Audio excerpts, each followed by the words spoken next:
When Mexico sends its people, they're not sending their best. They're not sending you. They're not sending you. They're sending people that have lots of problems, and they're bringing those problems with us. They're bringing drugs, they're bringing crime, they're rapists, and some, I assume, are good people.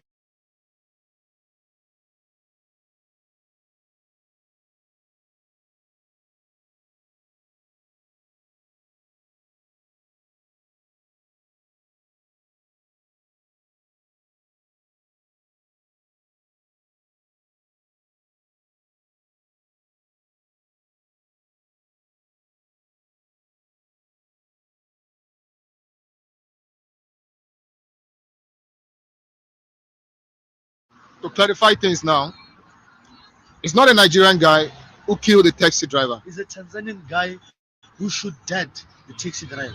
Not a Nigerian. No, not a Nigerian. With a pistol, with a handgun that he snatched it from the officer. So those guys selling drugs, they are Brown Street. They are not a Nigerian. No. There's not even Nigeria that is selling drugs. Tanzanians. No Nigerians there. Full of the Pretoria. When you see the whole of Pretoria, Yeah. you see drugs is in the hands of Tanzanians. This is their territory. At night, they rob people in front of our eyes. They choke you to take laptop, your phone, your shoes. They go. Tomorrow, So why Nigeria? Why they always mention Nigeria? For me to say why are they always mentioning a Nigerian? It is what you call a frame or a rotten potato spoil the whole bag. You understand? It is something which they have been said long before. Long before, now it continues. Then it's a little continua. Even if my brother is innocent from Nigeria, like now, you guys, you are not involved in the shit. It's Tanzanians that are involved. You understand? But the whole media, the whole people, the whole world, they make people to believe that Nigerians are the one who killed a taxi driver, which is a lie. Taxi driver is shooting by what? By Tanzania. His name You were there too. There too, right? It's a Ratonga. It's not a Nigerian. I saw with my eyes. I don't hear they say.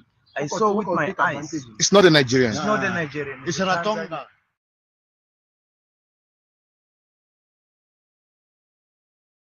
Get your free copy of my new best-selling book, Commercial Real Estate Investing for Beginners. Over 100 Nigerians are on death row in Malaysia. What is the government doing to rescue them?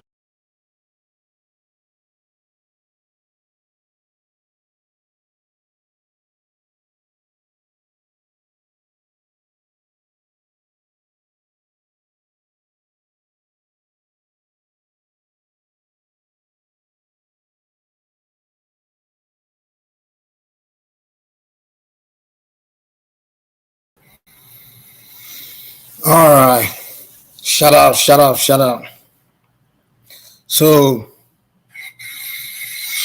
the topic. Shut up.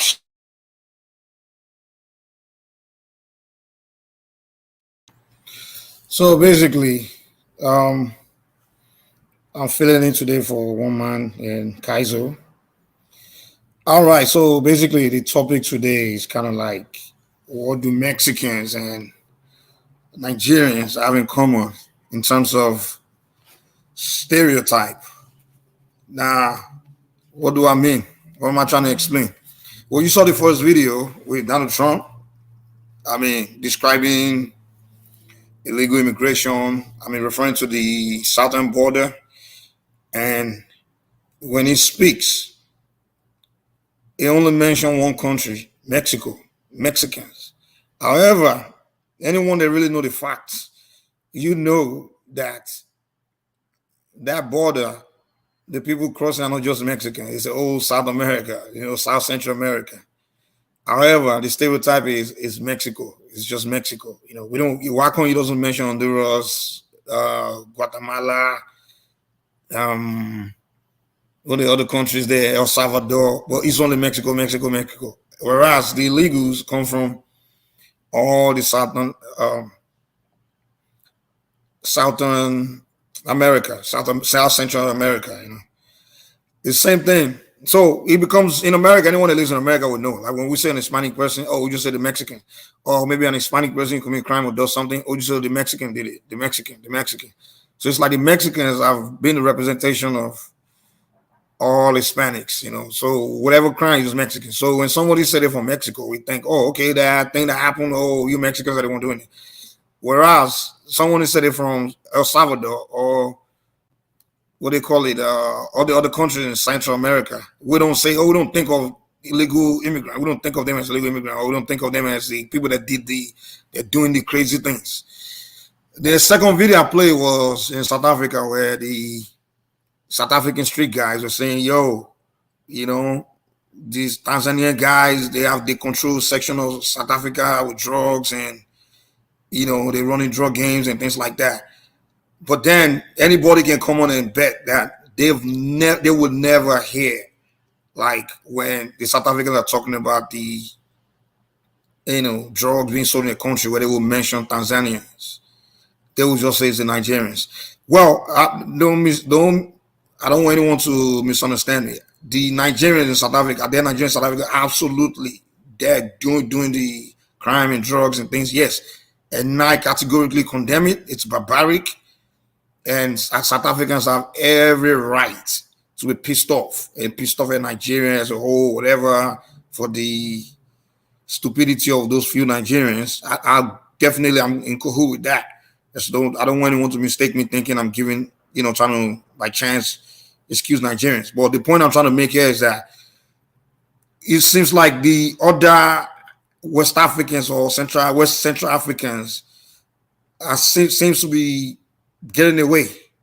It's like their names are not mentioned, even though they're out there doing the same thing. Like, I'm not saying all. I'm saying like their own criminals are out there kind of like doing the same thing. Like we saw in that video where South Africans. And I also met South Africans that would tell me, hey, they're selling South Africa where they see Ghanaians selling drugs and doing something bad, crimes, or where Zimbabweans. But it looks like the name we just hear is Nigerians, do drug. They're the only one. Like, I'm like, come on, let's talk about everybody else doing it, so that way we don't get everybody else off the hook. So basically, that's the point I'm making. Like, however, hey, if it's what it is, it's what it is. I really don't care. I don't, And then what triggers some people is that I've run into Tanzanians. They would tell me, man, you Nigerians, oh, you guys say that, this and that. Oh, I heard you guys doing drugs in South Africa, this and this. I see no one from these countries out there doing the same thing, So it's just, I just thought I'd, bring this topic up. Like, it looks like certain people get off the hook and one particular place get blamed for everything the others also do,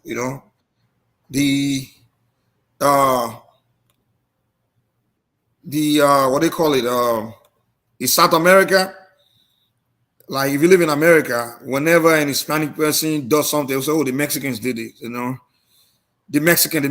It got to a point, I'm like, yo, guys, let's find out if that person was actually Mexican or if it was El Salvadorian or something else, all Hispanics are not Mexicans, And a lot of times in Europe, I give this another example, which is very important. When Africans cross the Mediterranean Sea to go to Europe illegally, and they all end up there illegally, they usually don't go with their passports. They just go across and they land there. They don't carry their passport along. That's a fact. They don't carry they don't carry ID or passports. So whenever they get there in their thousands, whatever, and they begin to do certain things, and when they get arrested, maybe a Ghanaian get arrested or someone get arrested, and they don't know where they come from. Typically, in a lot of cases, they would just say, "Oh, they're Nigerians," So by any means, I'm not here saying Nigerians are not out there doing these things that people accuse them of. Of course, I agree, and it is barbaric that they do it. But hey, let's not let other criminals from all these other countries off the hook, man. There are criminals. There are criminals from all over Africa committing crimes outside of their country. So let's not get them off the hook. I think it's high time we just, call criminals, and not just nationalized criminality in a sense. It's okay for me to hear people say, "Oh, Nigerians," but let's also kind of put it that hey, also Tanzania, Ghana, everybody else got their own criminals out there doing these crazy things, and we all know for a fact that, of course, majority of people from any country are not the one out there. It's not. If you put the number of criminals, they're not even a fraction of the population of their people. They are actually doing this thing. So to nationalize criminality or ethnicized criminality, I think we need to ease on that, or to just have hatred for an entire country or people because of the criminals that commit a crime where you from in your place or something like that. I don't think that makes sense. And we see what's going on between South Africa and Nigeria, where they even going into this Uber boat war. Where I'm like, where has it got to this level? God damn. I mean, just because. Where did he start from? He started from criminals that came to your country that commit crime. Now you want to. It's almost like you ready to. The way they're doing that both wars, sending. It's like they're launching a nuclear bomb into the country. Like, you don't kill the whole Nigeria because of the criminals that came to your country. I mean, come on, guys. I thought I'd bring this conversation up. Maybe guys can, kind of talk about this, man. So, Niger Force, what do you want to about this one? I don't know, you came first. Or Kidola, whoever want to go first. Okay, fine. I don't have issue of South Africa, for example, hating Nigeria. You understand me? But what I have issue is the extreme one whereby they will not trying to sabotage companies in Nigeria. You understand me? Calling Bolt and Uber, and when they get to their destination, they cancel it, and the driver end up losing money and all those kind of things. So I believe that is just too extreme. That is bitterness and wickedness. I don't know where they are taking this whole thing, the direction they are taking it to, but the way it's going, it's not going to be pretty. Yeah, that's what I thought too. That's the reason I made this video. I'm like, okay, if you're attacking the Nigerians in South Africa, okay, that's one thing. I can't really blame you for that. Because even me, if people come to Nigeria to start selling drugs or whatever, I mean, too, I will attack them. Like, come on, you can't come to my country, come and destroy it. But now, when it now goes to you want to actually attack the homeland where they come from, that's just crossing the line there, because those of us in Nigeria, we don't have business with the Nigerians in South Africa. That's the business between Nigerians in South Africa and South Africa. So whatever you want to do with them there. But now, those of us that are not interested in going to South Africa, we don't have business. We didn't come to your country. Why are you attacking us in our homeland? We're not the one that sent those people there. Those people went there on their own. You understand? So that's why I don't understand. I think when the South Africans begin to just make it, and even sometimes we come here to these shows to come and attack Nigeria, to come online to attack. On shows to attack Nigerians, Americans, Nigerians, everywhere. I'm like, guy. Attacking Nigerian South Africans, the beef between you and the Nigerian South Africans. Leave Nigerian American, Nigerian British, Nigerian everywhere, Nigerian. Leave us out of it, man. You know what I'm saying? Yeah. It just, I don't understand. The thing is that, what I feel is that, one thing I respect Nigerians for is that we don't hate foreigners in our country. Also, when there's problem in the country, we normally focus on our leader. We don't bother the foreigners that live in Nigeria. You understand me? So I think the focus should be on the leader, and there should be a police reform in their country whereby some of the corrupt ones need to be sacked and relieved of their duty. But to be fair, Nigeria Force, if a group of foreigners begin to start committing chaos in Nigeria or crime and every crazy, you will pay attention to them. We will just ignore them now. Yes, but we will pressure our government to deal with them, right? You got a point. Like when we did Ghana, we didn't start attacking Ghanaians. We just let the government. We use the government to do it, and the Ghanaians too. When they wanted Nigeria out, they didn't start attacking Nigeria. They just used their government to do the work. Yeah, I always hold that view. I'm like, why can't South Africans use their government to get rid of the criminal? The criminals instead of, because you can, even if you want to deal with the criminals yourself, trace the criminals. You understand? Like, of course, citizens can arrest, look for them, or rally yourself and go after the criminals. I'm not even against that either. But when you just make it Nigerian thing, I'm like, you didn't have to get to that level, man. You know, Mike, you didn't let have me to tell you get what's going to, on. yeah, South yeah. Africans have made their country a safe haven for criminals. For example, the guy that bombed UN building in Nigeria, guess where he was? South Africa. Really? Yes. In Abuja? Yes. Now bombing Yes. Abuja? The UN bombing in Abuja, you didn't remember? You can Google Yeah, I it. remember that bombing, but I never knew who did it, though. Yes, the guy that did it was in South Africa. He was later arrested there. Oh, you're talking about, what's his name? Is it Henry Oka? Yes, Henry Oka. Yes, you are right. Oh, okay. You're saying, so Nigerian criminals make South Africa heaven. When they run from Nigeria, they usually end up in because South Africa. they have money. There's another one. I saw another one yesterday. There are 4 guys that EFCC was looking for money laundering and all those things. Guess where they are? South Africa. Yes. I don't know. So it looks like South Africa make it easier for criminals to just bring come and money. make their country save everything, you know. Yes, because they come with a lot of money. Oh, okay. Are you saying the South African is just more like if you have money coming or something? I don't know. That's just it. This is the fact. If you have money coming, that's just it. Go on Twitter, Nigeria Twitter now and check. You see the guys' pictures there. The EFCC is looking for them in Nigeria, but they are in South Africa. Wow. Yeah, for money laundering. Yeah, I don't know. I've never been to South Africa. I don't know how their system, their bureaucracy. I don't know I just think they need to do a better job controlling the people that come to their country. Need to do that. It's a systematic issue which they need to tackle.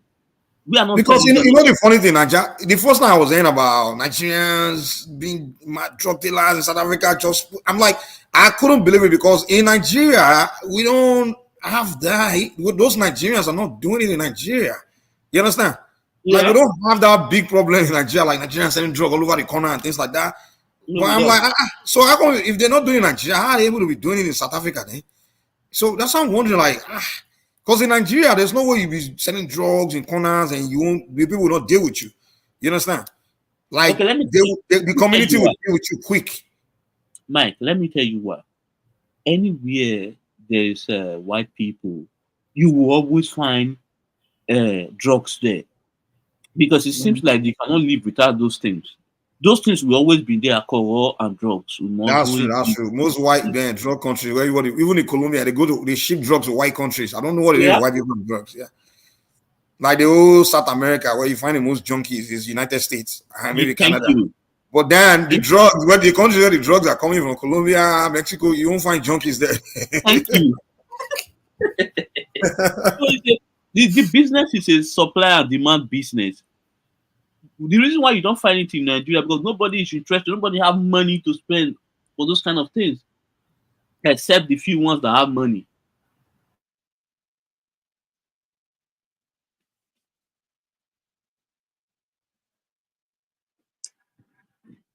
Okay, God. Kidola, good evening. You can speak. Okay. Thank you, bro. You see, the problem of all these things is not about just the drug, whatever they do there. If it's whatever they do, I think they have their police and their system there to do all these things. This is beyond the criminality they're doing in South Africa. It's about self-esteem. Self-esteem. You know, the Ghanaians also having it against Nigerian. You know, we talk about South Africa. South Africa is even there. The one that is too contra, you know, that we don't even close to at all, is destroying our name. We have to talk about that too, my bro. You know, South Africa is far. They're just making noise in their own place. If they want to deport Nigerians, they should deport them back home. No need to be making noise, no need to be doing this. It's just about self-esteem. You see, self-esteem in human beings is very, very important. Because we Nigerians are not people that are very easy to be intimidated. Yeah, we are not docile at all. And so when they see us, we stand. We talk to the white people that they're very scared of. Let me be honest to you. South Africa blacks are very scared of the Indians, of the whites. Very, very scared of them. If they see these people, but they say, these Nigerian guys can just stand with these people, be talking. Do you think Nigeria is bringing that into their country? No. It's their own people, the white people there. They don't bring it. They're the big dealers of that thing. They come with container with these things. Not Nigerians. Nigerians might be, some Nigerians can just be foot soldiers. They're just using there. Also, they also have their own demand. Even still, desert, you still need a local South African person to work with. My brother, you cannot just enter my parlor. You know where my shoe is. It's very, very difficult. Without my brother or somebody's not in that parlor. You know, what Nigeria do there, is it wrong? Yes, they're wrong. You know, yes, they're very wrong, whatever they do there. Because Nigeria be kind of like be loud. I'm sorry to say, people from this part of Nigeria, they are the real ones doing some of this nasty thing. I don't want to stigmatize anybody, but let's just be honest. You can see it that their side, calling themselves somebody South Africa, somebody this, somebody that. It's actually, if you interview some of the nasty thing they're doing there, very, very nasty. You know, they can't try that thing in the country by the people themselves have a lot of strength. You know, very, very nasty. You know, very, very nasty. But Kidola, I don't know what happened to Nigeria, man. Like, I think this new generation, man. Mike, Like, it's not bad. It's not bad. No, you were saying it. To Nigeria was very peace. I'm not against any part of Nigeria. I'm with one Nigeria, but there's a certain group of people that we really have to be honest about. There are these people, certain group of people. They are very loud, even when they're back from that zone. They're very loud in Nigeria. Calling themselves Chico, owner this, owner Sata, owner this. You understand me? All for money. But indirectly, you're destroying the name of Nigeria. You understand me? They check all fake men who in Nigeria now. Who they bring this message they come in? Who they bring this? They have to really, really check their soul. We cannot be carrying heat. Kidola, you know the thing about them. I know we are talking about this particular ethnic group. When they do these things, they do it to your face too. You know what? Even when they go to other region in Nigeria, they do it to your face, like openly. They don't even hide it. Yeah, that's what I'm talking about. That the whole thing is so ruthless, it's so disrespectful that when they're doing all this, it's all Nigerians. We have to also tell these people, look, if they catch you, like what Asia is doing to them, if they catch you, you will not come back. There's one. I was seeing one kind of Instagram. Somebody post somewhere. A guy finished his own house, tie his own land, his land to the road, but he have Range Rover, everything. He still went back to be doing that. They caught him. He will face fire squad now for what? For money. All for money. So we have to also talk to our own people. Behave. Unless South Africa government also know they have not catch these people. Kidola, on one man show when we were having this conversation about what we're doing in South Africa, and you had like man of prestige. The guy was arguing with me, fighting me for even condemning Nigerians doing that thing in South Africa. And what was his argument? Is that I should not even be saying that I should not be condemning Nigerians doing it because the South Africans are also doing it, other people are also doing it. I'm like, bro. But that's their land. Is it my job to be condemning South Africans that are doing drugs or the other Africans doing it? My job is to condemn my own people doing it. And this guy, and that, that's the same argument I always present in Nigeria. Like when their own people are doing something terrible, they don't want to condemn it, and they don't want other people to condemn it. My brother, Aboku, they honest now. Even the problem we face in Nigeria now, nobody talk about why we have this kind of problem. It's Aggie Ronsi that started it. He centralized the system, and Gowon never returned it back. Before it was regional government, Aggie Ronsi came, put it to the center to grab power. For power, Gowon to take it back to what we are now. Well, Kidola, please, let's focus the conversation. Yeah, what I'm talking about is this. South Africa is not about, okay, let me say some Nigerians that are committing some very useless crime. Bad. They have their government, they have their law enforcement. It's a very South Africa almost look like United States in terms of development. Their government can take. You see United States. Oh, they catch Nigeria, all the white Americans say, oh, do this to Nigeria. No, their system will take care of this crime. That's why they have their police, their detective, and and they will jail you for a very long time. You go to school for a very long time there. South Africa can also carry out the same thing.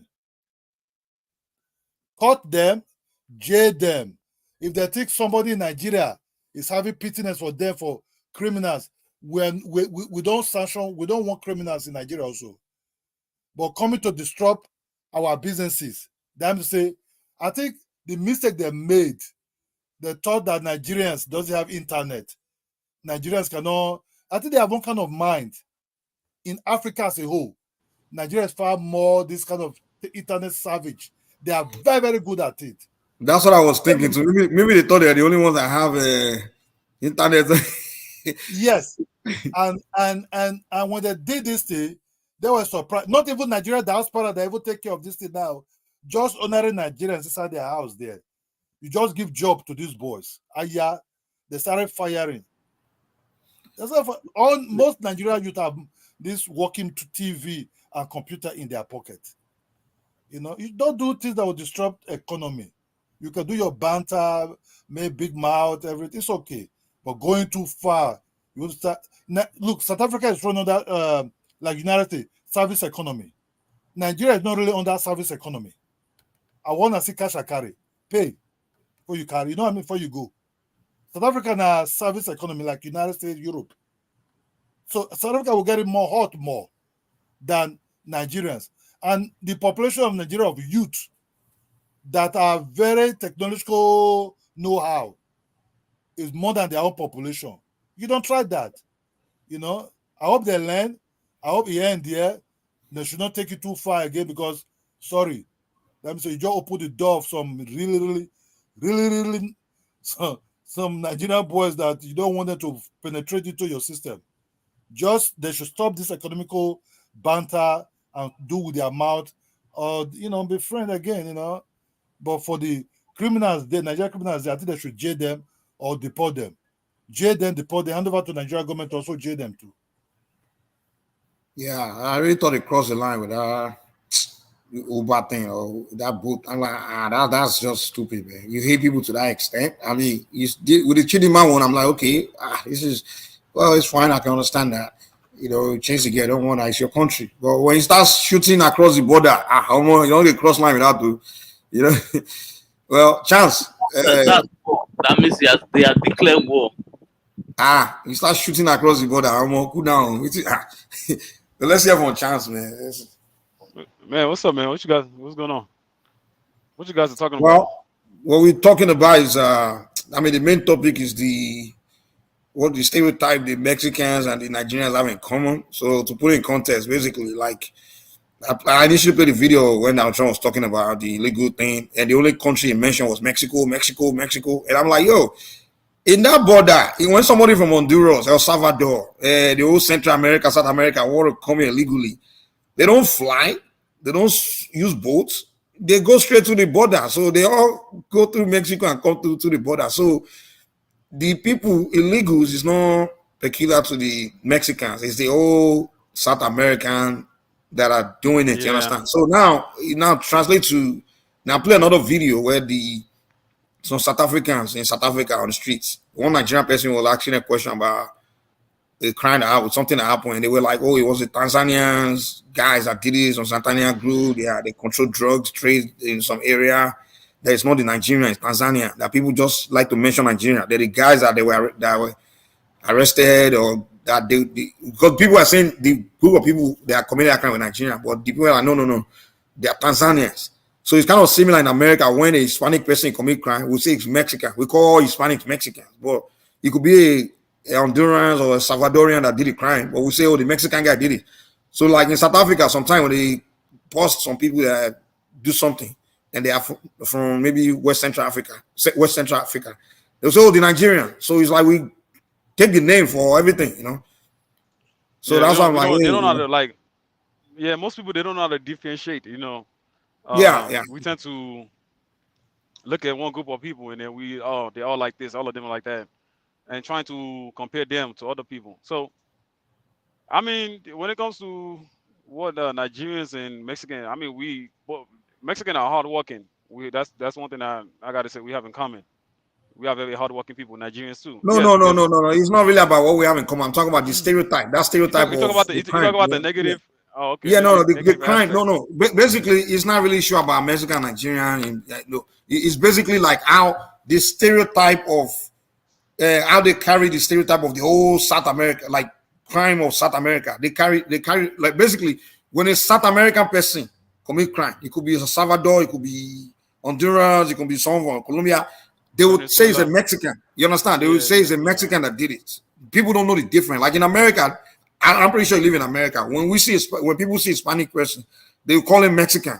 They don't need to bother to know whether he's from another country. They just say Mexican. So if that guy does something, maybe he snatched a bag and ran. Oh, the Mexican guy snatched a bag and ran away. They don't know if he's Mexican, but they just assume he's a Mexican. So what I'm saying is in Africa, and I give another example how the Africans that are crossing the Mediterranean to go to Europe, a lot of them don't carry passport or ID with them, right? So Yeah. they all come from different part of Africa, right? When they get to Europe and then maybe they do something, they snatch a bag and run. The European will be like, oh, the Nigerians snatch a bag and run. They will not know whether the guy's Ghanaian or Tanzanian or they don't know the country he's from, but they will say the Nigerians snatched the bag and ran because somehow they believe it's only Nigerians that all the Africans around are Nigerians. So that's the point we are making here. Yeah, I mean, yeah, you're right, bro. I mean, it's like that everywhere. Um, it's like that everywhere.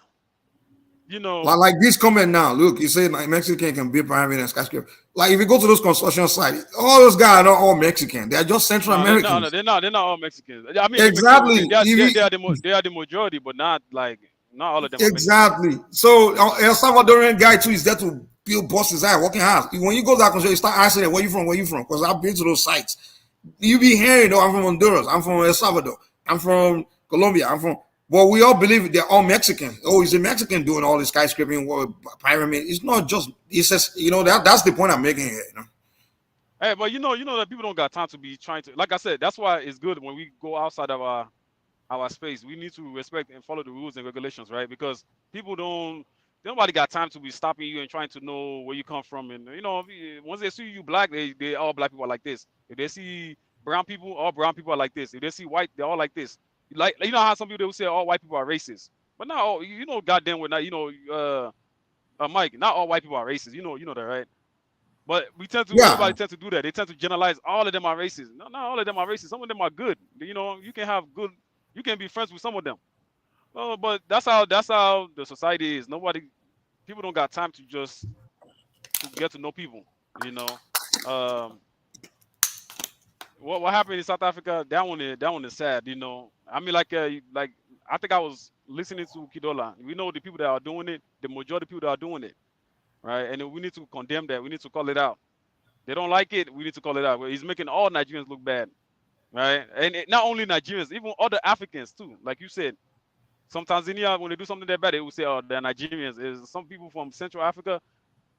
Oh, they're Nigerians. So that's not. So we need to talk to our people. We need to talk to our people. Hey, you guys were talking about somebody said they believe in one Nigeria. Is it Kudola? Is that you? You said that, right?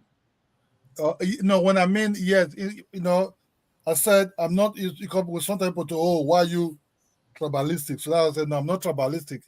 When it's wrong, we just need to call it out. This thing look, call this part straight. The government have to just go and talk to their people, talk to their leaders in that session, call them. Look, well, we will give death here when you be caught because if not, bro, everyone take we all because they're very loud. They're very loud. That's even the problem we have. Even the problem we have now about fake medicines that are coming into Nigeria. They're the one bringing it. Fake glove, fake everything coming in. If you want to make quick money, I don't believe in one Nigeria. I think it's time. I think the way it is right now, everybody should go their separate ways. If you want to run quick money, you want to make quick money. Why are you bringing fake things in? You don't care if they're killing your own people. You don't care The hell, if yeah. they're burning people's house down through this, all these things, whatever the city it is. You know, that's what I just said. Hey, But Kido, we need like, to. I even heard that they bring in like fake wine, like fake drinks, like They're, alcohol. they're producing it in a bar there. Yeah. So that's not good. That's not like People everybody drinking, go their people separate ways, drinking and man. running to hospitals. Yeah, and you know the You know? healthcare in Nigeria is not that good. No, so we need to call them out and look, we can't take this anymore, man. You people need to behave. You know, in Kenya, the same people in Kenya. I saw a video. They asked them, "You like, hey, where you from? What tribe are you?" The guy told them, "Hey, I'm this." They're like, "Okay, no." They said go back to Nigeria. Even now, people now they are able to identify the Nigerians now.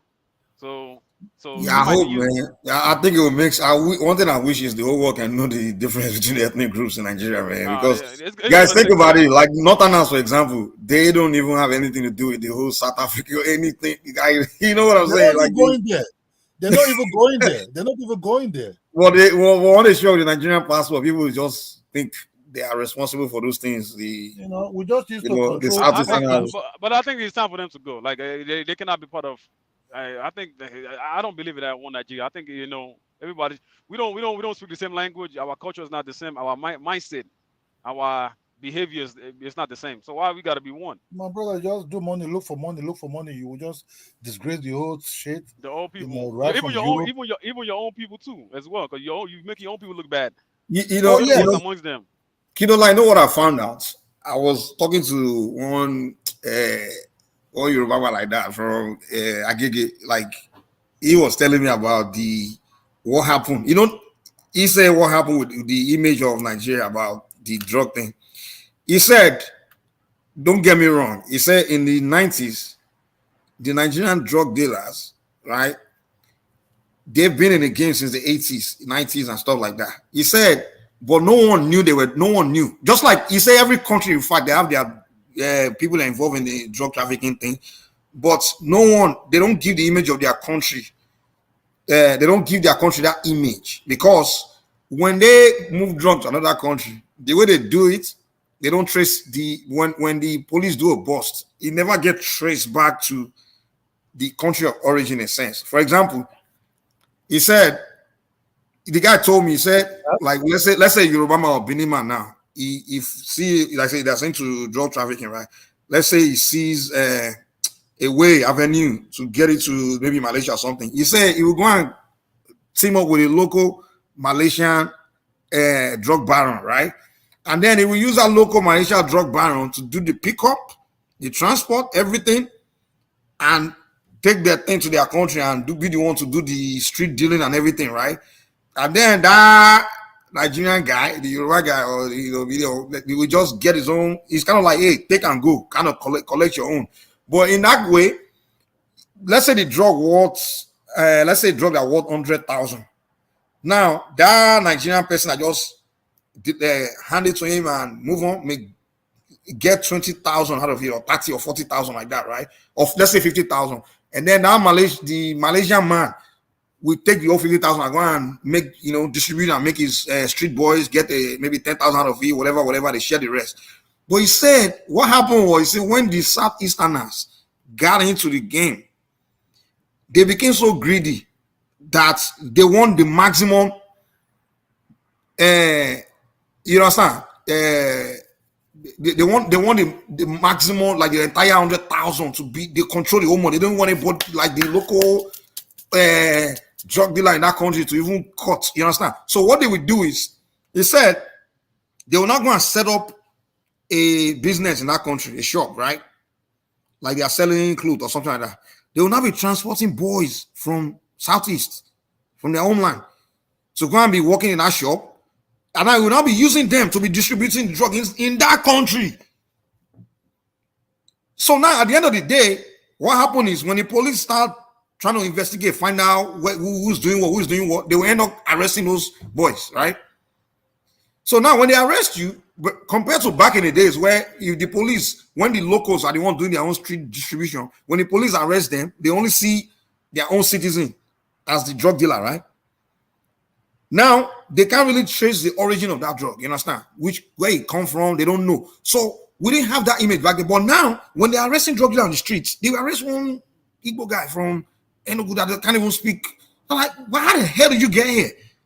You understand? But the guy is not really his fault, because the man, that the drug lord that shipped him, get him, help him get passport, help him get visa, and ship him there.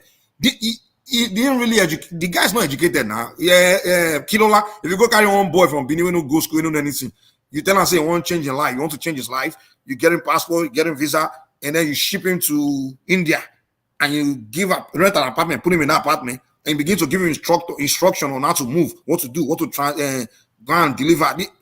You understand? The boy will not, he's ignorant. So now, when they arrest these guys, you know, drug laws now, criminal are heartless. They don't care. They really don't care about their, subject. When that boy get arrested, he will replace him with another boy from the village. When that one get arrested, he replace him. Now you have a bunch of Nigerians being arrested everywhere. Now they're like, why are these Nigerians? What? Because the guy that's using them is just, he doesn't care. You're sacrificing them. You understand? For him to make the maximum profits out of the drug game, because he wants to make the whole 100,000. He doesn't want to share. When he could have saved the image of his country and used the local people in that country to do their drug distribution in their country, and just give them, deliver, and get your little cut and move on. So no one knows that, no one traces anything to Nigeria. But because these guys are so greedy, they want maximum profits. They want to set up shop in that country and make sure every profit of that money comes straight to him and become a billionaire in Nigeria and build mansion in his village. That's how these guys destroy our image, man. Kilola, that's what someone told me. That's why we see every time they arrest, you know the tribe of that person. Whenever you hear that Nigerian arrested in Malaysia, you know the tribe they come from. I prefer them to even arrest them and put them for 50 years there, like what they're doing in Malaysia, in Asia countries. Because my brother, the name is just being, by then, just being destroyed. You know, really, they're not working hard, but they pretend like they're working hard. Let me tell you one thing, I'm not like against them, but bro, even if they're your territory, sometimes they'll push up, sometimes they'll be the armed robbers when they'll pray for those territories too. And them, and be the armed robbers. In the night, they'll even one thing that they help people self, so that they will go to attack. But because of this South Africa issue now, we're tired of this kind of bad name. That's why we're calling them out. They should stop. You understand, Mike? Yeah. They should stop. Yeah. Stop because of this South Africa problem. That's what we're calling them out. Stop.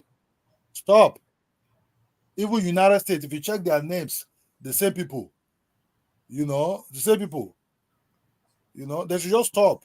Like FBI arrested like 90 Nigerians. Kidola, we need to be sincere. Let's not think like that. Some of our people really from all tribes. All tribes are involved. There's no question. But when one ethnic group overwhelmingly, come on now, Nigeria first.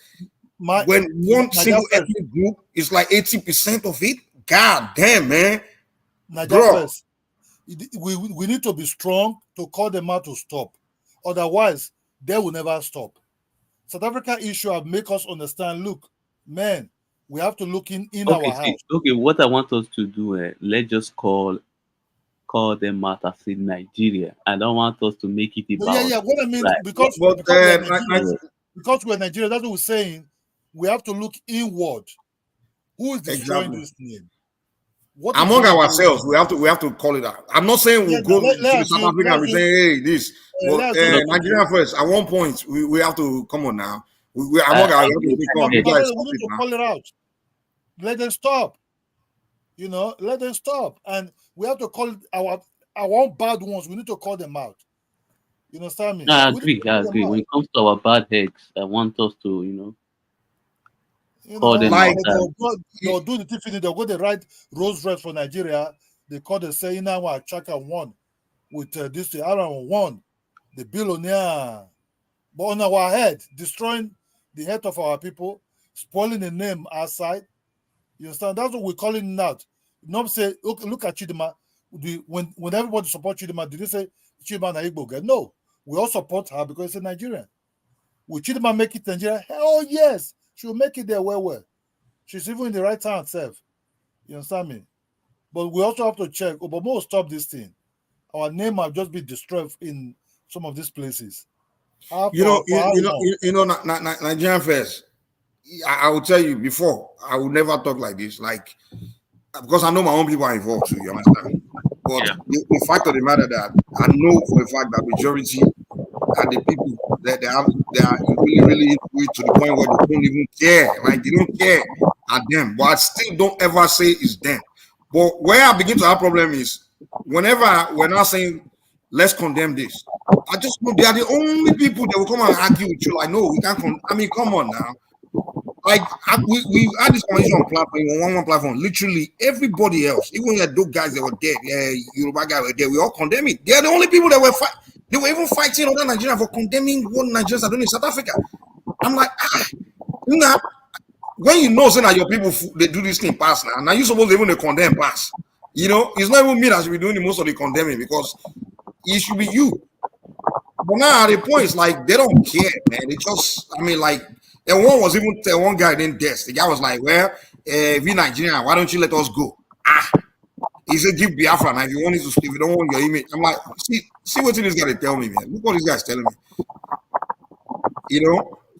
Bros, I mean, at one point, man, we start letting South Africans know, hey, ask which tribe they come from. Because we look at the list of the arrests. Hey, Mike, they already letting them know right now. You know, but because your boss are some of you posing the Bro, can't hear you, man. I don't know where you are.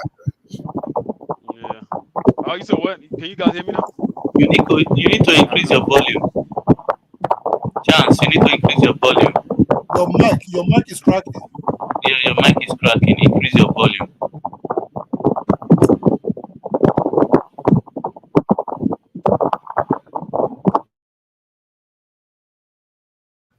Okay, Chance, go ahead now. Let's see if we can hear you now.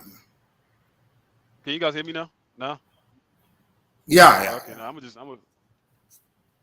No. I said all the South Africans are, now I think they've been exposed now because now South Africans are. I saw live where they calling them out. They said this. I'm not gonna. We know them. You know what I'm saying? So now I think the South Africans are now aware of what's going on in Nigeria too as well. Yeah. It's Yeah, because once they take who was asking us to let them go? Why they asking the Yorubas? Who's gonna give it to them? Isn't it their leaders that's gonna give it to them? If they want it, they should go talk to their leaders about this Biafra thing. They should just go. I don't know. I personally don't think they want that stuff. It's just they're just using it to constitute nuisance, just to poke other people, just to remind you that hey, we are still angry that we lost that war. That's all it is. No one wants to go. Okay, some people say they want to go, and then when other people say okay, you must go. That you know what's funny, right? I was having a conversation. I'm like, guy, this I don't know, some imaginary guy or faceless guy decided to start posting. I don't want to say their name. These people must go from Lagos, right? And then they talking, we're not going anywhere. I'm like, are you same people saying you want to go? You want to leave Nigeria? Now people are telling you to go. Now yeah. Hey, but I heard that in the back in the 70s, they kicked them out of Lagos. Is that true? Like they have to come back and beg and beg. That's what I heard. I don't remember that. I don't know about that. I don't know. Chance, why we are saying now that we need to talk to our people is just to repair the image of the country in some of all these things. You understand? Because we can always on defensive or offensive. Somehow we know, yes, some of our people are doing very bad things there. You understand me? No matter what it is, my brother, it's their country. And they continue telling us, see what your people are doing, continuously. And we see they arrest some and show it. Also in Nigeria, we also see that when they start naming themselves with some of all these cities they have there. Let me give you an example. About 5 years ago, they came to Nigeria to delete themselves. They delete somebody else's father in the church. In the church. in that zone there. In the church. That has nothing to do Almost with it. about 20 people. Almost about 20 people was being deleted by them with the problem they have in South Africa. They brought they brought to their zone there, all about the money. See, our government could not do nothing about it. Even track those people that arrest them. Those boys just vanished. And the boy that they were fighting against started doing charity, started sharing rice, started doing all these things. In a normal country like the United States, they would have picked those boys up because of the people that they eliminate in that side. Doesn't mean our government doesn't know what causes problem, or they are state over there, even the police, because they have money, they just allow things to die off. You understand me? Now, across the border, we now have a bad name. The oath is now robbing everybody. That's what we say. We need to try to go look inside us and say, bro, we need to stop this shit. Stop this shit, bro. This is killing our name. This is not giving us good name. We are positive Nigerians who have big places, working everywhere, doing good things. Like that United States now, by the government, about 5 Nigerians are working there. You know, Under Secretary of Treasury is a Nigerian guy. You understand me? It's one Yoruba guy like that. You know what I mean? We have Nigerian run as a governor for Florida. We have Nigerians doing their best, working hard, making good names. But we have to stop this. Don't take this criminal to come and rob everybody. That's what we're saying it, you know. For South Africa to start attacking our economy is very, very wrong. You know, because they attack the economy. You know, that's what I said. They should not open the door because we have everything what they have also. Our young boys are very savage also in this computer something.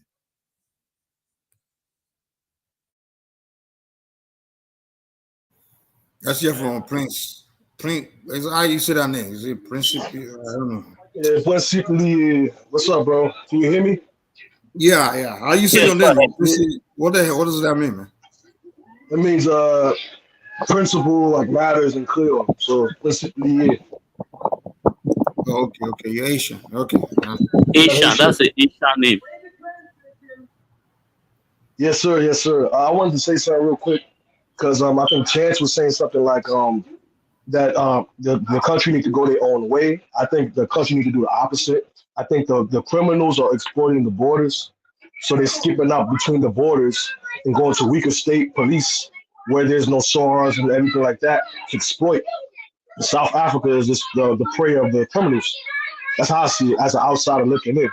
I feel like if they had cross-border policing and actual interconnection with police and army and service like that, it will be easier to catch the criminals. But because from state to state they can disappear, change their name, etc., they can just pass through the system of South Africa like it's nothing, and then reappear in Malaysia and reappear in Kenya and reappear in UK because they can disappear and reappear easier because the system is not interconnected.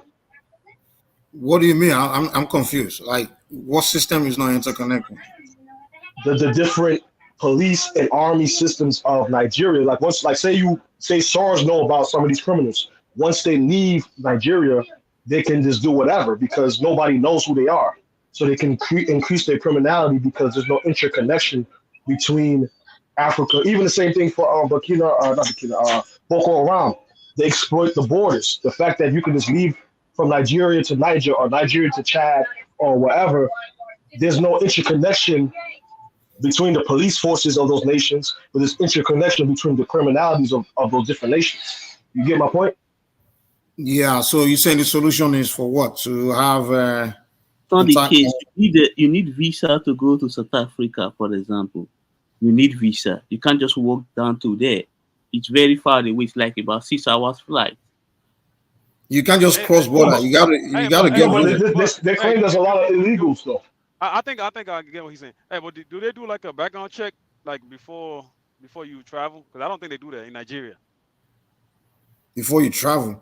Yeah. I don't think any country. I don't think any country do your background. No, but, most countries just care about what you have in your account. No. If you have a criminal here in the US, right?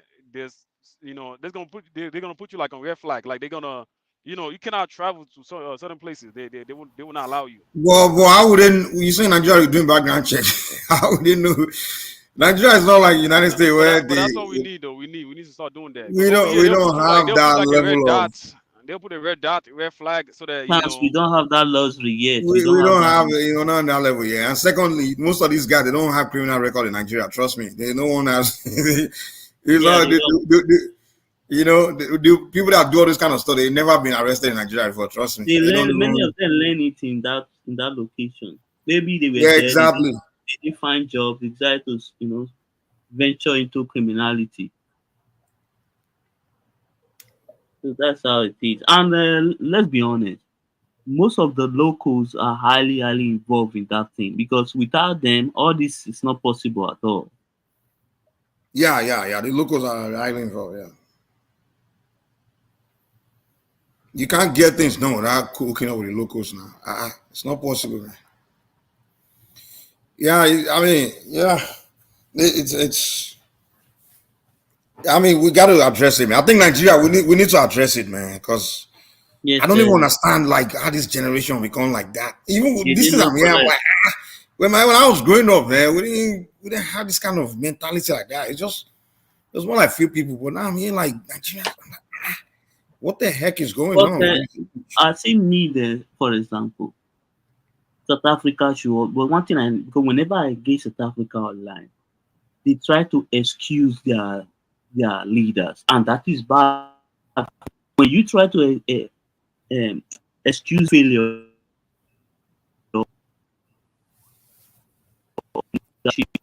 in the problem because the need to implement law and order. It is possible it can be done. They just need to, say I'm going to take bribe from you, you are going to jail, or you are going to be deported. So that's the thing. Because I believe many of their police are very corrupt. So they allow these criminals to, whenever this criminal to bribe them, and that's big issue.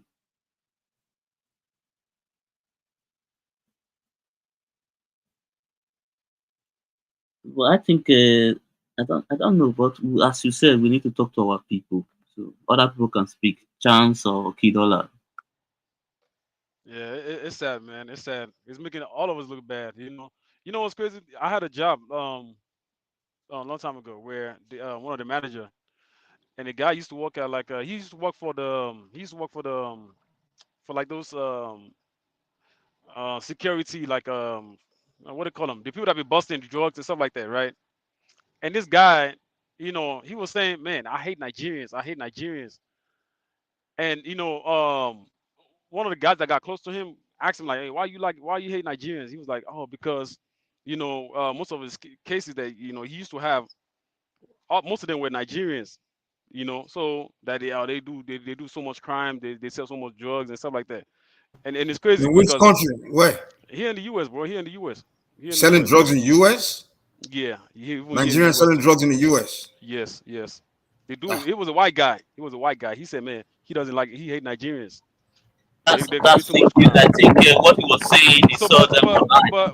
but you know what's crazy? Where he's working out, there's a lot of Nigerians there too. That's the reason why he said that, right? I don't know about. I live in the U.S. I don't know about Nigeria having a reputation of selling drugs in the U.S. though. I Man, know the only thing, man. there's a lot of Nigerian committed crimes, bro. You just I didn't say crime. I know crime, yeah, but the drug one in the U.S. No, I don't yeah. know. We're not known for that. We're known for Here in no, Texas, hold on. There's two things Nigerians are known for in the U.S. On the crime side is fraud, and then Yeah. on the other side is being educated and professions. We have more of the good reputation than the bad reputation in the United States. I It's know, more of, I know that because there's some good so Nigerians. that's kind of Also, strange when you say, I mean, like, hey, you know what? And that was last year, bro. That was last year. Yeah, he said fraud too. Like he said they're doing drugs and fraud and scamming and stuff like Yeah, that. that's true. You know what I'm saying? Argue that. That's valid. Yeah. So he was saying that, and that was last year too. That was last year before this whole Nigeria Christmas. police, what's that thing making sound? Are you like doing something? Something is Yeah. squeaky. He's jogging, man. He's jogging. Oh, he's running. Oh, okay. No, no, no. I don't know. I don't know. It's the fan. It's the fan. Oh, okay. Yes, I tried to put it off It's now. better now. It's better now. We're not hearing anything. Yeah. Yes, It won't take you. It won't take you for a setup. yes, he's on the fan before. Well, Yes. look, in America, I think Nigeria are far more powerful. I think Nigerians in America they're too pop, they're too posh. If you do Yeah, that that's in here, solid. Thank you. they'll push you off. They'll push you off. They'll quick push you off because you know Nigerians in America they're just too posh for that nonsense. You understand me? Even if they know you're doing, they'll just push you off. They'll tell You you, know, man. over here you don't get too many chances, man. You Yeah, know. that's what I said. They'll Nah, push you off. yeah, Nigeria, they don't risk getting into that kind of stuff in the US, man. No, Like, they're just too posh for that why you nonsense. go come on, why would you come all the way to US? A lot of opportunity, and the next thing what you want to get yourself into is Whereby you can run your company, open your company, do your thing. exactly when you can do better things. Mess up with It's usually where they do these things, usually countries where there's really no opportunity there. You know, they're not there to where it's not like they're there, they have an opportunity to become something in life there. So what they do is go there and just go and do those things and get out of there. You know, they don't plan to stay there, to me. So most of these complaints usually come from countries where Nigerians don't even have business going. Malaysia, India, South Africa. What are you guys doing there, man? When they So, call the Indian wives. Hey, No, it got so I bad one time, they watch video for Twitter. So sorry, I mute my thing. At one time, right, the Middle East too, they banned all West Africans. I heard that's because of the Nigerians over there too. Man, that's crazy. Y'all heard about that before, nah? Where? Was it UAE or that? Yeah, banned all UAE. West Yeah, that was definitely, crazy. yeah. Let me be honest. The problem is UAE own was caused by my own people from Edo State. We caused Yeah. that mess. It was a courtesan issue. Your people too. Your people are Wahala people. Oh, of course, they I'm are. joking with you. No, man. I know. It's true. We are Wala. We have some Wala doing people. gangster there. Yeah. They were the one causing the problem. They were And fighting.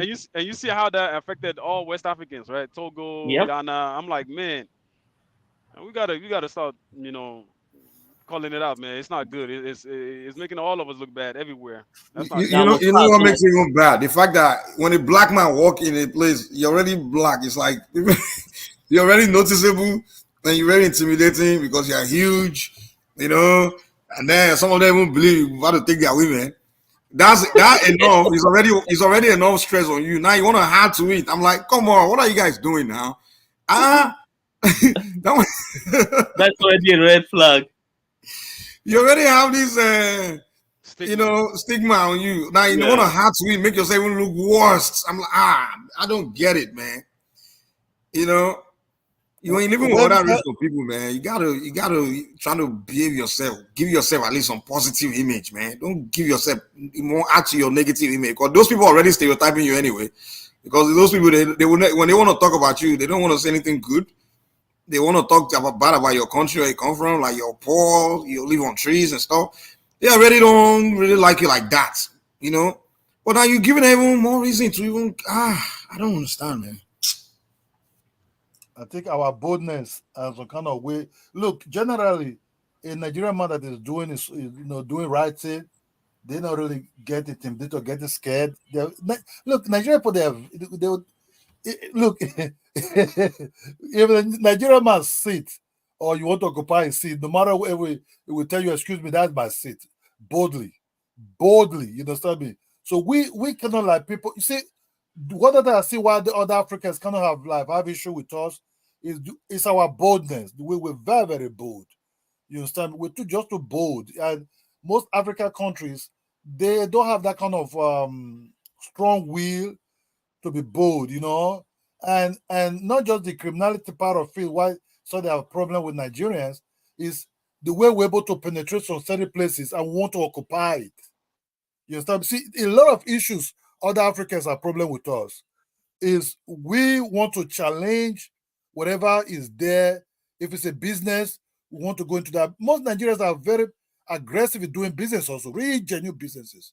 We want to make sure we top the level, we move on. Otherwise, why most other African countries, they're not really like that. You understand me?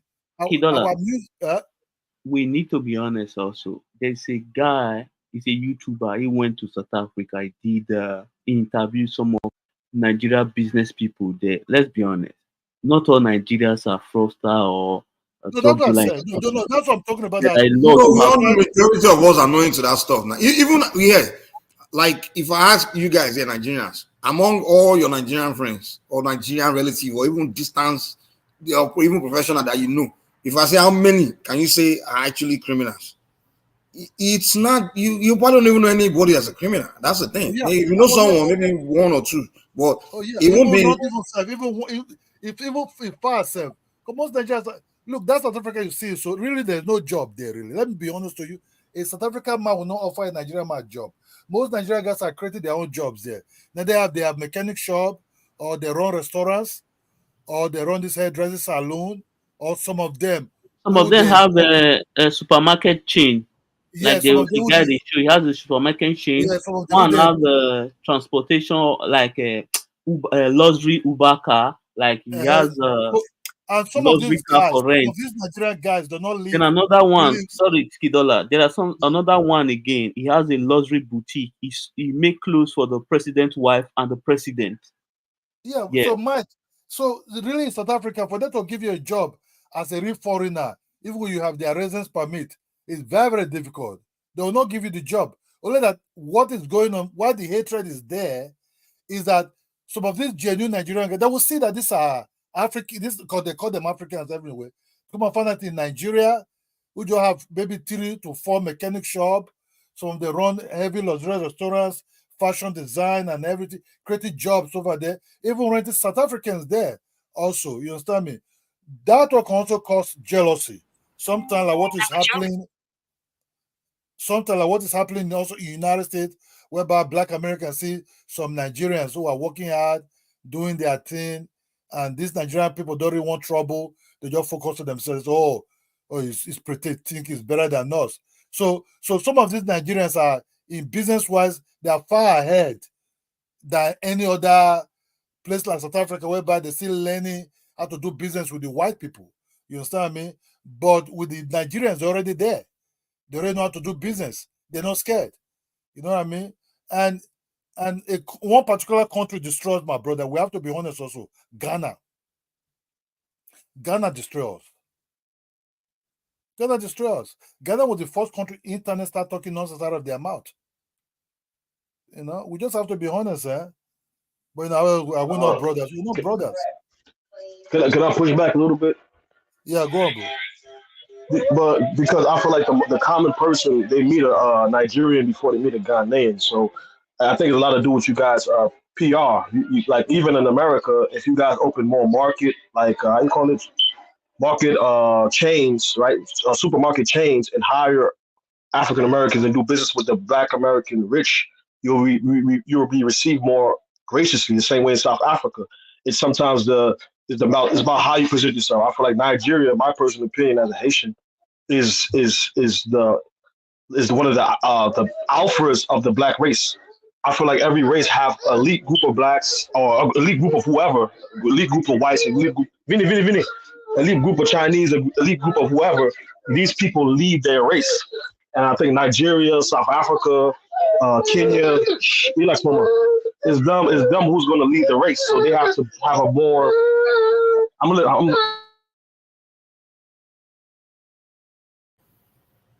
Yeah, that's the disadvantage of maybe that. Yeah. That's Anyway. the beauty of having a family, man. Yeah, I was wanting that guy position, bro. You know, you are a family, man. At any time, little thing they can come and run and meet you. You know. The thing about kids is almost you would think, oh, I want one stage. You think I can't wait till they get older to another stage. Maybe when they get to that stage, they bring another problem. My brother, the girl from the kid there, even to buy herself and they go disturb her. You understand? You go when they are baby, where they can't move, they can't walk, they just cry. You like, oh, I can't wait for this begin to grow older so you can cry less. And then when they start walking, they bring another problem because now you got to chase them around. You know. As even if you walk bash, you know, big bash because you know say women on the focus where they match. You know, they'll say no. What did this one? Later go, I beg you go sleep. You know what I mean? My fault. I'm sorry. No, But my man, point is that that's beautiful, bro. that's my daughter. That's my daughter. That's beautiful, bro. That's very beautiful. Yeah. That's be a family man. Yes, sir. But that's my. I feel like Nigeria just need to fix their PR. They're one of the stronger nations. Also fix their travel routes, because I feel like they're passing through other states to go to South Africa. I don't think they're directly leaving out of Nigeria. They passing through other. They might go to Benin. They might go to Ghana. They might go to another nation, and then go to South Africa. You know what I mean? So in many ways, the ways other nations control their like criminal class, because I don't believe all Nigerians are criminals, but every nation have criminal classes, is that they try to control their like even America. If you have a certain amount of felonies, you can't travel. You see what I'm saying? I feel like even if they have some kind of ties to criminality, they can just travel to the next state over or the next nation over, and then change the identity and travel into South Africa. That's why I said it's very important that you have like a similar to America. They have a database of all the criminals that's connected to the FBI file, connected to the CIA file. Africa kind of needs a cross border police kind of force that enforces identity and deter criminality. No, You the know what I problem mean? the problem we have is not these people are doing these things. They're very, very few. You understand me? But only that what some of them are doing outside, that's what really affecting us, you know. Just That's because true. of this That's true. that because of this South Africa issue, that's what we said, man, look, we have to look in on our also, because we're all Africans, right? Not like I mentioned Ghana, because we don't have this problem with Togo, Cameroon, or with the Benin Republic. But there one particular problem, what Ghana is doing. Ghana will just, in a way, they're your front. They say we're friends, but your back, they just do shit. You know what I mean? That's what I put that together. Look, They really want to tell other people that it's the Nigerians. The Nigerians. yeah, They won't Mike, mention the other. They won't mention their own criminals. See, Ghanaians are not, hypocrisy. Just like Mike, the Tanzanians. Mike, Just like in the video. Yeah. what you go, I said, I don't know in America if it's like that. Our friends, man, in Germany, our friends in most places, right? Let's say even when they're married to some of these white women, and when these white men are walking somewhere like in the canteen, sometimes white women that dated black guys, sometimes when they see some of these black guys and they know the Africans, they want to say hello, how you doing, where you from, and everything. Maybe the white man will say, oh, I've been to Africa, Nigeria. They said the first that will just come out of their mouth is, oh, you married to Nigeria? Really? Oh, yeah. Do you trust them? Straight up like that, straight up. A lot of guys have been complaining about this. And then when these women come back home, they'll be asking, like this girl from Ghana and everything, So I know this other African. They always do that stuff. It's very Ghanaians. I had the Cameroonians do it one time. I remember in college. They start bring you trust Nigerians and everything.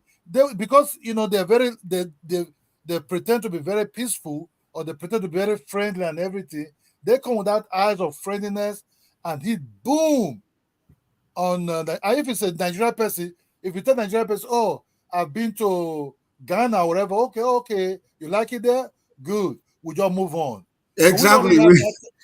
Kidola, let me tell you now, this guy did it to me one time. One Cameroonian guy, like in college, we were taking one class together. So in the class, there was this one white guy. The guy wanted to give me money to help him buy a book from, where I bought mine, because I got it cheaper. So he was like, hey, can I give you the same amount so you can help me buy and bring it the next day?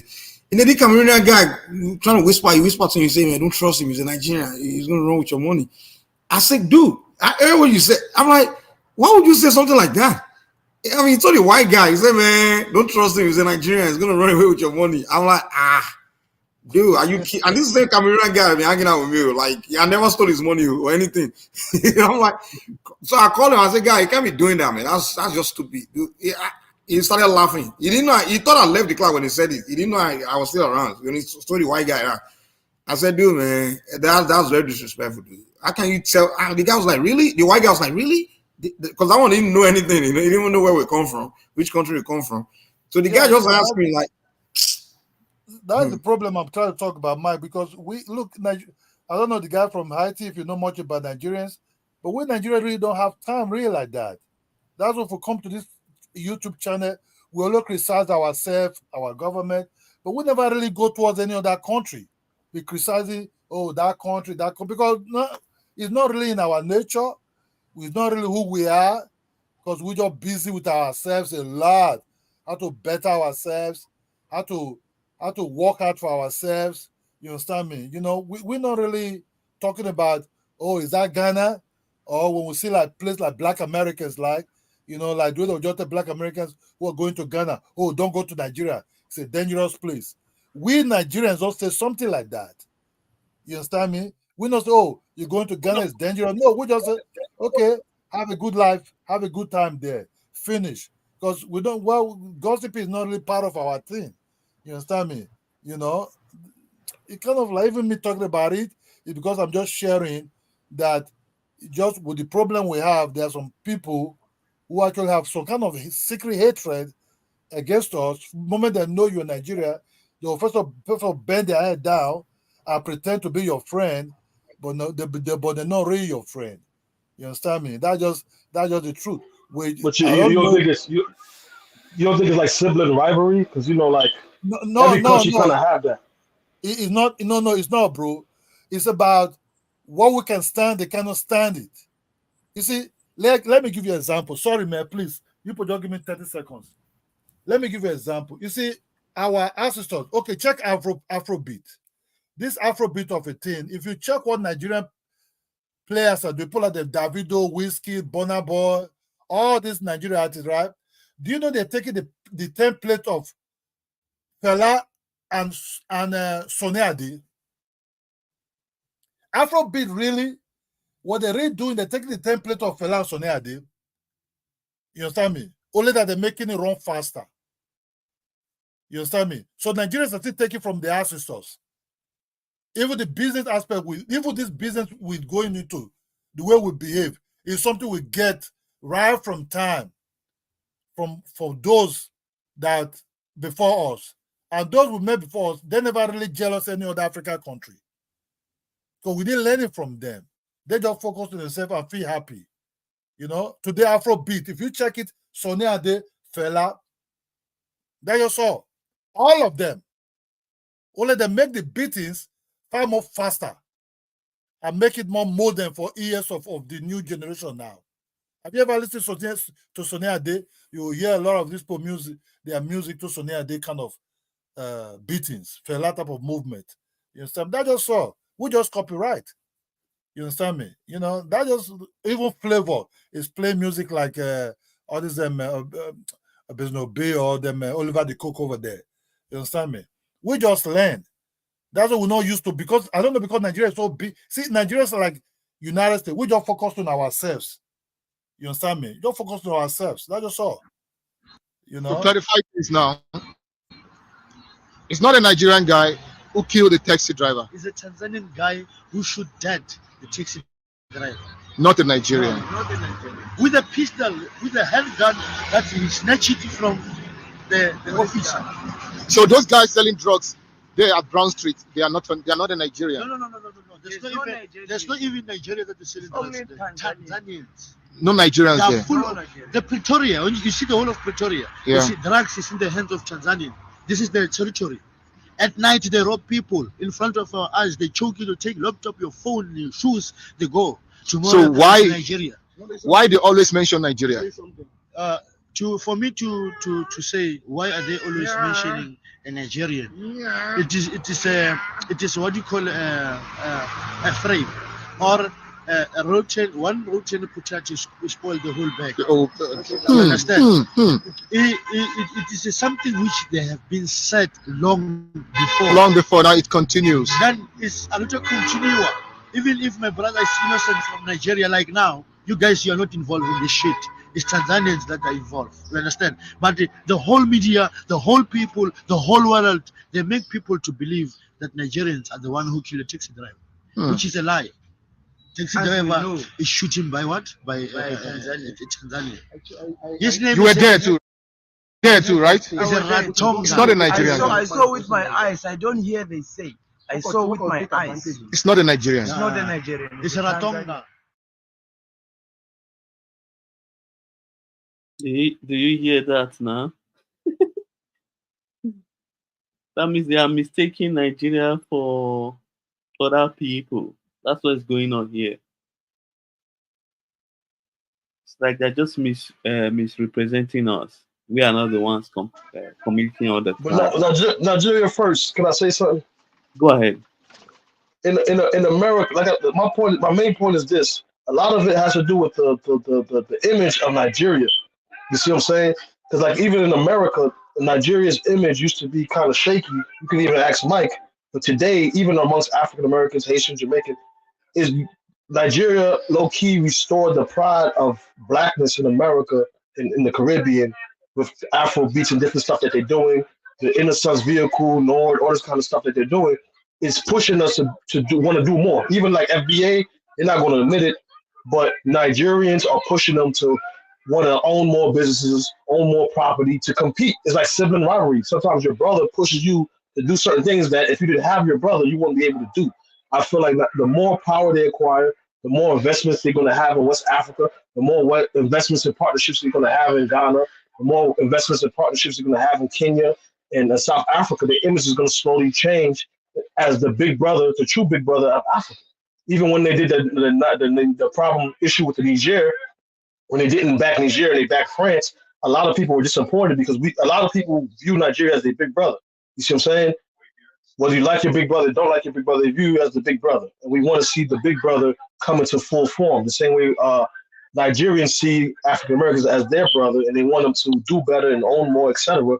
But sometimes they may not see it. It's just sibling rivalry. You know what I mean? Nobody's going to get better without their brother. You know what I mean? And I think sometimes even South Africa calling out Nigeria is pushing Nigeria to deal with some of the elements that they may not have addressed, such as certain trade entities or transportation issues that they may have where the criminals are slipping up.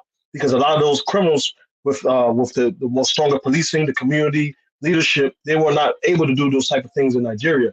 Like the SARS, I think in Kano there was some type of a mild drug issue, and the emirs and all these kind of people swooped in and tried to take control of that.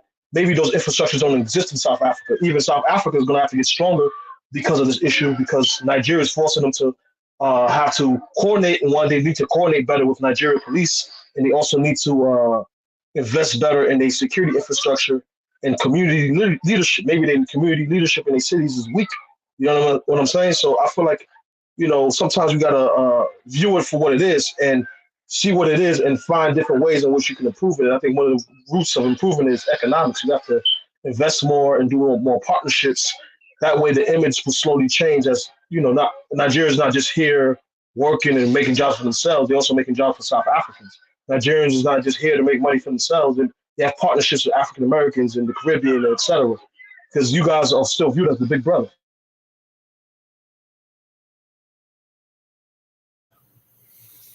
I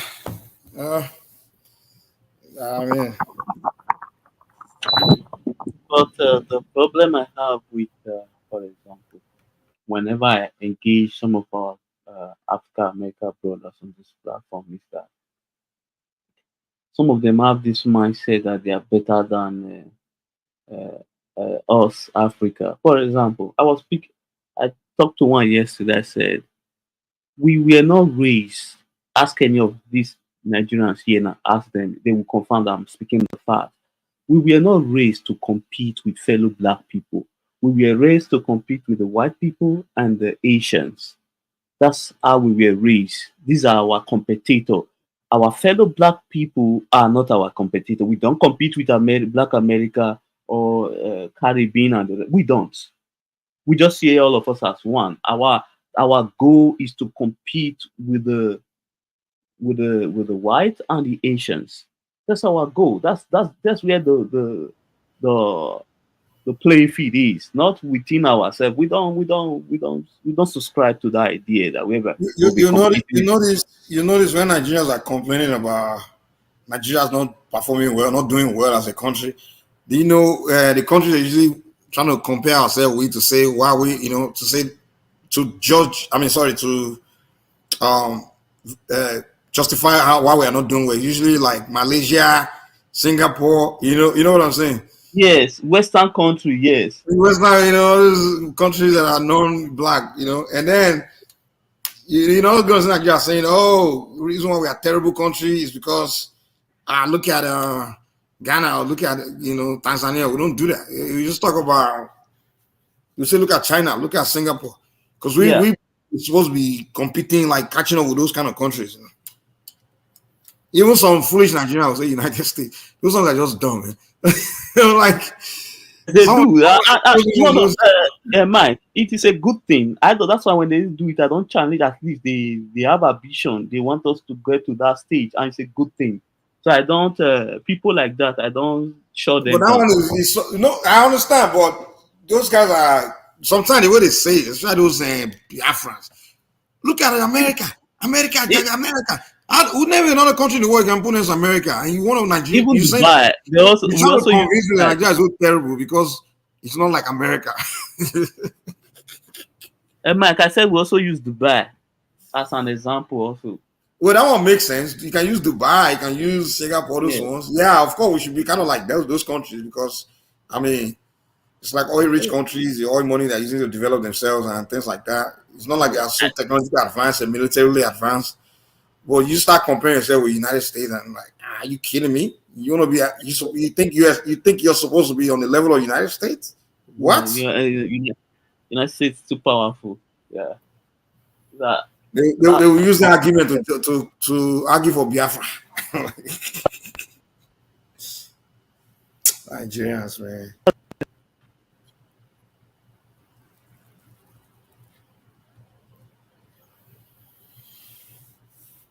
I think the way we're being raised in that country, it's kind of like funny. Also, Mike, you were right, because I still remember that those when I was small, my grandfather used to tell me, because he's illiterate, he would pluck he would go and cut some wood and cut it like 2 pencil size. Then he would be asking me to start counting for him to 1, 2, 3 to 10. Then out from nowhere, he would tell me that when he was a long time ago, that he saw a white man with the helmet, with the iron cap, we call it helmet, and the white khaki. He said, "Can you? You want me to be educated so that I can beat that man in his book?" I said, "Who is the man?" He said, "Yeah, the man. They came here, and he was I think one time he worked as a ship loader with candle. You know what I mean?" So they give a history that during loading that ship, that was way before independence. He then loaded that ship. One of his friends, I don't know if he missed the step, or he fall down or somehow. Said the white man was very, very pissed. So then my grandfather see that white man. he said this will come because they have knowledge that they don't have.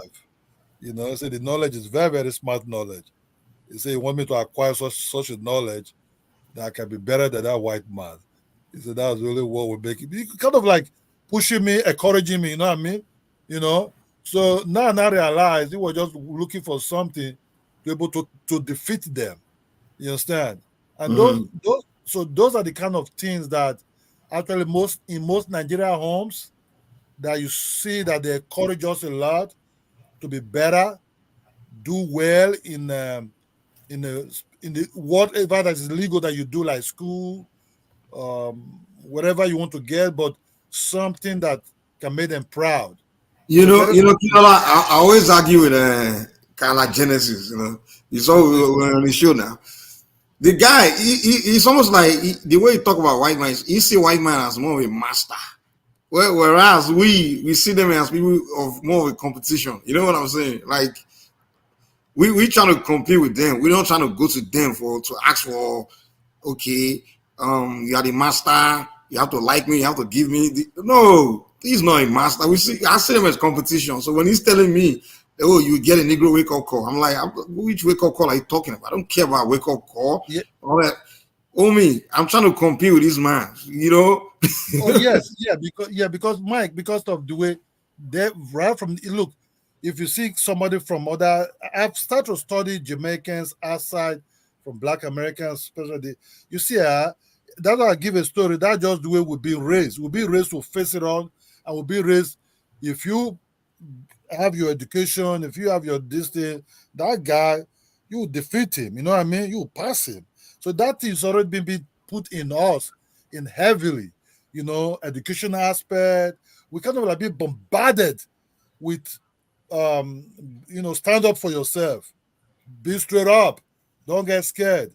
You know, so the mentality you see with most Nigeria, where people say, "Oh, they are very arrogant," they are like this because that is our surviving way. That's already been put in us for for very very long time. So it's not something that me as a Nigerian, I give you the mic. I was in ShopRite in Lagos in Ikeja there, right? So I drove in there. That was 2013. I drove in there. I met this young kid, though. I came down. The guy looked at me and said, "Wow." The guy thought maybe I might be a music producer, one of these things. So the guy said, "Bros, bros, I like you, man. For life be like you, man, but I'll hold past you." I turned and look and said, "Man, I pray for you, bro." It did face me, it did do me nothing.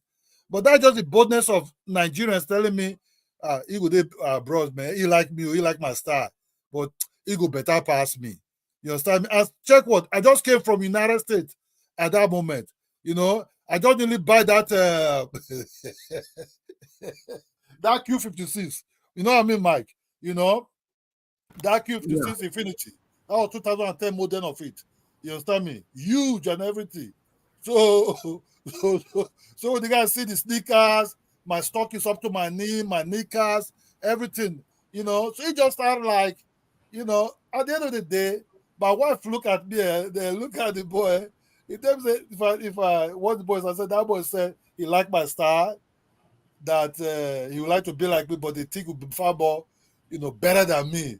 Richer than me. That say he's richer, he'll be richer than me. I say I just encourage and give him praises. You understand me? I said that That's guy the you be mindset.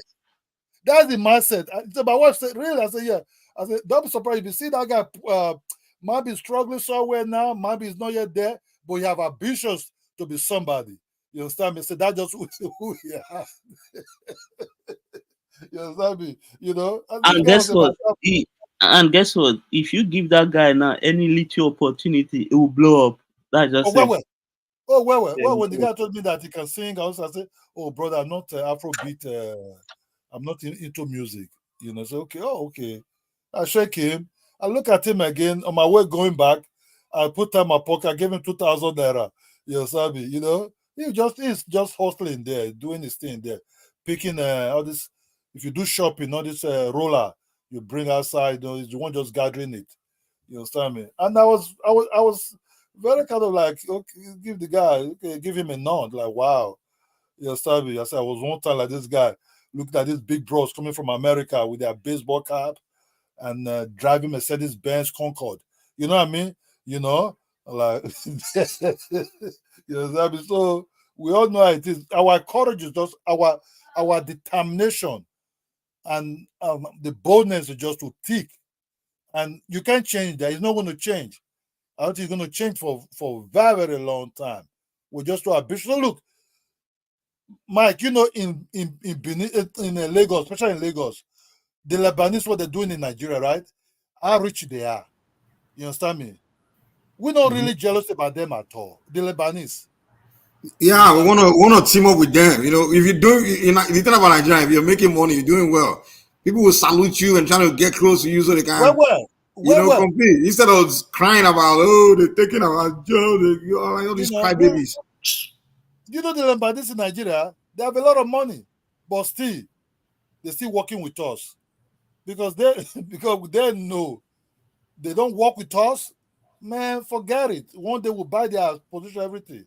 They have to mix with that. We know people really complain.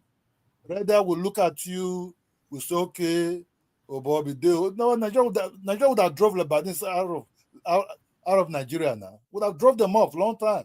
But no. Leave them. We can use them as a target of aspiration. Whatever they have, they buy that apartment. I'm coming to buy more than him there. You understand me? That's just the way it is. You know, that's why we even have white people who have Nigerians nowadays. Check YouTube. We have white people say they're Even Nigerians. Chinese. You see the Nigerians, we make friends with them, we team up with them, you know. You're Nigerians, so yes. But you hear the key word they're using is team up. I mean, so that's a very critical in general trade and advancement in networking. Period. So Yes. I think that's what South African are trying to say too. They want you to partner with them as well. You don't think so? Look, They're not asking a partner, man. They're not even. Look, my bro, Africa is not there yet. They're not there. They're not just straight hating on you, man. Go ahead, Nigeria first. Mike, what I discovered recently, I saw a video. I didn't know that Nigeria has been producing firearms for since in the 70s or early 60s, like AK-47, all that light arms and all this. I didn't know we produce such things. I think we produce weapons, man. No, I didn't know. I thought we always just buy all these things from the West. I didn't know we produce all this. Yeah, the Russians during that time of civil war, when the Americans and the British they want to sell weapons to Nigerians, I think the Russians teach the Nigerians how to produce some of all these things at that time. So that's why we have mechanic in police, we have mechanic in the army to produce all these things. You understand me? All these engineering people at that time. So they still keep that tradition. Tradition. So you see, that's what we're talking about. I think the guy from Haiti, sorry man, your name is very difficult for me to, I don't want to bastardize it. Look, I'll give you an example. During the time of the colonization, right? Why we didn't really see the British is because our men, our ancestors, they allowed them to come and become middlemen, or come and be, we did allow them to come and take over some of the cocoa, most of those powerful things, right? We put them by the wharf, be by the river there. We supply you, you pay us, you go. You understand me? You know, that's what most people in that place called Nigeria were operating. I think there was one very rich Yoruba man. I forget his name. I think it's from I don't know, Ibadan or somewhere like that. That guy was rich out of cane, palm oil with the British. If you see his mansion, it's the mansion they're building now. They call it castle. And that guy still have his mansion there. So there they allow you to come inside the mainland, come and be taken over, like what they did in some countries. So you don't carry it and go, no. We sell for you. Maybe the British can dictate the price, right?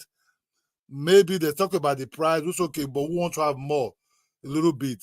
So we sell for you, we take it to your ship, you employ people to be loyal to your ship. That was Nigeria were really doing that. That's what we didn't really see most white people in our eyes. So all what they were telling us is people that come close to them, I want you people to be more than that white people. I want people to be more than that white people. So we kind of like be fed up with a story that a white man with white khaki, with helmet in his head, that kind of like control things from the wharf. That they want us to be well educated, well mannered, and we can do more, we can beat those people. So they already give us targets, what to chase. And that in most Nigerian homes until today, we pass it to our children and and everything. That's just all, Yeah, what Kidola is trying to explain that we didn't personally engage the white people. None of us. It's mostly our leaders that engage them. Many of us, if you even ask Kidola, we didn't personally witness these people. Even our fathers, some of our forefathers, they didn't meet these people direct. You understand me? So, as Kidola said, Kidola is right. No, I understand that. I understand that. Because even like when I was younger in America, some of the Black Americans believe some kind of alternative history where the white man came in and beat up and slap up everybody. But that doesn't really exist in the Caribbean. The Caribbean, like tribal war, and most of the whites didn't go inland. some of those type of histories. I don't know if the European changed their history in America to make them like superior in the minds of some of the blacks, because that's what they used to teach. They used to teach that the white man went inside and he grabbed people and snatched them and put them on ships. That don't even sound real. But I get what you're saying, and I understand what your point is in terms of trade and investments and competing. That's why I respect Nigerians. But at the same time, I feel like some of the if you listen to some of what the South Africans are saying, they're using the criminals as a scapegoat. But when they try to attack the Ethiopians, the Nigerians, the Ghanaians, whoever that's coming to their country, they're always complaining that they open up shop for themselves and they don't partner with them. So that's what I was trying to say. It's a real problem, partnership versus That kind of sound like what FB always say too. Oh, you coming over here, you don't partner with us. Yeah, Okay. they wait. It's the same thing. Am I the one that's gonna come? I'm doing something good. I'm the one that's gonna come partner with you, or you the one that's supposed to approach me to come partner with you? Thank you. We just give you an example right. of It's two ways. It's two ways. we give hold on. We give example of Lebanese in Nigeria. When they're making money, we go partner with them. You know, we don't wait for them. We don't sit around like morons and wait for them to come and approach us. Does that make sense? What is it for him to gain to come and be approaching me? Who needs who? I need him. So we go out. If you come to Nigeria, China, you start doing good. Nigerians gonna approach you. First of all, it's like, pandering, being nice to you and everything, and pandering, and talking, inviting you to lunch and things like that, or the parties, because they want to get close to you. They want to see how you're doing it, partner with you, because they need you more than you need them at that moment. Because the fact that you're the one doing great, But we're talking about these people that you see you making it, and they're upset that you don't come and partner with them. I'm making it, I should be the one to come and approach you. Oh, that's not the way it works, man.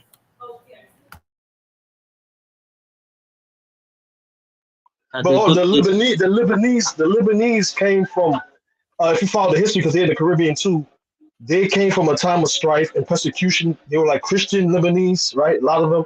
These guys needed you guys, and they approached you. It's a two-way street, So I feel like it's the same way. It's a two-way street. You know what I mean? Because these guys come from poor countries. Lebanese used to be poor. They make money from trade and exploitation, and they send it back. What's two-way street? There's plenty two-way streets you're talking about. In terms of like, for Nigeria to grow, they're going to need to. That's why I think that's one of the things that's harming the Nigerian market currently, is that they need to expand outwards. They need to expand into Togo, expand into Ghana, expand into Senegal, expand into Tanzania. Yeah, we have businesses across all those. We are expanded, man. We do business all over. What are you talking about? We have I know that. I understand that. I'm talking about explaining two-way street you're talking about with the partnership with people, with groups. Oh, let's use this context. In the case of South Africa and the FBA people in America that complain about, you don't partner with us, and you talking about two-way streets. What do you mean by that? In terms of FBA, I guess they want more, like, because you guys have a tie to a nation. So in terms of, if you guys open up more housing developments, etc., the rent money would be used to create more investments back in Nigeria, vice versa. If you guys invest in black farming in America, that will tie in and help Nigerians' economy, vice versa. The trade will increase wealth for both groups of blacks. The same for South Africa. If you guys went down there investing in housing, because some of them have a lack of housing, you will make money off of that. You know what I mean? So what makes you think we don't invest in housing? What makes you think we don't do this? I know you guys. I'm saying from a more organized scale, because I feel like individuals, like if you notice, a lot of individual Nigeria are doing a lot of movements and a lot of things and making a lot of wealth, which is amazing. But some of them are just doing it as an individual. They're not coordinated with the government. Am I correct? So if the government would sit down and tie the different partnerships together, if the African American leadership was to sit down with the Nigerian government or the AU or the ECOWAS and create partnerships, I think it will increase wealth. I think one of the things that recently happened. African America is not a country. How can they go create partnership? No, but they have Black Caucus. They have all these different little black groups that are tied into government. There's no way they can do anything like that. So they can't do HBCU. Mike, let me explain. Recently, Afrexim Bank did their annual meeting in Bahamas. Most of the Caribbean country was there. Prime Minister, a lot of, even Dangote was there. Guess who I didn't find there? The Black Americans. They were not there. So we are not going to force anybody. But they can't be there though. They are not a country. Thank you. When if you say a state is engaging on that state, those countries you're talking about, Bahamas and Jamaica, those are nations. This government to government thing. They are all members of the United Nations. You can't go and how can a government of a country going to be engaging a population of another country? Yes, it's like yeah, it's going to cause problems. So they are not going to do that. They need to, if they want collaboration with Africa, they need to approach Africa. We are not going to do it the other way because like we are looking for trouble. They have to do it as individual entities, companies. They got to go as companies. You understand? Like maybe Black American and own companies. Yeah, you go over there and say, oh, our own companies there, favor me because I'm, a descendant of your place. And then you can, now you're talking, but you can't be saying the state have to come and engage the population of the people. It doesn't make sense. They can't do that. I agree with that. Because even CARICOM always approaches the AU. CARICOM petitioned to join the AU. Haiti petitioned to join the AU. So it's always an engagement of you got to reach out your hand to receive. So you're right technically, but I still feel like with South Africa, you guys can do it with South Africa. But South Africa, hold on. South Africa as a country has relationship with Nigeria though already. So what is the point here? So you want the population to be engaging population and be doing kumbaya? No, I'm talking about in terms of like, say the people are claiming that there's an illegal immigration issue, both countries. Cause I seen it recently under Buhari. I didn't see the Tinubu sit with this current Ramaphosa guy. So I saw Buhari sit with him. So I'm saying the constant engagement to keep the united, some kind of image that you guys both have a handle on the situation. I think that's what's missing from the whole situation. But that's people to people. That's Panthers. You're gonna have people. But we're talking about the two countries have relations. They have embassies in each other's countries, and they have trade deals and all those things. That's out of the way. If you're talking about clowns insulting each other or just misbehaving, nobody can control that. That's true. I'll give you that. Yeah. So when you talk about Nigerians in South Africa starting business, doing things. And then the South African like, oh, you're not partnering. Broke South African, you're making money in my country, you're not partnering with me. And he's a clown. Yeah, that doesn't make sense. Same thing you see with the FBAs over here. Like, oh, y'all coming over here, y'all open up business, and y'all don't partner with us. What the fuck are you talking about, man? So I'm the one that's supposed to come and be, I'm supposed to be the one to come and be engaging you, or you're the one that's supposed to engage me. The FBA is even more ridiculous. Like, they'll be like, the Africans come over here and they don't come fuck with us. Really? Who's supposed to work on who? Yeah. I think that's a lie. I think that's a lie as well. A lot of them are like some of the first, like a lot of black foreigners when they come here, the first people they try to engage is them, and they kind of look down on you because they have this mentality of like superiority. So I think that's a lie. I think it's some type of shit that they promote, but I don't think it's really true, Because I noticed that they'll make fun of your shoes, they'll talk about how they're more American than you, etc. But then they get older and claim that nobody reached out to them, nobody showed them love. We show more love to them. We know their artists more than they know our artists. You can ask FBA to name 5 Haitian artists, he wouldn't know. 10 Jamaican artists, he wouldn't know.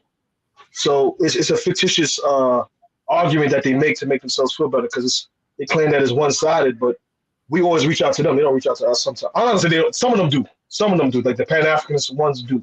But the average amongst them, the majority, they have like a half-ass stand towards foreign black people. Yeah, what I noticed about those category of people is if you don't trying to do things they do, like fall in line with their mentality and their dressing and all those things, they will reject. They don't have nothing to do with you, right? Like, imagine you wearing some Payless shoes. You want to go walk with them when they're wearing Jordans and Nikes. I'm talking about the young ones.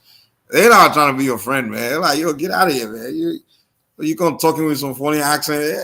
They're full of shit, man. These guys, when they come online and say that, I just laugh, man. I'm like, are you kidding me? Right. Yeah, there was these people, I know them now. They say you are too. They say you are too lame. They say you are too lame to engage them. When I get there, they will look down on you, man. They will laugh. If you even go near them, they'll start making fun of you before you even get close enough. They'll start climbing you from your head to your toes, man. Yeah. God. They're going to lie. They'll be like, oh, you. After you start making money, right? I know these people now. It was after you, as an African, you start making money. You start showing up with when you don't go engineering school. You start making good money. You start driving nice Mercedes Benz and that's not you start claiming that you're not fucking with them. But those days, 1995, I come across one very tall one, no? From that North Carolina side, man. So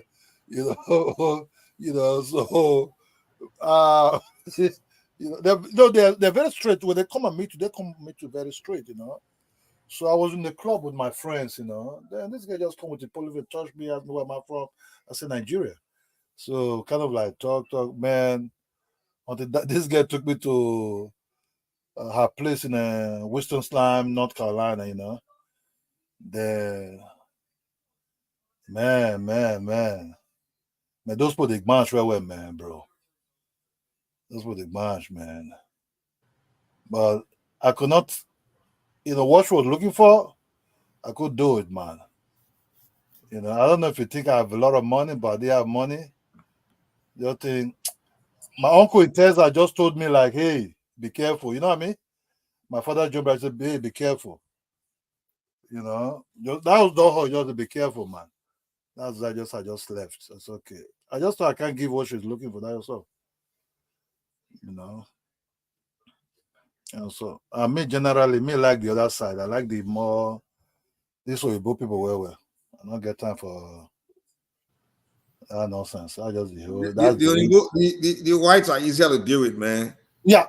Far more easier, far more try to know much about you deep heavily than the other side. The other side can be problematic, can be good at the beginning, right? But come to they want you to pay for everything.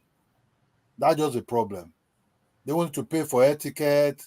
They want you to pay for most things, and I'm not too used to that thing because right from time I've never really get used to those kind of things with women. If I went to restaurants, even in their own place there, I have to see pay for the food, going out, things, man. I'm not just too interested about that. The mom of the girl started calling me, I don't know, she was calling me native, say I have a brown eyes, you know what I mean? I said, man, you got brown You know what I noticed, Kilola? Like the whites, they gravitate towards the positive Africans, you understand? Like the Africans they're upright, you understand? They want to do great things, like get an education and things like that. But the blacks tend to repel those kind of Africans. Like if you're an African that's trying to like maybe do something good, they'll see you as a sellout or something like that. But they tend to want to gravitate towards the Africans that are rough, like they like they like they like you when you're an African, you're rough and you're like, you understand? Yeah, because the white people don't, they are people who want to know where do you want to be 2 years from now. You understand? And they like to engage. When you say you have this plan, you have that plan, you have this plan, so they like to engage you on that. And sometimes they think you take them very serious as part of the whole package. They will start bringing their own idea how to come to that stage. You understand me? What how they can add money together, you and they can add money together, and how to save that money, where to, they will come with a whole total plan, how to achieve this project that you are now introducing now into that game. You understand me? So the white are not entitled to be doing, except if the white gets rough herself. You understand me? That means it's a low white person, no education, nothing. the one that have education inside, and you start talking to them, so they want to they want to invest with you. Then okay, this is serious, and they're very patient because they think, okay, with this guy, I can do this, I can do this. Man can have a very beautiful, all the so-called beautiful thing they have in their mind, but they also want to contribute something also on top of the table. But with the other side, um, it's not real like that. They call it traditional. I want a traditional man. You understand me? What mean by traditional man you're looking for? To be open the door for you, or to be doing shopping for you, or just to be buying you shoes every weekend when you're going to buy birthday party? You know what I mean? Because let us be honest. If you date black American girls sometime, if those that really like to go to party everything, they like to buy shoes every weekend. You understand me? You know, and Kidola also like I was having a conversation with this black American girl, right? I was like, yo, how come it looks like the other race of women, they get the guys, man. They end up, it's like they're winning in competition. But you guys are more attractive. Because to be fair, the black women, they're more attractive than the other race of women, to be honest. Like when it comes to, like, they got the body, they are more sexually more attractive, to be honest. But the other race of women tends to get most of the guys, like they give I'm like, yo, and then they complain like, oh, it's because self-hate, the men are self-hate and things. I'm like, no, it's not true. The thing is, the other race of women focus on more of the internal attraction to attract men, like presentation, elegant, like, how they present themselves, and more psychological.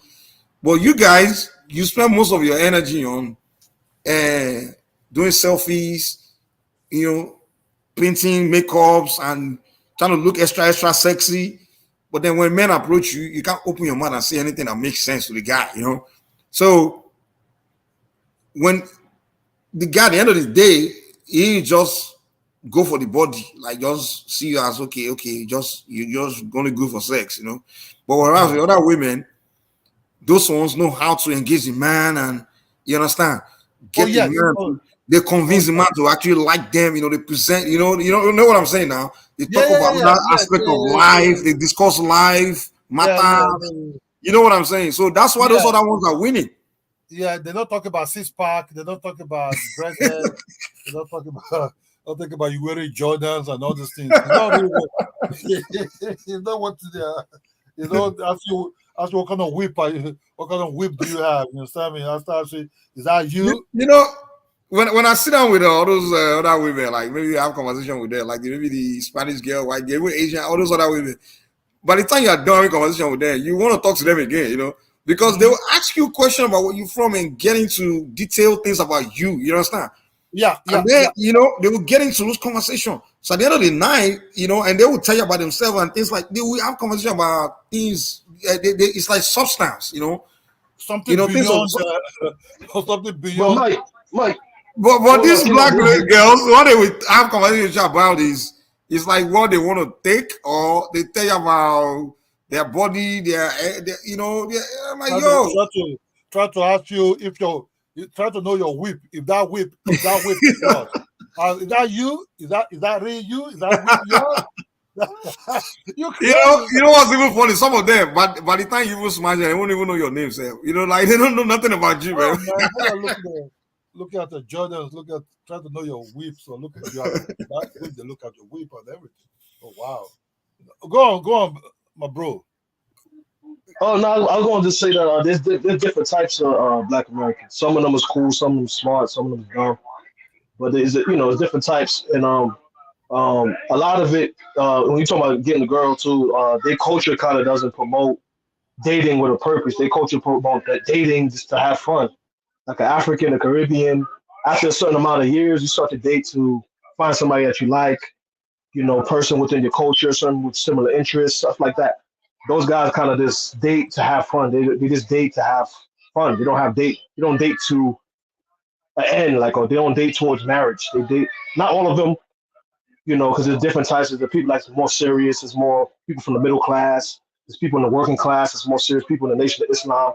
They're more serious kind of Black Americans than is the goofy ones. But um, the overall culture that they push is the culture of this date to have fun. Life is short. When you're 45, you're still young. So you got people who are not married at 45. So some of the stuff that the women are talking about is somewhat true because they're culturally they're very similar to foreign blacks, but they're different as well. And a lot of their culture has been like manipulated by the whites, and them themselves have manipulated it. Like, sometimes they will say like marriage is a white, entity or whatever. The reality is it's very important, and it's part of a lot of people's different cultures, even African culture. So it's a backwards mentality to have, but some of them have that where they believe that you just should be dating to have fun, and not until you're ready, which could be at 50 years old, you should settle down and marry. That's why a lot of them marry late. You know what I mean? So it's just their mentality sometimes, not all of them, but some of them is not conducive to like family. You know what I mean? That's what I was trying to say, man. Yeah, but we try to what I noticed about the difference. Let me say I used white people and because if you live in the United States, most Black people there might come across them as Black Americans also. There's a very big difference between when you're dealing with both women, the white and the Black. It's very, very big difference, my bro. Very, very big difference. I'm not talking about the trailer trash white. So I'm talking about if they have a real education, they went to school, they have their things together, man, and they won't want to be into a relationship with you. What they're looking at is different from what Black American women are looking at. You understand me? Their view of life is far different. You understand me? The way they spread things, So let I tell you that you can take a white woman. Let me say you can take a white woman for window shopping, just to take a walk and do window shop without not buying nothing, right? And she will tell you, "Wow, I do really love it today. I love it a lot." You understand me? You don't need to take her to. They will show In gratitude. America?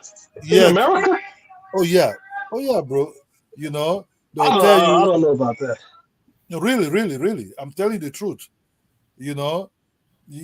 Take as long you're serious. I'm not talking about. The thing about the white chicks, I'm not going to lie to you. Among all the ladies, the races, the white girls are the smartest, man. I'm telling you, they're so maybe because they read books. I don't know.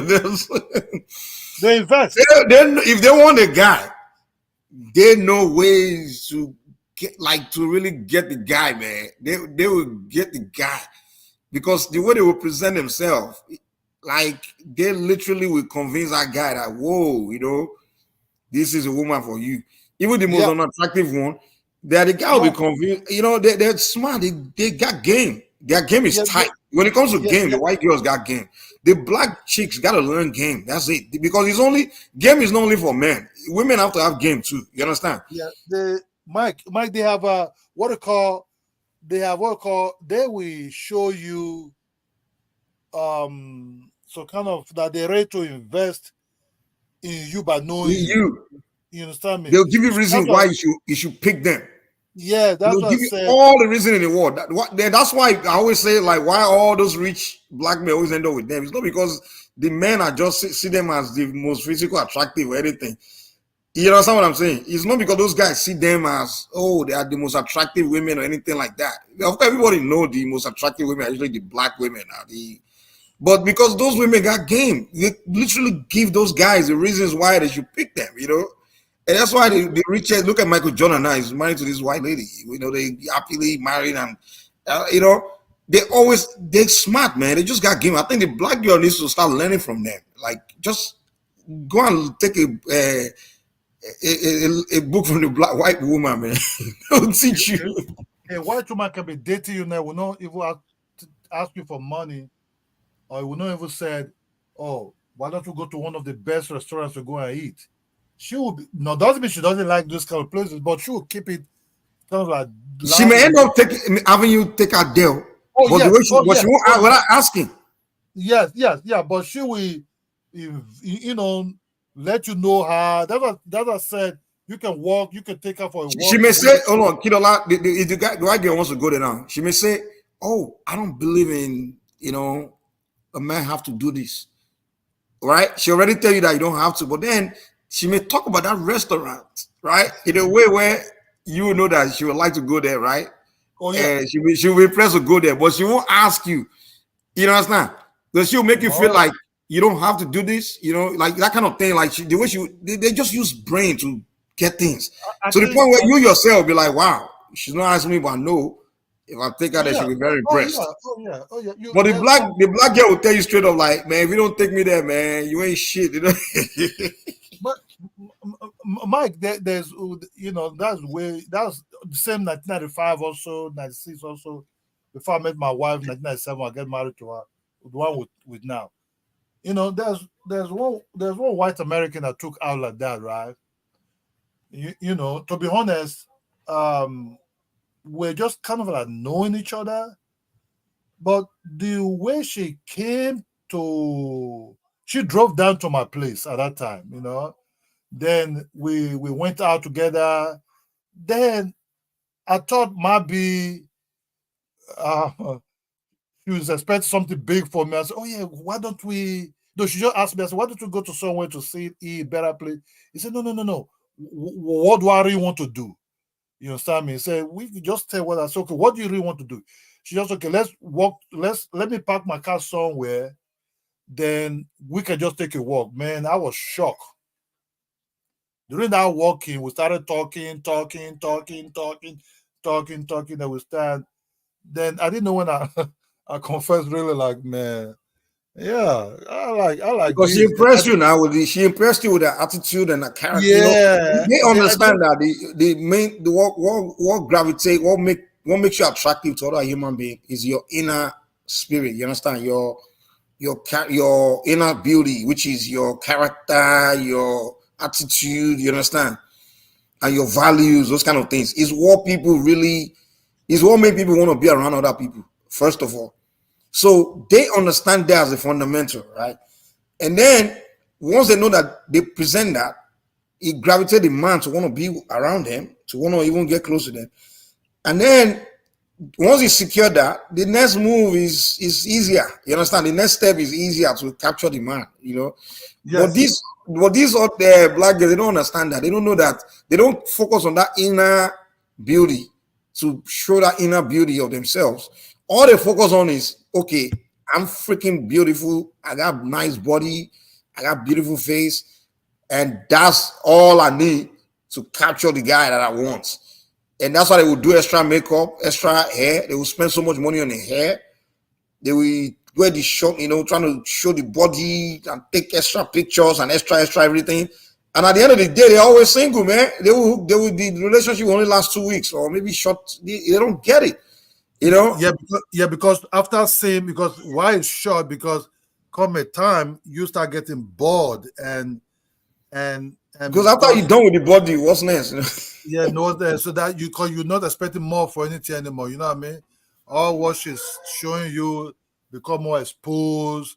There's nothing else to talk, everything have to relate. Look, there are some of these white girls you take out, man, they'll tell you thank you for just doing the ordinary work, just to sit and eat ice cream, maybe something, not like you will not spend money later, but these are like tiny things. They'll give you compliment for every little thing you do.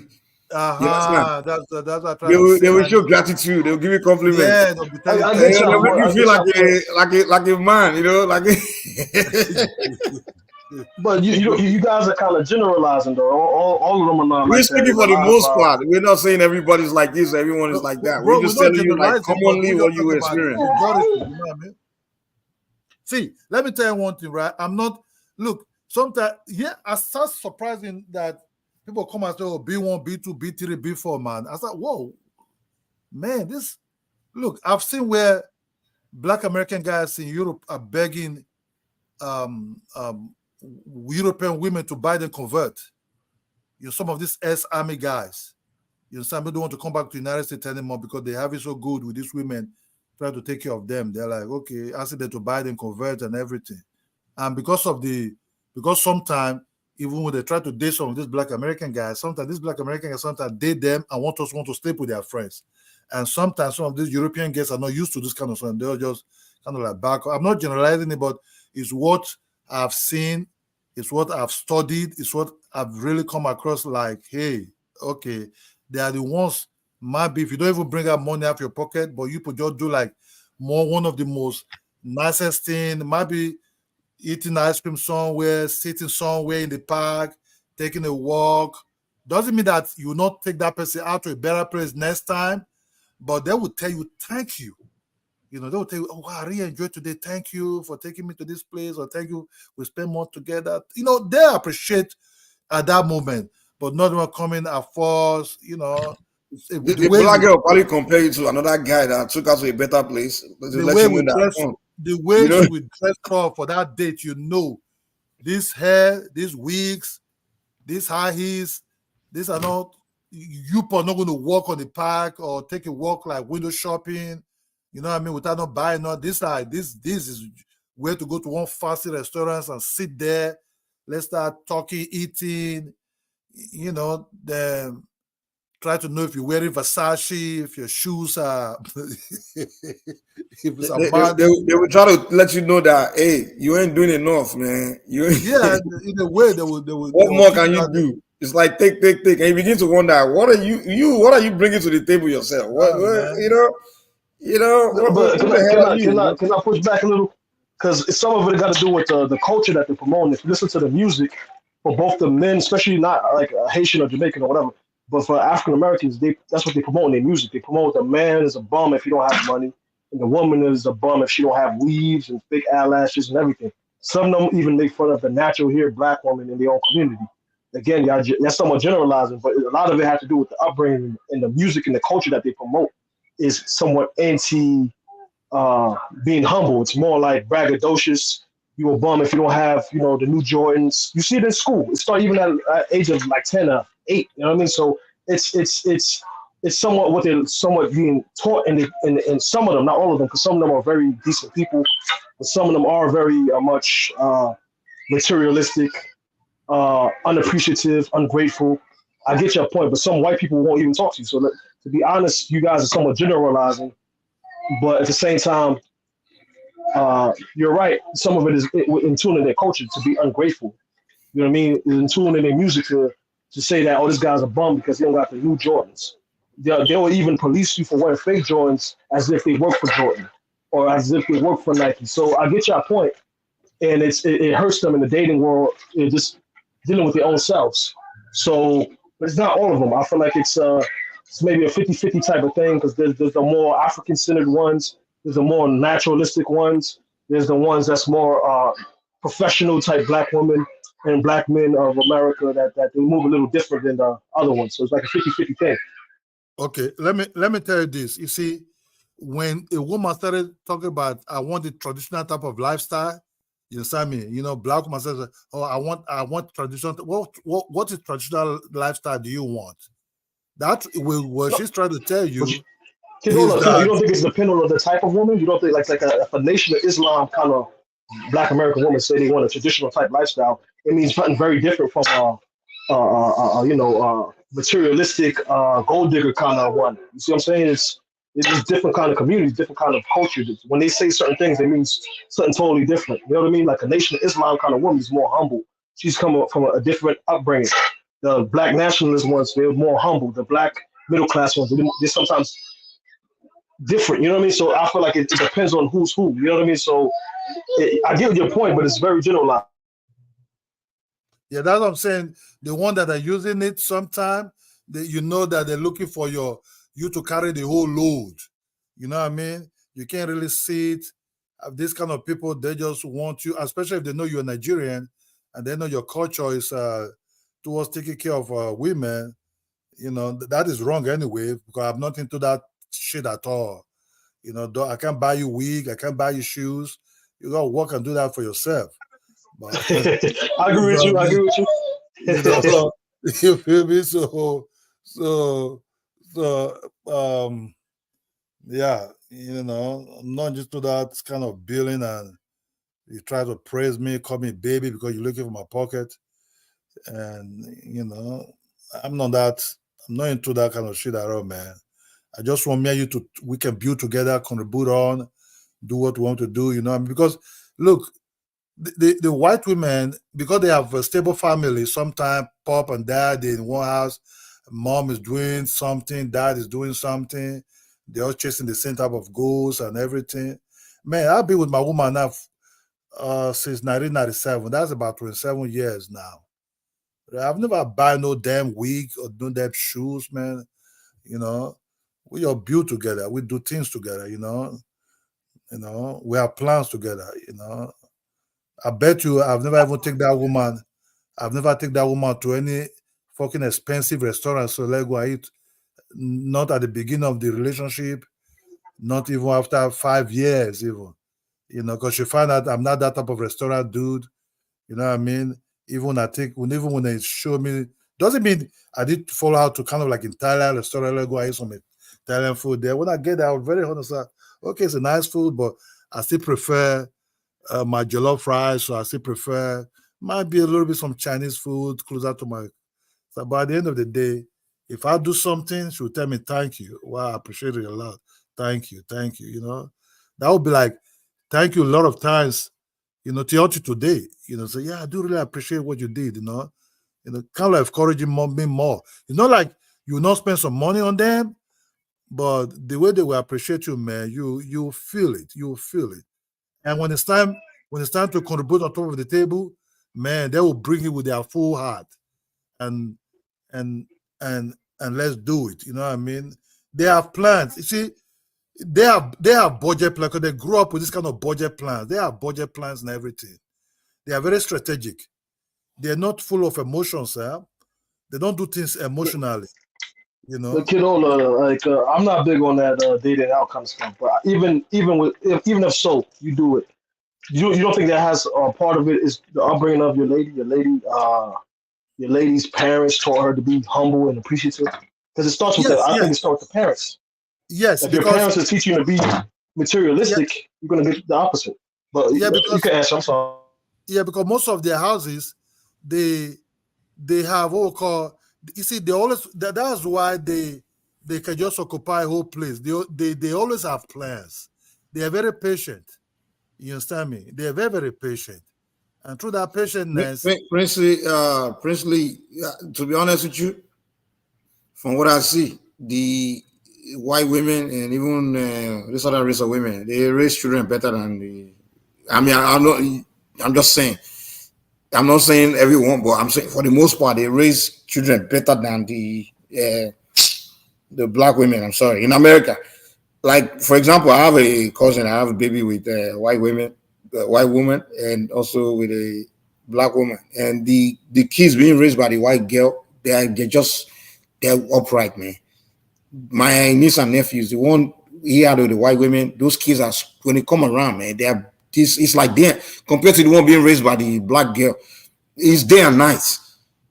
Like you could see that this woman is doing better job. This white lady is doing better job on the kids than the black girl. The ones being raised by the But black girl. what type of black woman is she? Is she like the hoodish kind, or It's not even what hood. It's type not of? even hood. She's even educated. That's the funny thing. She's educated. She went to Wow, school. She got college wow, degree, wow, and she wow. still doesn't get no. She's. I mean, I'm like, dude, compare. I'm not saying she's doing a terrible. I mean, completely terrible job, but it's two different things. The white girl, the ways where they don't curse, they just have manners, And she will even encourage them to learn the African. Even though both of them, get along with my cousin, but the white girl is doing a way better job. And it makes more sense why we see how the first black president was raised by a white woman. And even the Kamala, there's about to be the first black female president. She's raised by an Indian woman. So I think the black American women's got to step up their game, though. It's in sense of raising kids. yeah, the white women don't cuss at all. They will talk to you. They have what called timeout. They put you on the timeout first. Like the white girl, when she bring those kids around, none of us better curse. Like she would act up like, no, you guys don't use foul language in front of my kids. But when the black girl bring the kids around, man, dude, we can.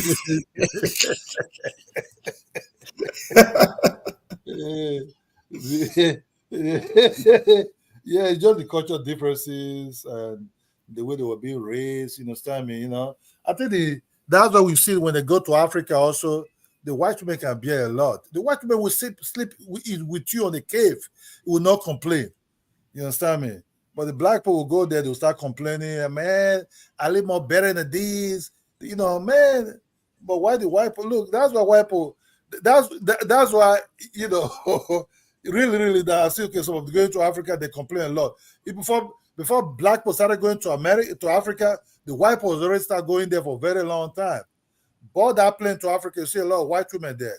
White man, white women going over there, going to do their thing there. No, but they also were trashing the image of Africa. There's a lot of in the diaspora, the image that we got of Africa was a very negative image coming from those very people that you're praising. So I feel like it's somewhat of a generalization. It's not their job to paint your place good. It's not their job. It's your job to paint where you're from good. And why would you go to them for information about yourself? And that's what I don't understand. When you guys blame them for the way you think, I'm like, how do you? So first of all, you don't think you should be blaming yourself or even allowing someone else to tell you about about yourself? No. But I'm saying, like, image-wise, I'm just saying in general. Like, as a Haitian, our image of Haiti, Africa is mixed. Some of it is positive, some of it is negative. A lot of us take pride in Africa, so it's different. But even then, I'm saying in the media of America, the same white people that you're praising is showing Africa as savage, backwards, etc. No, I don't think we're praising. It's the opposite, and that's false. See, look, that was when they could do that. The people that really giving us bad names are the ones that the government send over there. These NGOs and everything that go on, like they're really coming to help you while they're just spies. Those are the ones to load down Africans' morale or African stance. They have to set that tone to their people because they know what they're doing there. Because they want. Yeah, I think that bad image is more of a government organized. It's a government thing. It's not really like. It's not like the whole white population were in it. No. So white women. It's a government thing. They have an agenda. They have many reasons. First of all, they want tourism. There are people to be going there and be spending, money there. In fact, they do it to most places except their allied countries like the EU's. They only pay the EU countries as a place to visit because they don't want their population, their citizens, to be taking money to go and be spending tourist money in all these countries. So they're paying all these countries bad, and they're paying the EU countries good. So it's a game. It's a government thing. It's not really. There's some white women that will follow their boyfriend to Africa, and they say, "Oh, where do you want us to go again?" You know what? Because they're very interested in saying things they have never been with before. If you want to, what's funny, that's why their government painting those places bad. White people. They say white people that still go there. The blacks. I don't know. If you bought plane to Nigeria, you see them on the plane. It's white people. You will see Caribbeans and Black Americans. The same thing can be said about Haiti, but the image of Haiti is painted as shit by the whites. I'm not gonna. If I go on a plane to Haiti, besides a lot of Haitians, you see a lot of white and Chinese and Lebanese people. Yeah, does that mean tells you that something is wrong. Haiti? That tells you that something is wrong with black people. We are the only one that don't know how to think for ourselves. We're the only people that someone else have to tell us what to think about places and how to feel about. So, something is wrong. We rather than blaming these other people, we need to start asking ourselves question. Are we foolish? Is it someone else that have to determine your consciousness, how you reason? No, but it's not determining the consciousness. I'm just saying it's a fact that that's what they do. For you to paint that, all of them are kind.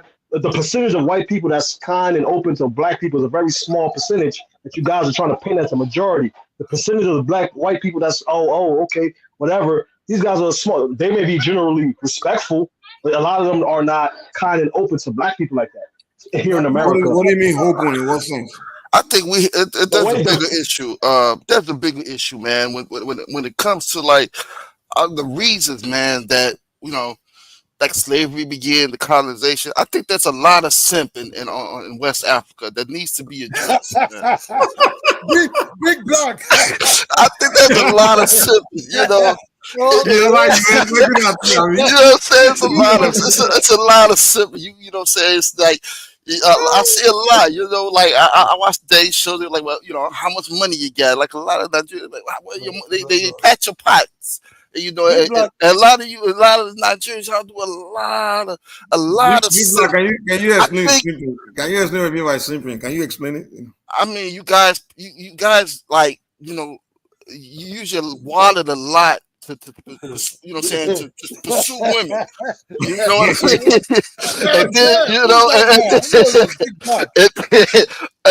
then, you know, you But Big get Black, away with, if we're you telling know, you, well, I'm saying, let me explain it a little bit more. okay, And go then, ahead. you know, Kala. the women Even seem Kala is to, there. Kala, come I, on the show, man. Go. Kala, gotta come on, man.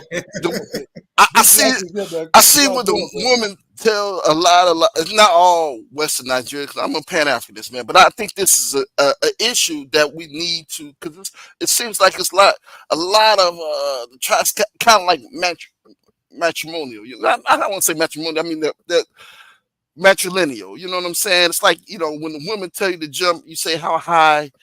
And I think if there wasn't a lot of simping going on back in the day, then you ought to have been, you know, more ready for, you know, the invaders when they came. You know what I mean? But you so busy simping, you didn't have your eyes on the prize, and Can you that's a give us an big example problem. of? I mean, can you explain? Give us example of the simping you're talking about, like.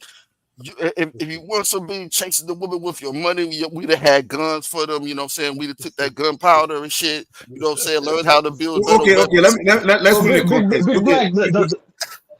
Do you think My fault. we were simping on the show today? Do you think we were simping here today? No, y'all dogging out black women today, but I mean, and I'm ashamed that you, Mike, because I remember when you first came on, you said, "Man, the black woman treated me better than anybody. They gave me a fair shake when I went to the United States. They promoted me to manager, to super manager." You know, nobody understood me like the black women. You know what I mean? But I like black women though. I never said I don't like black women. Today we didn't say we don't like. Hold on. But we're just giving experience of things that we notice.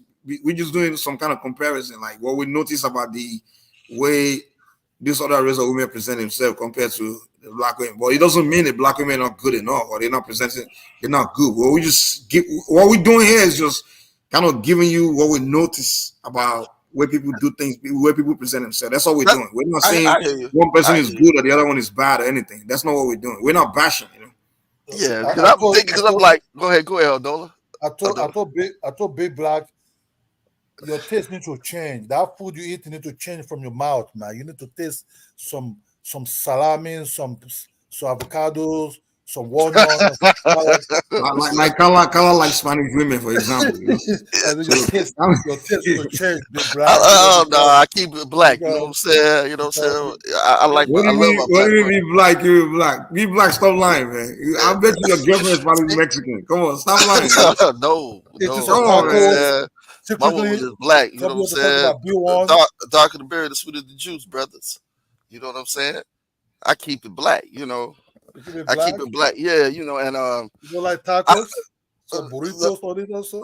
So be black. What do you look for in a woman, though? What do you look for in a woman? Like, I look for something everybody, you know, a woman that, you know, I'm not simping. So, you know what I'm saying? You know, we're not saying you're not simping. We ask you what qualities do you look for in a woman? I'm not single, so I'm not looking for no woman no more. You know what I'm saying? Okay. No, that's not what we're asking you. I say, like, what do you value in a woman? What are the qualities, things you value in a woman? You know? A woman that kind, got a head on her shoulders, and not so materialistic, you know. So you're describing the same women we described now.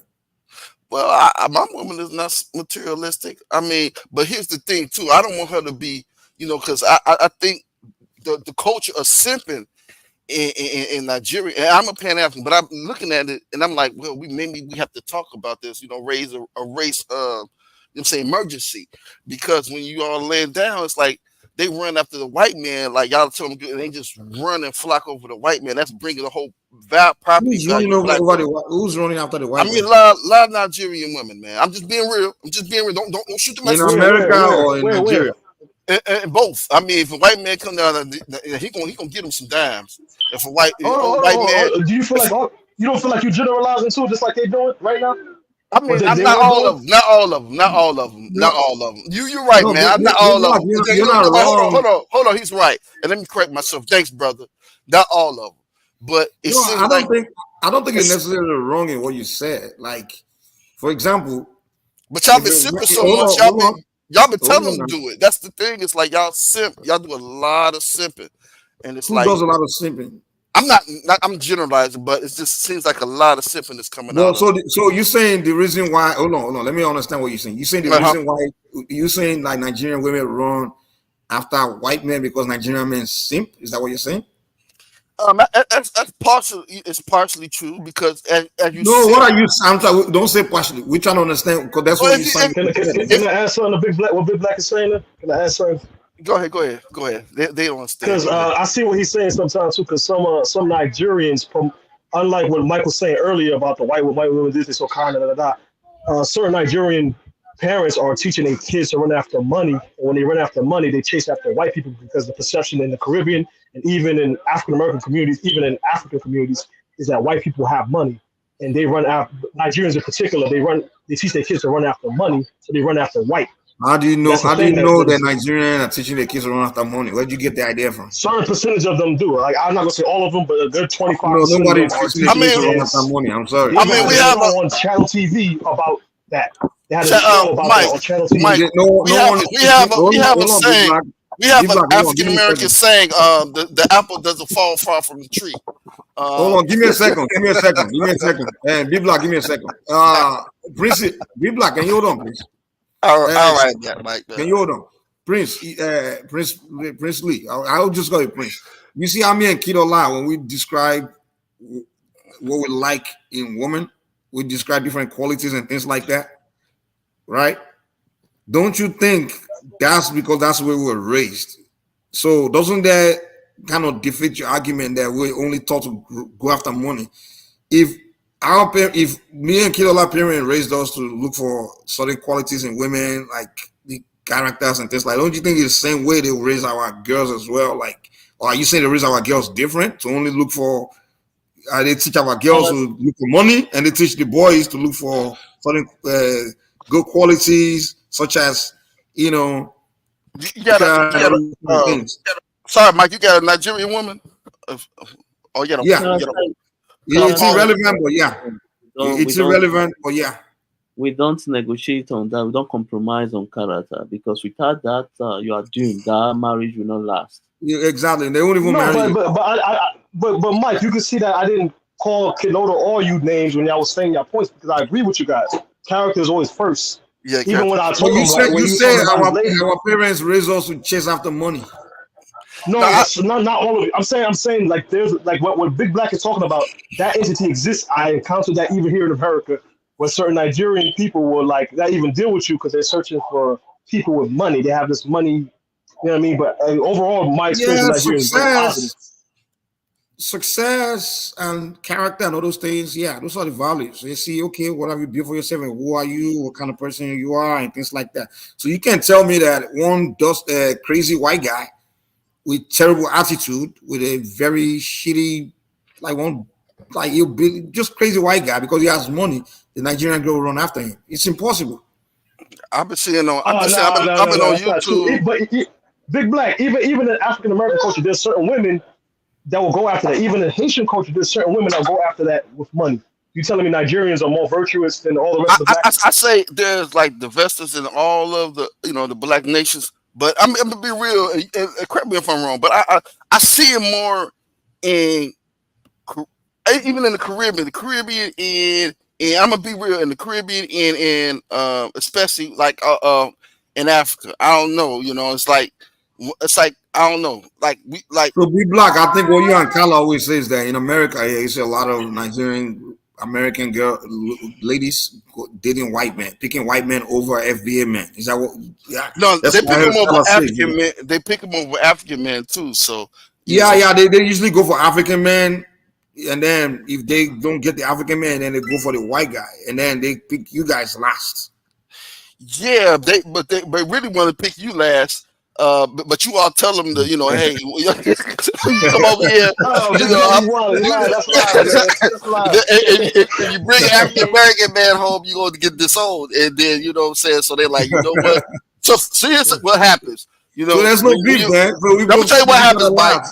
Mike, what happens is when you're over there and y'all in Africa, y'all see the and y'all see some of the culture is ratchet, and you be like, look at these African men, African American men. They're not like true African men.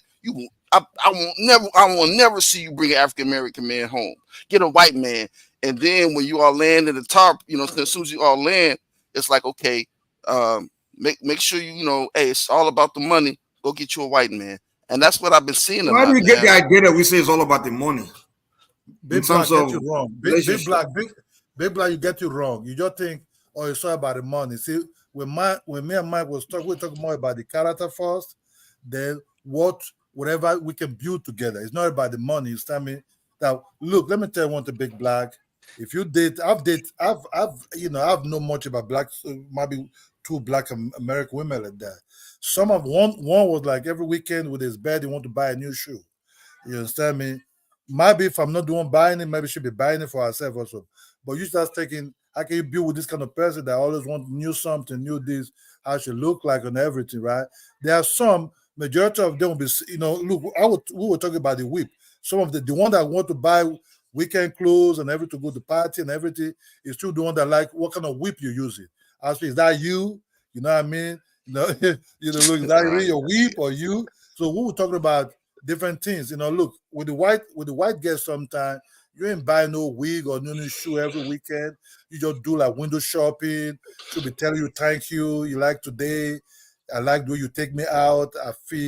I like next time we'll do more, go to somewhere to have more fun. Not about going to the most expensive restaurants or checking your shoe if you're wearing Jordans or Versace or something like that. Then just this person want to know much about you. She will invest more for you to know more about her, and she will let you understand I'm the best woman for you. You understand me? Then you start really so, okay, this person now telling you thank you, make you feel very important. You understand me? Not the one be asking you, oh, man, you like you like Benz or you like Jordan shoes, or you start checking your bet and all this nonsense that didn't mean anything. That's what I'm talking about. So for me, I'm not gonna lie. I prefer the white side. You know what I'm saying? There's nothing wrong about it. I mean, that's a lot of brothers that feel like you. I prefer the white side. They want a woman when they say jump, she say how high. Big Black. I see that. I see that. Pancake and peanut butter you be eating. That is, you see, you very confused right now. Big No. Black. You try the walnut and the avocado and the berries, the black berries inside your salad bowl. You know what we're talking about, Big Black. You know what I'm saying? You forget about that. Ola, you always try to justify your. Hey, Big Black, man, you gotta be careful, man. If you go white, you might not go back, man. I thought Big Black, you go white, you can't go back anymore. What's up, man? What's up? You don't think that I disagree with him. I'm more I believe in black love, black family, especially Haitian love, no love. You feel me? But at the same time, I think that what they're saying overall in terms of character, that's important. I think that's what you look for in your woman too.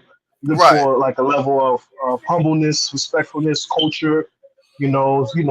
History. She has a similarity in mind, and I feel like that's overall that's what he's talking about. Although he's got a level of like cooning in it, that's what he's overall looking for too. But you gotta stay at Ola and Mike when they get together. There's something like Nigerian first is cool, and Nigeria I'm just picking on. But when Ola and Mike get together, it's something else. First of all, before they went to America, both of them took a round trip all around Europe. Right. They went East Europe, West Europe, so they tried everything, and then they said, okay, let's try America, see what these black women on, Mike went, he went to the workforce, and he said that the black woman loved him. He turned his back on him. He said, man, I was at work, and the black men kind of were hating on me, but the black women, they treated me like baby Jesus. He's like, they took me in. and they protected me. They said, I see you, Mike. I see you working hard. You following the rules. You're getting better and better. I'm going to make sure you be a manager. And you know what I'm saying? I don't know where you get this story from. But see, what happened was Mike, they fell for Mike simping because Mike was usually he very simping, so he's probably doing a lot of simping and this and that. And then that's you define simping. We don't even know what you mean by simping. Okay, what I'm saying simping, you probably was just overdoing it. You know what I'm saying? Being nice to a woman, right? Being nice. Right? Mike was bringing the snacks. Yeah, he bringing the snacks. You know, he probably buying her lunch and being a gentleman, right? Yeah, hey, I'm finna, he always makes sure she get, hey, I'm finna run to the store. You need some water, some pop or something. You know what I'm saying? But don't you think that's quality good women are looking for in a good man? Like just caring? Why did you marry her, Mike? You just want you see, you don't lie. The guys are not different from the girls, man. He just wanted this position, man. He just wanted this position. He used her, you know what I'm saying? She said she was kind of big. You know what I'm saying? So Mike just used it for upper mobility. You see, be black. Let me tell you something. Be black. Listen, maybe this will help you with the maybe a lot of you guys that complain about the African women picking a white man over you guys. Here's the deal. Me and Kiddo. I don't need no help. I don't listen. Hold on. Mike. I don't want. When I see women like that just I love that makes you throw up. That pushes me away. You gotta listen though, man. I used to like, man. I'm like, man, the African woman, man, would love to. Back when I was single, and then when I see him, it makes him look thirsty. It's like, damn, if he can pull you, you know what I'm saying? One-legged Bob over there can hop over there and get your number. You know what I'm saying? So don't think I'm trying to, No, I'm not saying you think. I didn't even say you. I know you already got Shaniqua and all that, so it's okay, man. What I'm trying to explain to you is this. Check this out, man. Me and Kiddo, I just told you that the way we were raised to focus on the character and the value of the woman, and also our women were raised to focus on the character and the values of the man. I don't know. What about that? Hold on. Listen. I see a lot of old senior citizens with Nigerians.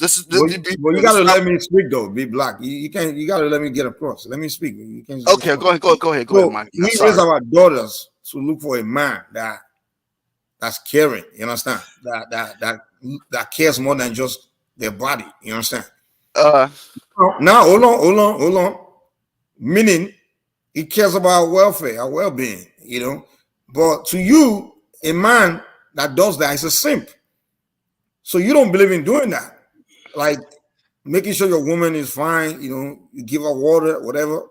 When she needs water, you ask her what she needs and things. You make sure she's happy. You whenever she does something nice, you give her credit. You tell her, hey, good job. You show gratitude, all those kind of things.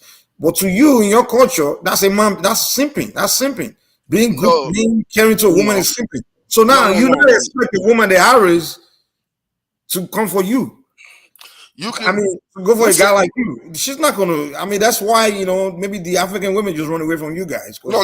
See, that's what you believe in the things that they're looking for. You don't believe in that. You believe that as you being a simp. So you don't Mike. Have you? Okay, I'm gonna give you an example of simp because you not being nice to your woman. You're supposed to be nice to your woman, and But let's say, come on, now don't move. I'll give you. No, Mike. I can let you do this, Mike. You know what I'm saying? You gotta sleep. Gotta sleep there. So I'll give you an example, right?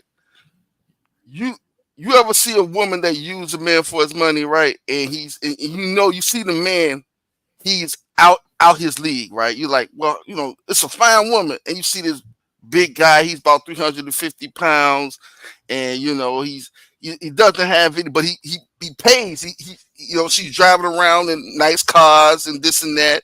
She's using it. Right, but what is he doing in return? He's doing a lot of simping. Hold on. Yeah. He's doing a lot of simping. That's what we call that falls under umbrella of simping. You see what I'm saying? And what I'm saying is sometimes, right? Not all, because I love my Nigerians. Nigeria first, man, cool as hell with me. You know what I'm saying? So I'm We can't hear you anymore. you all laying the simping when it's like you laying on too thick. See, if you laying on too thick, she's not gonna be in love with you. She's gonna be in love with the money. And then see, that's the problem. That's the problem. You used to those kind of women me and Big Black describe those crazy, those kind of, I don't want to say the black women that we were describing earlier. That character is different from those distant white women. Those white women.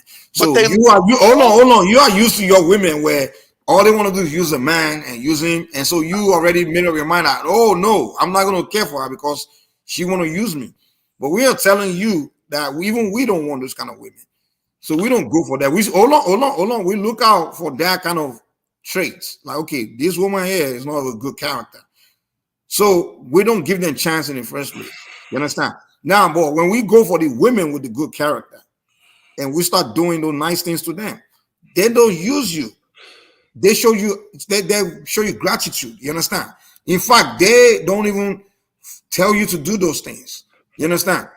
And when you do those nice things, they show appreciation, and they see that you being a good man. And in return, they show you respect, and they treat you the same way.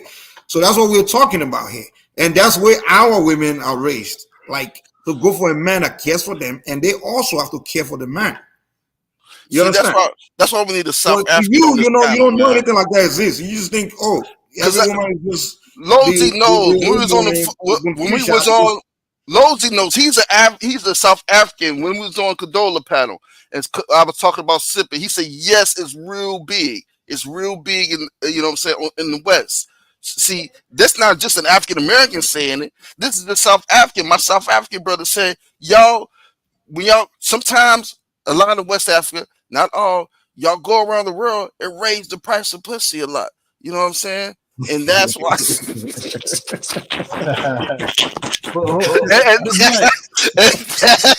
and that's why it's a lot of. It's a lot.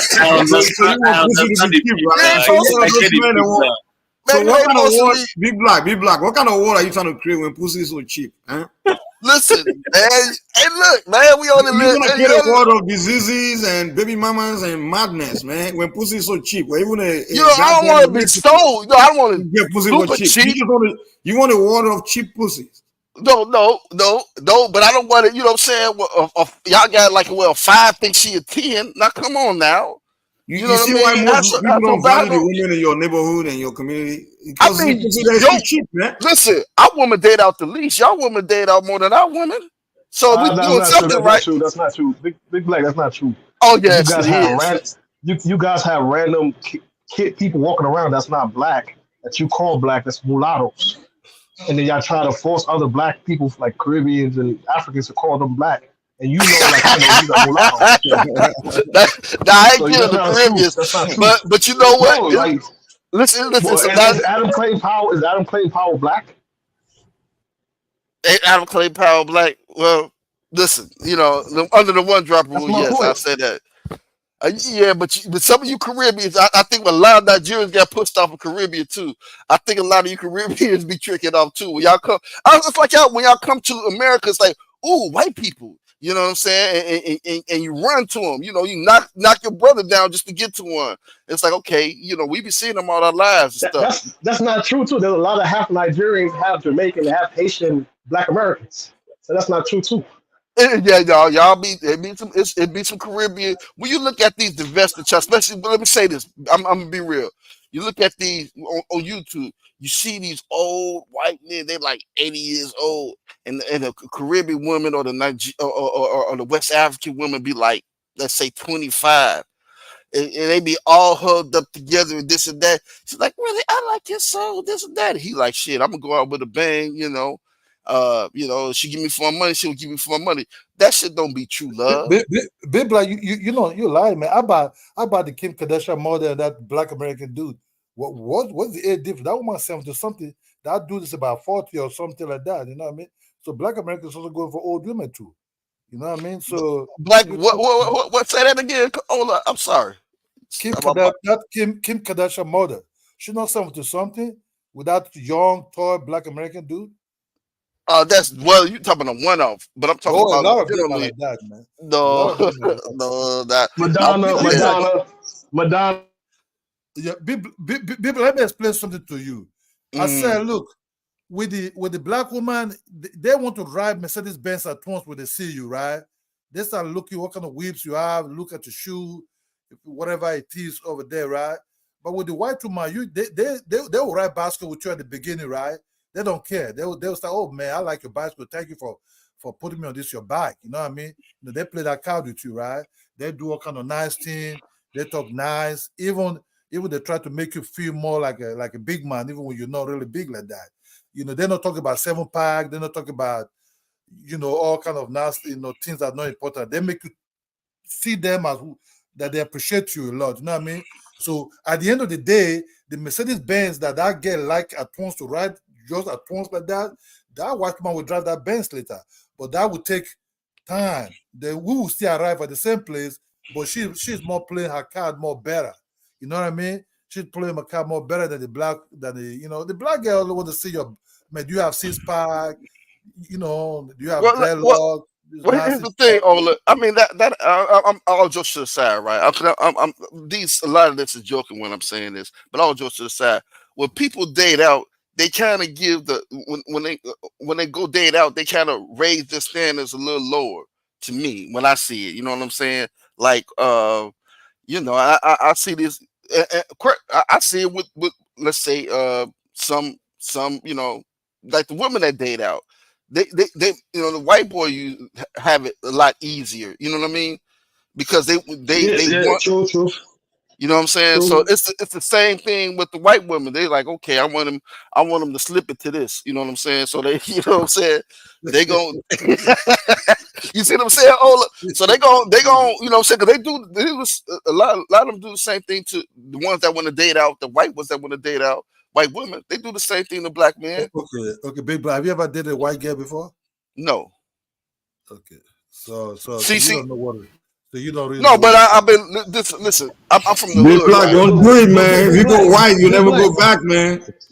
Listen, but big black, big black. So that I think you're missing his overall point. I think Kilola's main point is that the type of men and women that he believed that the bulk of black Americans produce, which I disagree with, is not the bulk, it's maybe 50-50, is less humble and less respectful than the bulk of what he believed white people are producing, which I disagree. I feel it's less and less.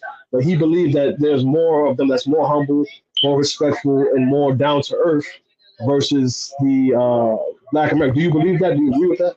you got to be careful. See, I'm from the hood. That's why all I need is to visit the hood sometimes, right? Because the white woman, when you know what I'm saying, the typical hood dude, when he see a white woman that's you know what I'm saying, that likes him, right?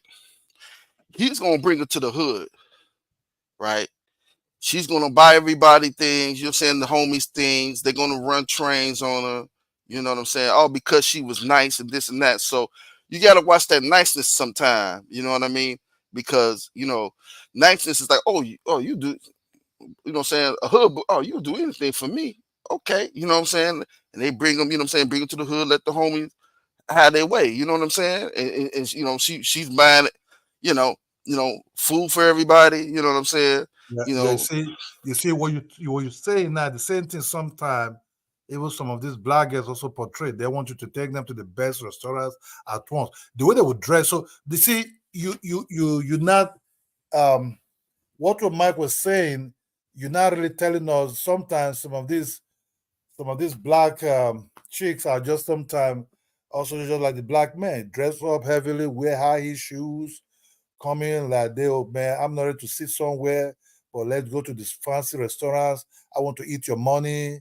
You know what I mean? These kind of things. Even when I want to spend money on you, and I saw that you're like that, right? I'll be thinking, God, okay, I can take you there, but I really don't want to call you anymore the next day, because there's nothing else I want to do with you. Or maybe, okay, I spend some money with you, but I want to big black. yeah, I hear you. So they they want to lay with you. After that laying, it's all finished. But with the How white the hell girl, do we get this on the screen? okay, that is casual. That's how casual look like nowadays. Well, it's casual that put it on.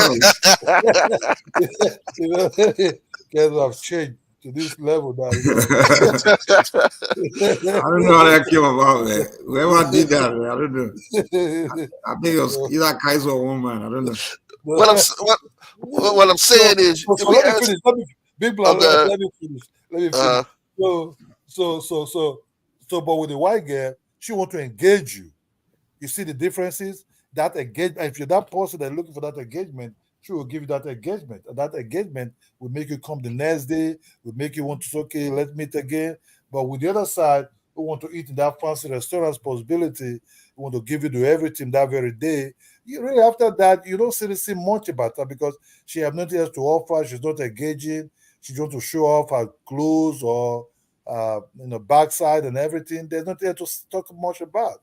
It's au revoir. I see you when I see you, but really not seeing each other anymore like that. You know what I mean? That's what I mean. What do you like? The one that engage you, talk more better, and have more knowledge about each other. They have good time together in the long run. Not like you're not going to spend the same amount of money you're spending now for this black girl. You're going to spend it for her, but that will take some time. You understand me? And that she's not going to ask you for that. You have to, okay, let me take this lady out to a better place now. But with the other side, already if it even asks, she wants it because the way she dressed, you know what I mean? So big black man, take a white lady out one day, man. You see the differences. Oh no, brother, I Attention keep it black. retirees, if you're willing to the computer from 9 a.m. to 10:45 a.m. on most weekdays, I can show you one simple trade.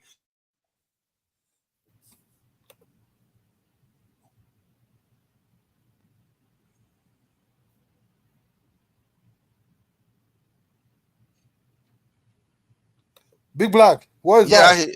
I don't know, man. I don't know.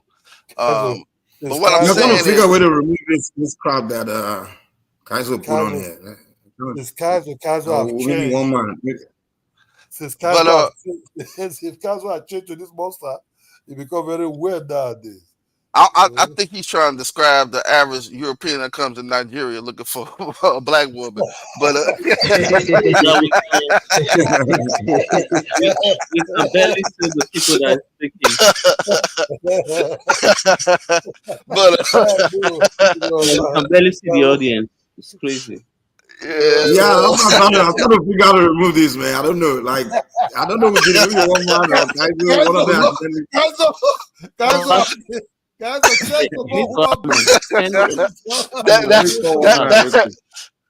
scare Big Black. That's the average European man that comes to, the old man that comes to Nigeria. So, he be like, where the hoes at?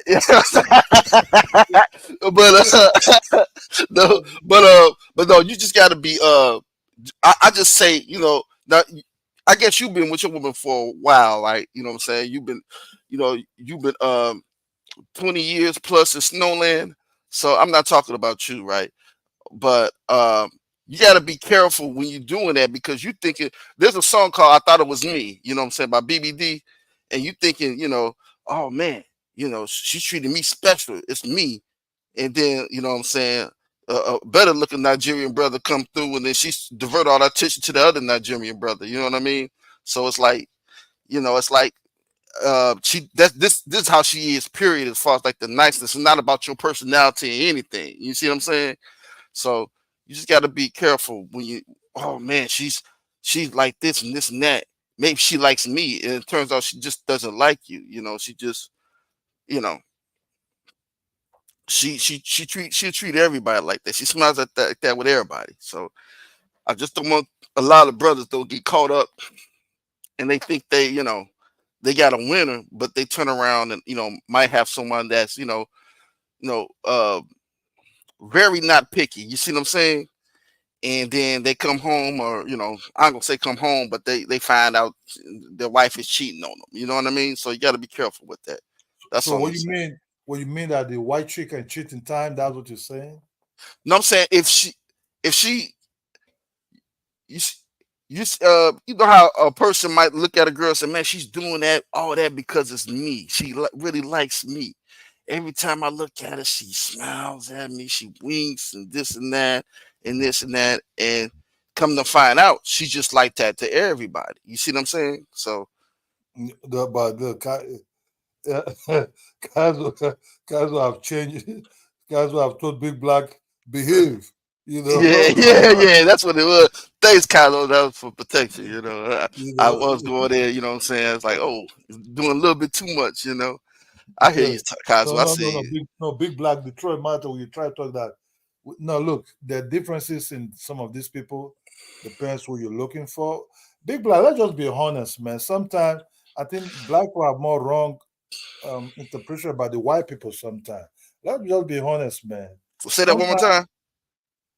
the white people are far more calmer than you talk about cheating, right? Yeah, if they cheat, they'll let you know in time. They'll just let you know straight up. Say they have reasons if they ever do that shit, they might have reasons. You have to understand. Sometimes I'm not saying that they're not doing it because you cannot say, but some of them be doing it. But I think if you are good together, you are good together. You know what I mean? So the attitude Nah, aspect. that's not true on some like uh I see a lot of cases, man, and this is when white Okay, men get cheated on, man, they killing their women. They take a heartbreak real harsh. Not all white men, but it's been a lot of Nigerian divestors coming up missing. Not divestors, period, oh around man, America. no, Big Yeah. Black. I know this. You saying something else. Big Black, Big Black. Let's be honest. All this so-called, you know what scared my mother from America really that she don't want to come to America anymore. Let me just tell hmm you the truth. My mother, my mother was in California some years back ago. Then my in-law start playing this kind of like Jerry Springer type of shows or kind of something, and she starts saying, "Oh, I got a right to do whatever I want to do. I fuck whoever I want to fuck." But yeah, but the baby doesn't know his daddy. Then my mom was no, my mom from the rural area. She was shocked. You know what I mean? She was like, "Huh? How can you have a child you don't know the daddy?" You know. Then my hmm mom started asking me, "Is that how they do that?" I said, "What gonna show you watch it?" They say, yeah, in TV, they come, they shout. That's what they say more black women. I'm like, oh Nah, God. it's not all the time, and then Yeah. a lot of that stuff is paid. But I'm talking about stuff Mm. that happened on news when what I'm saying. Like I see a lot of No, no, Western no, no. women. Listen, I see a lot of women from Africa. I'm just being real. They get up with so they find a white woman. I Okay, mean, good. white man, and then like next thing you know, the white man take them they say, let's go on a camping trip, and then they'll come back from the camping trip, and then everybody like, well, where's Okay, Lupita, big and black. Big black. Let me describe big Lupita black. be chopped up in pieces. I'm just being Okay, real, man. big No, black. no, Let but me that story had happened recently with a Black American woman. describe. Yeah, they get A it story too. like that Yeah, recently. the Vesters, all the Vesters. I'm talking about A it lot of don't them that matter. happens to them. Yeah, Yeah, yeah. it don't matter whether they Hey, from Big the Black, if you turn Caribbean. on the news, if you see, look at the news of black women get killed by their men. I mean, most of it is Pookie that shut up, man. Come on now. No, Got his no, baby mama no, and shit. no, No, Come on, man. no, How it many happens, no, but white men? hold Come on now. on. Stop it, man. No, I'm telling you, man. Y'all. See, that's the thing. That's why the South Africans were kicking y'all ass out because y'all don't understand. y'all, we y'all don't understand. Even the Caribbeans kind of understand. You know what I'm saying? There's two type of white people. There's the good white people and the racist white people. You all seem not to understand the racist white people. The Caribbeans understand them better. The South Americans understand them better. South Africans understand them better. Y'all So don't what makes you think understand we don't understand them? You think we're so because dumb that the reason we don't know no how to because I'm surprised. y'all acknowledge a don't see bad them. person? No, because y'all don't see them. Y'all don't see How them do as you know much what as we we see? see them. I'm talking about the average Nigerian, our average West African. They're gonna see black No, it's all not like day. we don't see him. We don't care about him. Well, I understand that, but I'm talking about We don't associate ourselves with what him, I'm so we don't saying worry is, about him. listen, what I'm saying, Mike. Stop being so defensive. Stop being emotional, Mike. Stop. I'm not being emotional, be You black. What are being you talking about? emotional. Just listen to me. Listen to me. You're the one being emotional. Go Listen, ahead. you like me when I use your shit against you. Be black. You know what your I took problem that. is? No, You hold on, think hold on, because we hold don't on, talk hold on. about them means we don't see No, them. no, Mike, you being emotional. Let me explain. Here's what I'm trying to Okay, say. explain. Go ahead. Yeah. Here's what I'm saying. The reason why you all are having problems with the South Africans and sometimes the African Americans, sometimes because we look at sometimes it's like we're in like almost two different worlds. We're more closer to white racism as far as like seeing it every day than the average African black African country. I don't put them out just West Africa. The average black African country that doesn't see white people every day. So let me understand what you're saying, Big Black. So Yeah. you're saying that the problem the black South Africans have with Nigerians is that we Nigerians don't see the white racism in South Africa, and the black South Africans see the white racism. That's what you're telling me, right? Y'all don't understand racism like we No, but hold on, Big Black. Did you So see? you saying Did you just the see what black South happened with Africa they Yazoo? complain the black South Africa complain the Nigerians don't see Y'all gotta racism. see Is that what you're it. saying? Y'all gotta see it to believe it. Other than that, it's like why the hell these Are African you saying Americans? the black South Africans, the issue they have with Nigerians is that Nigerians don't see white racism? Is that what you're telling us? No, well, with the South Africans, it's a little bit more than that, right? Because Is it that at all? I would rather South Africa really come on to explain it. But what I'm Well, saying you is, said it though. You already said it. So why are you trying to run to a South African? well, let me reword it. Let me reword it. The reason why you never see these issues when the diaspora wars, you don't see it really with African Americans and South Africans. Because South Africans don't come to America, man. South Africans do come to America sometimes. How many have you met? Name one South African you met in your life. You got a point there, but Exactly. you They got a don't point leave there. South Africa, man. But it's of course it's gonna be more, nice. I met Nigerians, Cameroonians, Ghanaians. You got a point there, but they do come over here. But They what I'm don't saying, know you guys. That's why they can't relate to the whole so-called diaspora war. Mike, please, you notice one thing that most of these people do. They'll be bragging that they don't leave their country, and as if it is something to be brag about. They don't know that the Chinese, the West, they all are across the world in Africa everywhere, also looking for money. Whereby you sit in you sit in your whatever city that you were born, you grow up there, you don't want to leave, you don't want to go outside to look for opportunity. Then they start envious of people who are doing so. So it's crazy. People should go out there to look for opportunity. You don't need to. If white European have stayed back in the UK, they didn't go to the Americans, they will be able to find all those places and develop it and turn it to a country now. Yeah, People Big need Black. to You know, I hear go and Nigeria take first. the West.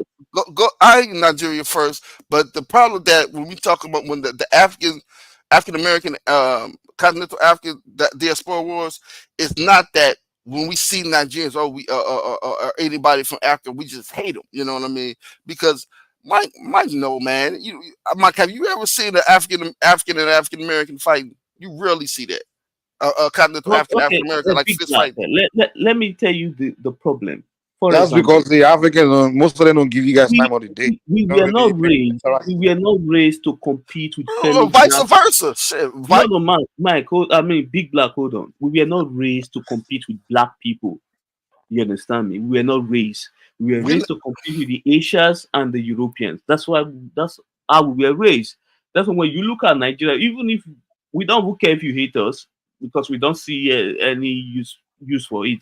Because if you hate us, it doesn't give us money. we don't hate y'all though. We don't hate y'all though. So that's why we don't even care, because we know our goal. We know where we want to be at. You understand me? We want to compete with the bigger boys, not for dragging us with fellow black people. It's just a way to drag ourselves backward.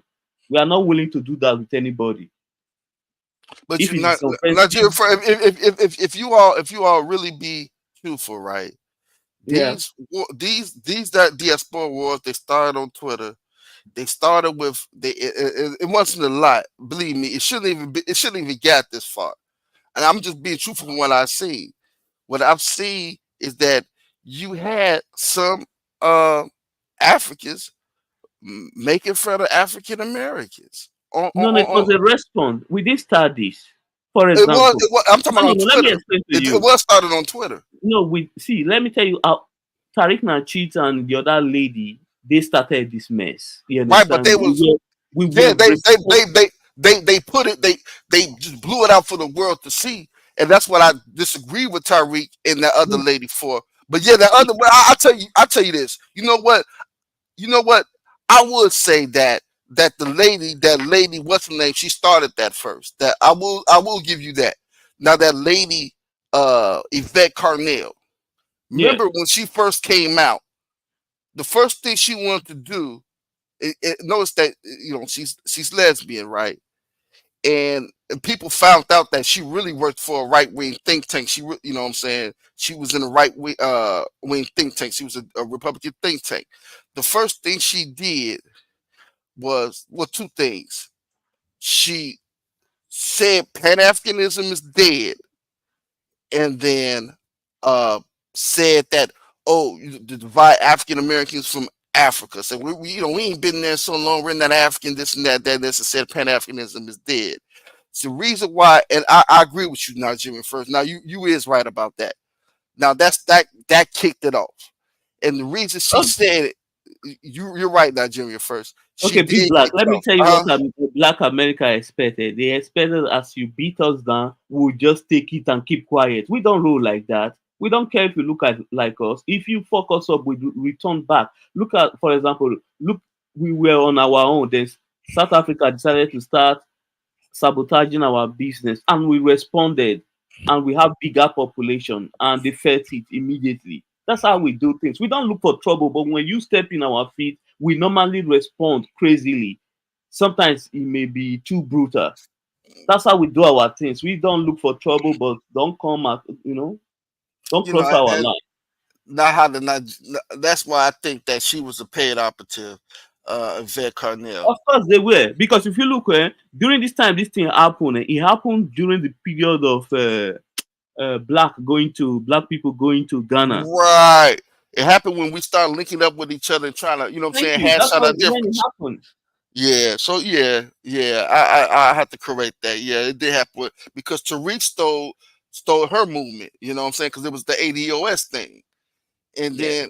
then that's how I knew it was like this is some stuff that's beyond just some grass movement, also black grass movement stuff, right? Because it come to find out people did the research and Be seen that black. You know what happened? Be black. what's It going was, on. it was when Ghana was inviting y'all over there, and she Yeah. realized that Yvette realized that in Ghana they don't welcome gay people, and she's Right. gay, she's lesbian. That's when she Exactly. started different. Right. And that's why she had to attack Pan Africanism because traditional Pan Africanism frowns at homosexuality. You see what I'm saying? So all that stuff ties in, and and that's when that whole thing started.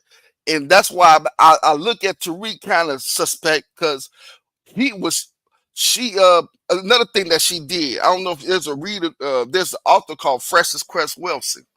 Now, Frances Cress Welsing, she was she was pro-black, pan-Africanist, and she looked at homosexuality as a mental disorder. Remember, if you understand how psychology and psychiatry in those fields back in like the 70s and the 60s, in those medical books, it was listed as a mental disorder. Then they took it out, and it's not a mental disorder. And she, she pretty much understood that what I'm saying, she looked into European culture and European history, and then she looked into African history. Now, when people say, well, homosexuality always been around, it never was a social norm. Maybe until recently, right? But it never was a social norm in African culture, meaning that it's something that's being done, it was accepted every day. It was like, something like opening a social norm is something like, well, when somebody opened the door for you, you say thank you. It never was a social norm in African culture. But when you look at European culture, you see it in Greek history, you see it in all different type of history where it's there, right? So she, Yvette Carnell, attacked Frances Cress Welsing after she died. And she was like, her book needs to be revisited. I think she was homophobic and this and that. And Tariq attacked her for saying that, right? So fast forward 6 or 7 months later, when Tariq says, "Oh, I think she has a great idea, this and that." Wait a minute. You just went from being her enemy to being her friend. You did a 360 and then tried to latch on to her movement. What about what she did to Francis Cress Wilson? You see what I'm saying, Mike, in Nigeria First? That's some suspect shit right there. You see the reason why we, African immigrants, when we come here, we kind of move away from you guys. Is that this kind of behavior is very common. This shady, shisty, grifter kind of behavior is too common in your community, man.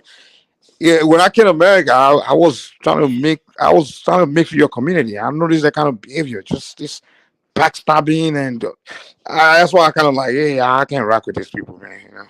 I mean, now all of y'all, I take my time to study the Black American before I become friends with them, because this kind of behavior is too common. It's just too common, man. But see, Mike, it go deeper than. Some will say that they call you your friend and they will shoot you in the back. They will shoot Hold you. on. Hold on, Mike. And you, I would say this, Mike. Before that, you got to understand: the more you closer, and if they think you're gonna, listen. There's been a lot of agents in the 1970s and the 1960s and even the 1980s that have been pointed out and awarded a lot of African American progress. You see what I'm saying? So if all these agents was known back in the 70s, 60s, and some in the 80s, you think there's still not agents around? You know what I mean? Like this, like Mike. The thing is, we can say the same. It was a Nigerian guy that was running for office in Michigan that was trying to take Black history out the school books, or trying to erase Black History Month. What kind of stuff? Yeah, but that's Republican. That's Republican talking point. Though. That's what. No. But still, you don't go against. But he's race, running right? as a Republican. He's not doing individual. No, you don't go against you don't go against your race though. You don't go that hard against your race when you're trying to, because there's Republican. No, Republican. If you remember the Republican Party, you have to have those talking points. No, Mike, gotta understand. There's Black Republicans that would totally disagree with that, because really, yeah, that because you're going Republican, they're conservative. You're strictly going against race. It's not a. No, he wasn't going against race. He was saying he's going against race. No. Republicans believe we shouldn't be teaching one group of history. We should all just do hold on. Republicans believe in just America, no different groups and kind of things like that, separating groups. They don't believe that. They just believe in one America. That's what their view is. So he's saying that we can be teaching white history, Hispanic history, Asian history, then why are you teaching Black history? Which is, I don't agree with him, but it's a Republican talking point. That's what Republicans voters want to hear, and that's what they will want to vote for. But so here's the thing, Mike. It's a well, I disagree with him. I understand that, Mike, but let me say this. The point I'm trying to make to you is he's not speaking as a Nigerian. He's speaking as a Republican. Mike. Here's the problem with what you're saying, though. But even when Nigeria. Wait, but hold on. Yeah, no. He was using Republican talking point. No, Nigerian First. Let me just say this. When a white person says that he's being dishonest as a white as a talking point, you see what I'm saying? Because have you went through, let's say, 1 through 12K in United States, Mike? Okay, let me even say this. Be black. In Nigeria. No. Listen, what I'm saying, go ahead. Finish your point. You gotta understand when we're talking about.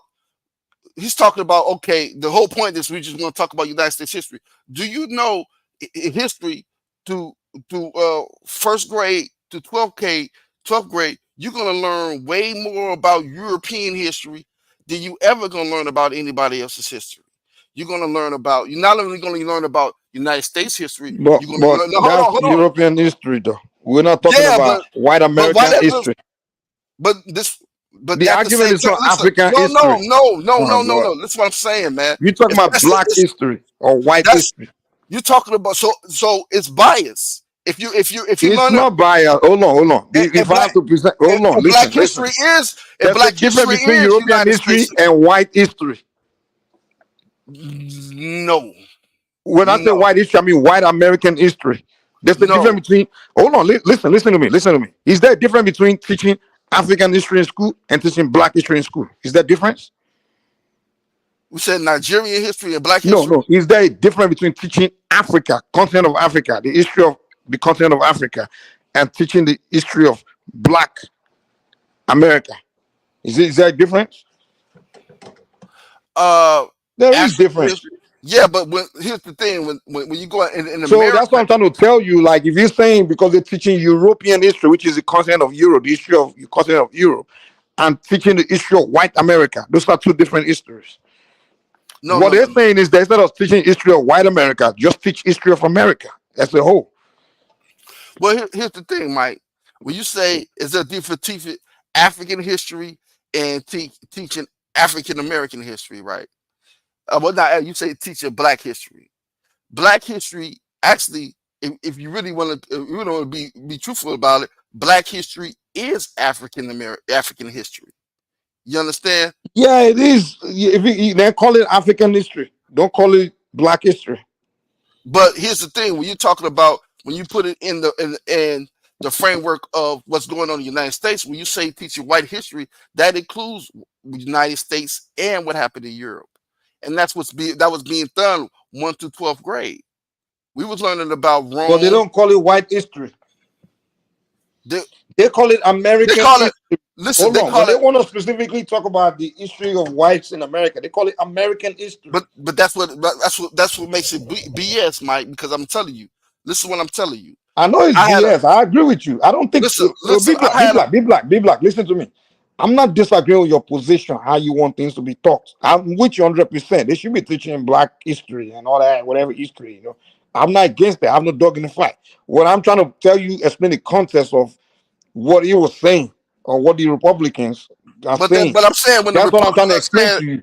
We're not arguing over whether it's right or wrong. We're arguing. We're trying to put the context of what they're standing for. That's what we're doing. No arguing over whether it's right or wrong. But when in America, right? In America is when America comes over, when Black Americans traditionally came over. I'm talking about from Caribbean countries, even from African countries. We are understood that this is, you know what I'm saying? We're in this together. You have a lot of writers like Kwame Ture. He was someone from the Caribbean. You know what I'm saying? Marcus Garvey. We understand that we're one. See, when what's his name, that Nigerian guy, he came out, he totally broke code. That would be unheard of in the 70s. Well, that's the only guy. But why you? Hold on. But the reason why I brought that up because you're saying that this whole stabbing. No, but hold on. The reason I brought that up. Big Black. Brandon is always online, cooning for Republican all day. Yeah, but no one complain and say anything about Brandon. Whenever Brandon say on behalf of Republican or as a Republican, that's him speaking as Republican, not as a Black American. That's the same thing I'm telling you. The guy, the Michigan man, he's a Republican Party member and he's campaigning as a Republican, so he's speaking Republican talking point. But in these spaces, it's well known that. And what I was going to ask you again, hold on, be black. Are there Nigerians that are in the Democratic Party? Huh? Yeah. Are there Nigerian Democrats in the Democratic Party? I go say everyone. But here's the difference, right? Well, let me land. When they're campaigning, they're going to campaign pro-gay, pro-LGBT because that's a Democratic Party principle. But in Nigeria, where they come from, they know it's an anti-gay law over there. Yeah, that's so true. when they hold on. But when they're speaking as a Democratic Party member in America, saying pro-gay, are they speaking on behalf of Nigeria? I hope not. I mean, but of course not. Exactly. But see, here's the thing, Mike. A lot of Black people are getting away from the Democratic Party because of that point. Stop moving goalposts, man. Stop moving goalposts. You're talking about Nigerians here. No, but the reason why I said that particular point, you're saying when you talk about we talked about some people that like when we talked about Yvette and Tariq Nasheed, We're talking about people that have possibly been compromised. And I brought the guy up because he's possibly compromised too. What I'm saying is, in the United States, the closer you is to this type of power, when they, you can be But the difference compromised. is that Tyreek didn't come and saying I'm speaking on behalf of Democratic Party or Republican Party. He's not saying that. He's speaking on behalf of himself, and he's insulting all Africans. And we can. He's not saying that. Okay, for example, the Black Hebrew Israelite, right? Do you know that, right?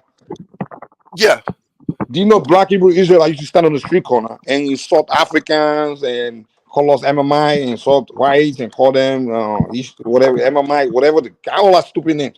They Right. insult different people. When I used to see the Black Hebrew Israelite call Africans, insult Africans, calling us all kinds of names, I never saw it as Black Americans doing it. I saw it as a group of Black Hebrew Israelites because they're speaking on behalf of their group, a particular group. You understand? But why They're don't you not see the saying, NBA hold group? on, wait. Uh-huh. They're speaking on behalf of an organization.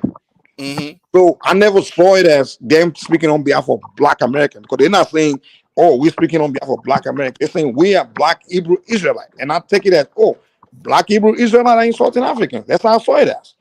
Yeah. Now, Yeah. if it's not different from the man in Michigan, the Nigerian man, there's the member of the Republican Party, and the Republican Party talking point is always, oh, we don't believe in these black, all these making it one race history and that kind of stuff. So if he's speaking in that context of running for election on the Republican Party, and you can't see it as he's speaking on behalf, he's speaking as the Nigerian opinion of Nigerian. That's opinion of a Republican Party. I'm not saying. Listen, what I'm saying. I'm not saying that he's trying to, not be Republican. But when it looks to us, it looks to people, black people, general in America, generally wherever we come Well, from, you like just got to learn he's how to being a use your brain. sellout. That's the No, problem. no. Because here's the thing, right? When we talk about, a lot of people felt like we could go back to Nelson Mandela. There's a lot of mixed feelings about Nelson Mandela. Nelson Mandela was a political figure, but a lot of people thought he was compromised when he got out of jail, and thought Winnie Mandela. Well, just keep moving goalposts, man. I don't even I'm just talking. We talking about political figures. That's why I'm trying to keep it in the political lane. What I'm saying is, sometimes people can get compromised whether they're in a political office or not. That's what I'm trying to let you understand. I give you an example, right? Another example, right? Kwame Nkrumah. You don't think there were agents that were Nigerians that was around Kwame Nkrumah that were probably part, you know what I mean, that were working for the United States government that were trying to undermine Nigeria? I don't know what the hell you're talking. You don't think that? What are you talking about? Well, what I'm talking about, that's what I'm saying. Yeah, that's what I'm saying. You all follow. What I'm saying is, you spies. That's what I'm talking about. Spies. That's your skin color. That's Nigerian spies working from coming from America. No. That's what I'm talking about. You don't think there was you don't think there's no Nigerian spies in Nigeria right now from America? If you don't understand that concept, then we can't go. You don't think there was back then? Yeah, no, they were not. You don't think there was none way back then? Let me tell you why. No, let me tell you why. Because Nigeria was heavily, for example, engaged and used monetary and a lot of things to support South Africa. Far back 1950, Nigeria already supporting South Africa with a lot of like money, passport, training. So Nigeria was highly. See, let me tell you the difference.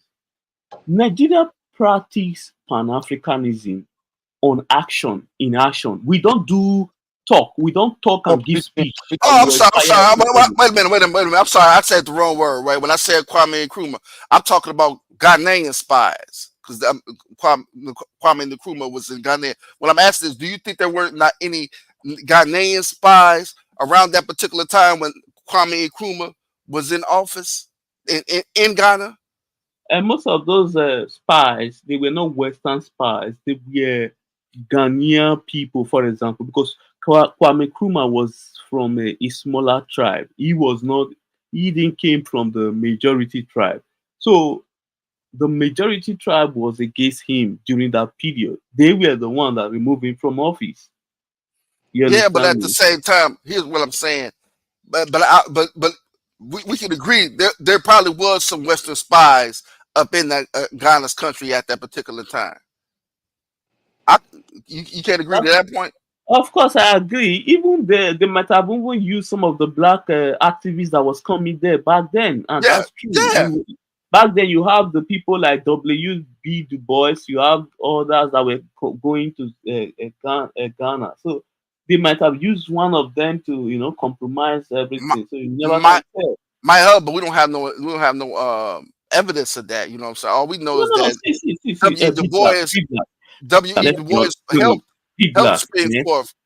Big What we black. know We is need that to Black America are fully indebted into the American system. So you cannot remove yourself. When you look, for example, when you look at war in Africa, guess the people they normally send to there. It is black military, American military officers. They send them to Africa to do their dirty work. And guess what? They do the work. But guess what? Here's Nigeria first, right? That doesn't exclude the Nigerian that comes to Africa. If you're gonna say that doesn't exclude the Nigerian that gets a citizenship either. You understand? Because you have not a Nigerian Americans in the U.S. Army. So when you want to paint African Americans like that, right? You got to include all the black people that migrate to the United States to become a citizen. You see what I'm saying? And here's the thing: the only difference is we didn't choose to come here. No. The Okay, thing is that let me give you the difference. so it's a lot of it's a No, let lot me of give you the Hey, difference. though, man. No one is stopping you from Let me going give back you to Africa, homie. So stop all when that. nobody. Yeah, but that's when easy. That's easy for you to say, right? You know what I'm see saying? Maybe see let's say the Nigerians you American say. in America, they don't Wait, hold on, Mike. You their say that, Mike, allegiance to the but US is it's not not easy 100%. just to pack up a whole family and move to Africa. Yeah, it's When you easy. have It's not no, it's difficult. not. No, it's not. When you have mothers and fathers, when you have It's not family that serious about depend on going you to pack where up you and go. at. No, You know no, how it's easy not it that was for me easy. to pack and come It's over not here? that. It's not. It was easy for you. That's because it's easy for you. It might not be easy for somebody. It might not be easy for a Nigerian. Nah, it's You know what I'm easier for saying? To go somewhere knowing that he has people that depend on him. So that talking point is moot at best. stop giving But excuses. go ahead, It's Nigerians difficult for first. you to pack. You're able to Yeah, move from state because to you state in America. No, because let's allow go ahead, Nigeria first. Go ahead, man. Need to speak. What's good?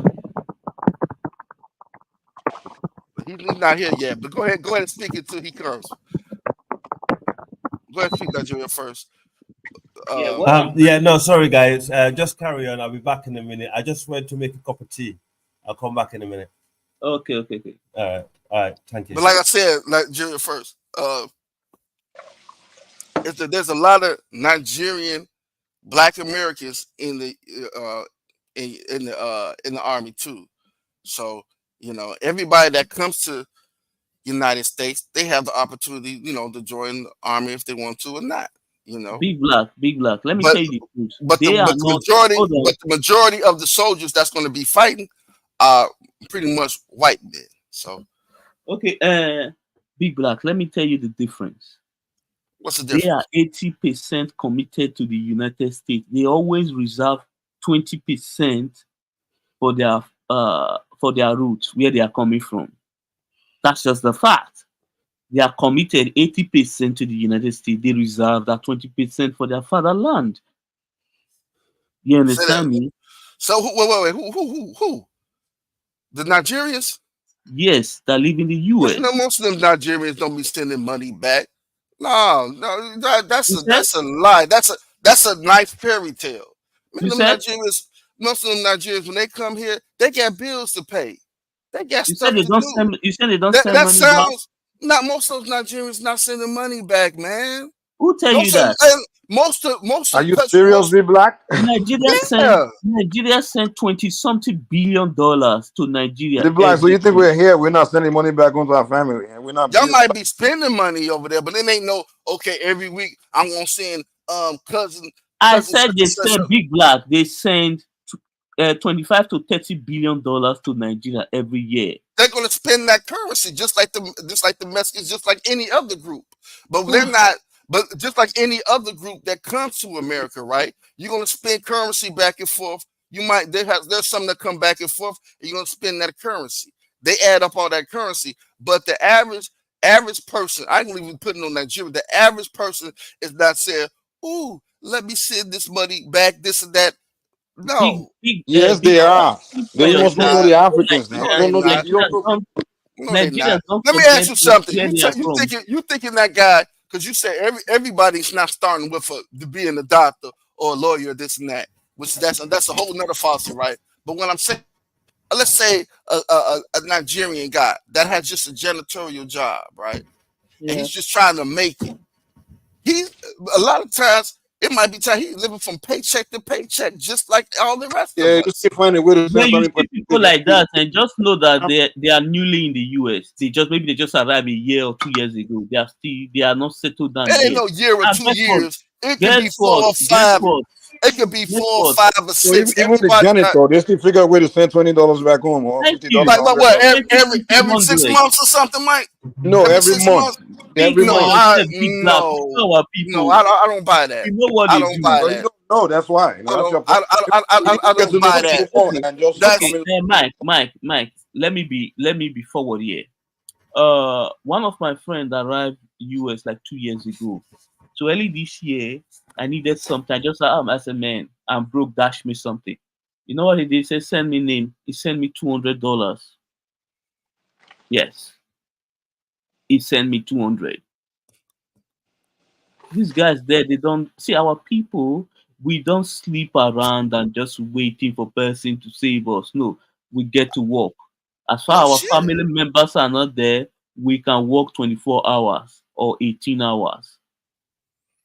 Yeah, It is that's just like a fact. any other country. Any other country. Yeah, you don't get to work. Time wait for no one. But this whole notion that, hey, the person from African period sends money home every week, every 2 weeks, every month. That doesn't happen like that. They got How do bills you to know, pay. B Black? How do you know? Because we talking about the average job, right? Before you can make it to like the nice paying jobs, you probably got to work a regular 9 to 5, 15-hour job. You talking about rent? Rent is high Big as black. hell. You are Hold a on. citizen of the. Nigeria first. Oh, You lived in America before? B listen, Black. you are I live in speaking You from. never B lived. Black. B You are Black. no. You are Before you come here to speaking argue with from us, you say you got a lot of African friends, right? Go ask them. Go ask them if they send any money home before you and you come I back and did argue with ask. us. They said no. Yeah, they said Get no. out of here, man. Get out of I here.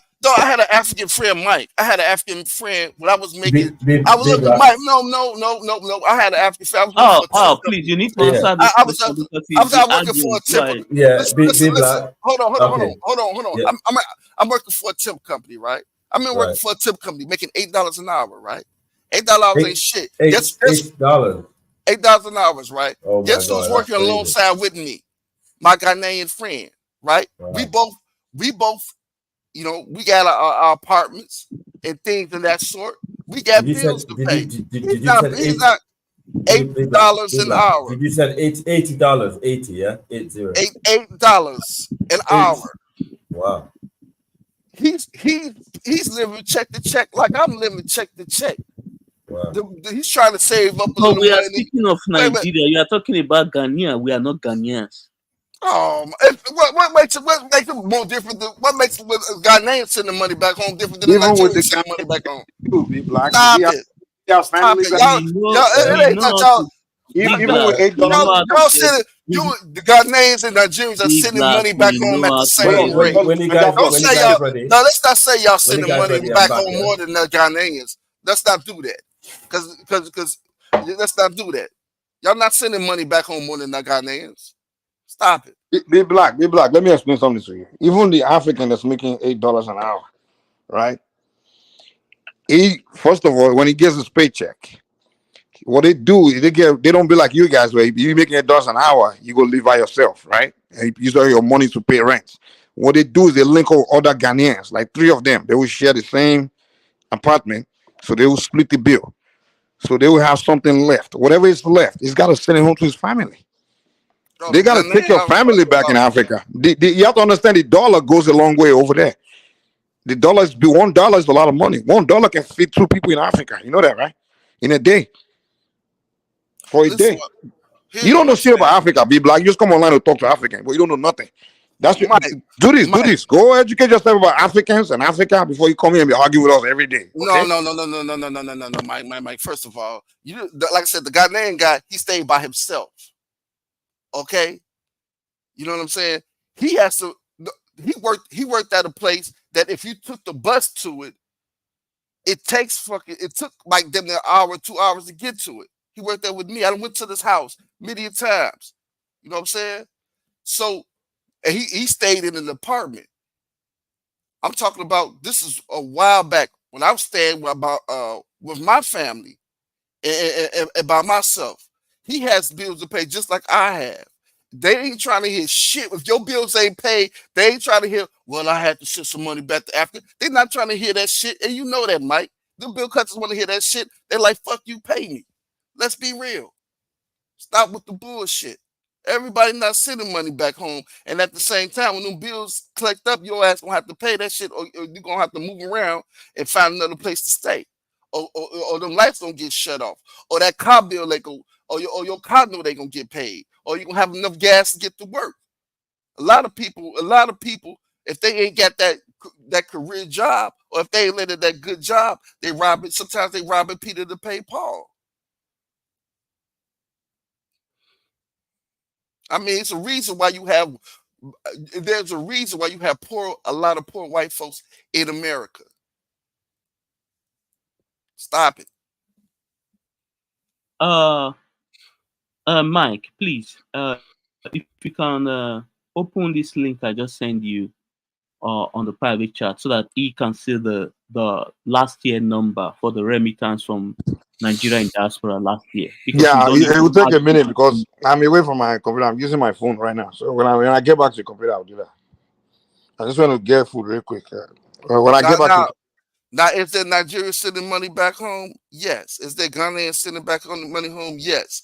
But they're probably trying to get they're probably doing it after they're getting their foot together when they, you know what I'm saying, they making enough money. I'm pretty sure when they making enough money, yeah, they're gonna send something back home. But it's been stories where you know what I'm saying, well, West Africans, sometimes it can be like, damn, sometimes they feel like they're being used. And sometimes when you feel like you're being used, you might cut every fucking thing off. Right. Be Black, let me just say one thing, right? I'm just going to come in now. Well, first of all, greetings to you all. Be Black, my brother. Yes, UFC, my brother, and Mike. I greet to you, my G. So basically, what I'm trying to say is you're all kind of right. The reality is not everybody that live in this country do send money home. It depends on the country that they come from and their background and their mentality and also the circumstances that they live in, where they are. You know, so we have some people that have been here in the UK from Africa. They're docile. I know them. They don't send no money back home, right? These guys live in a studio flat or in a shared house. All you do is buy expensive trainers, you know, buy nice clothes. They never look after their family. But then you got brothers that went to America, or Nigerians, or Ghanaians, or Sierra Leoneans, or whatever from Africa they come from.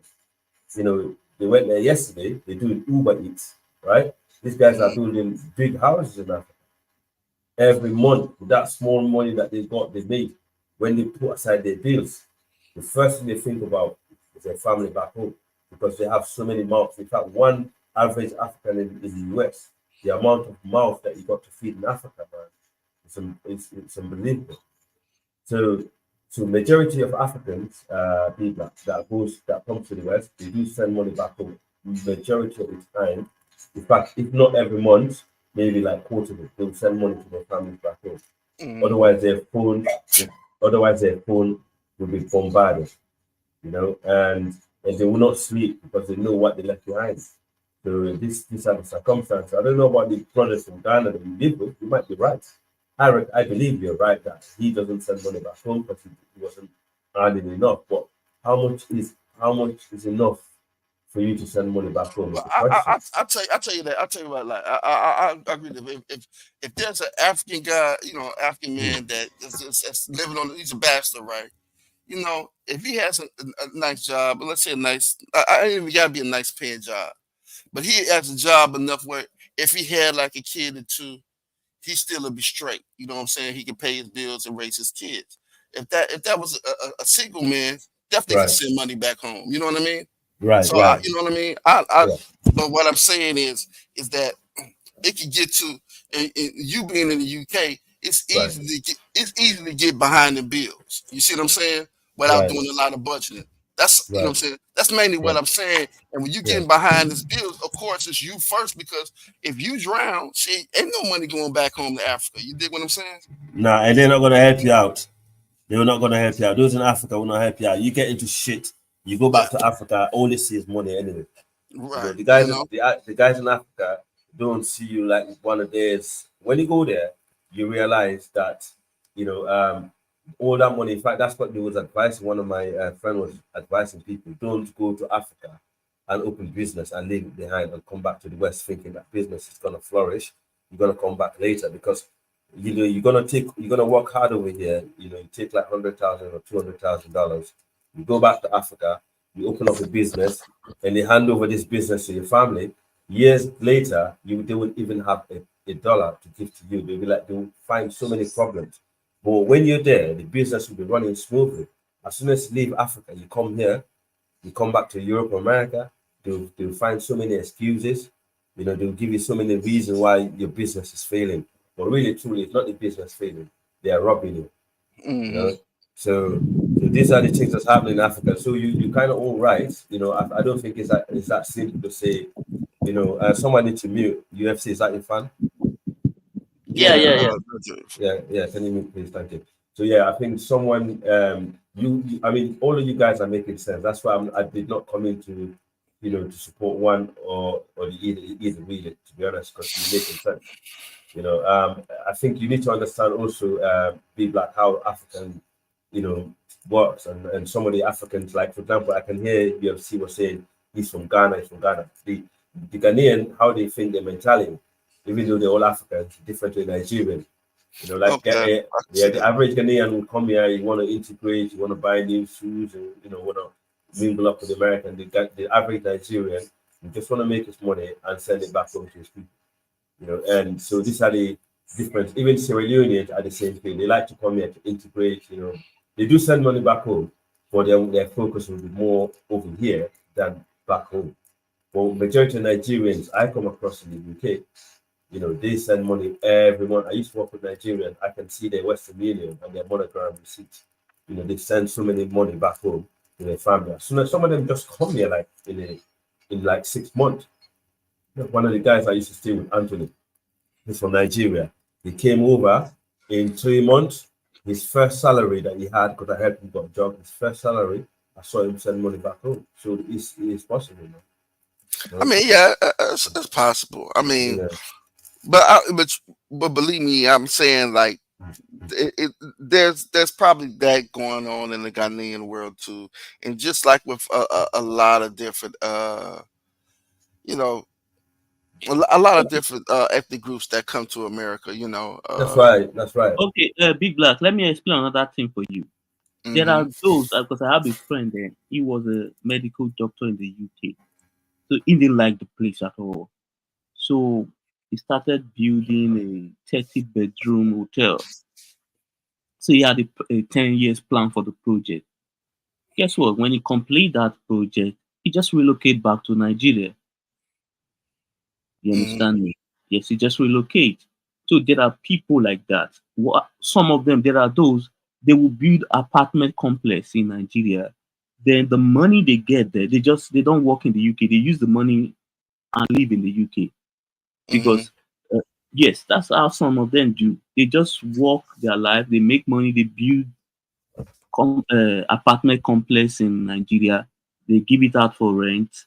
Then they use that money to live wherever they are. They don't work. But you see them, this guy's not working. They have received, like they already worked before. Now they get money from Nigeria. So people, Nigerians, engage in different source of income, whereby you see them, they are in America, but they have businesses in Nigeria or something in Nigeria that bring extra money to them. I could see that. I could see that. I mean, but what I'm Yes. saying is, Yeah. sometimes it's not as easy as it sounds. You know what I mean? And Yeah. you gotta be very a good you Good gotta at be a your very job. dedicated person. You know what I'm saying? Yeah. With a nice job, and you get your dedication level has got to be there, and you got to have some. You know what I'm saying? Yeah. People, you know, whoever you know corresponding with, you know what I'm Yeah. saying, on the Yeah. continent, they got to be, you know what I'm saying, good, Right. you know, good people. You dig what I'm saying? So, Yeah. you know, I mean, I can see that happen. but there are a lot of people in Africa who are listen. Some of them will be your family members, right? They don't Hmm. care about you. Yeah, all they Yeah. care about is about your money, right? So when you go Hmm. there, you think you're gonna make it, you know, with that money that you. If you're gonna, the best thing, like I advise any brother that comes from Africa that going over there, if you're gonna do any business, go and build a home, yeah, or build apartments, and you make sure all that belongs to you and you rent it. But if you're gonna buy, if you want to get involved in certain kind of business, you know, you basically, setting yourself to fail because they will actually, you know, they will not be honest about anything. You know, as soon as you leave, they will just start robbing. They will start, you know, making up all kind of stuff. You know that your business not go well and stuff like that. You know, by the time you realize you have no money left and you have no one to chase, and you can't do nothing to them because they are your family members. You know, because they think when you're over here, you're a millionaire. You know, you're not just some average guy that's working, 9 to 5, right? Hmm. So that's the reality. But also, in the US, is for Africans is a great opportunity for them because when immigrants tend to work harder than the locals. Anywhere you go, the immigrants, whether they're Africans or Mexicans or so on, that's why people always go hard on immigrants because the locals see the immigrant come in, from nowhere. You've got a nice house, you've got a nice car, you as a local, whether you white American or black American, you as a Hmm. local, you see these people achieving so much, you're thinking, hang on a minute, is the system actually favor them more than me? But you don't understand, it's not the system that favor them more than you. It's they themselves that they are more hardworking and based on, and also they have to be hardworking because of what they left behind, you know. But you for example, you as a black American, you have more opportunities right underneath your feet. You don't have to travel, you don't have to suffer, to go to other countries to make it, right? It's all right there, right, be black. For you, for example, if you don't work in Washington, you can go to Yeah, New York. but you're gonna have to have You your drive. I'll put it like this, right? Yeah, You let's say if I had to drive that if I had the same raising, right? As far as like, just I'll say the basis of raising that I had, right? And if I was Nigerian, right? Let's just say Cameroonian, right? And if I'm a guy right, that was raised with the drive I get, right, and I see my mother and my father working hard to right, get me to somewhere like the UK, United States, and right. they say, son, when you get there, you better not fuck around. You know what I'm saying? Yeah, yeah, yeah, You know what I'm saying? I worked yeah. hard to get you here.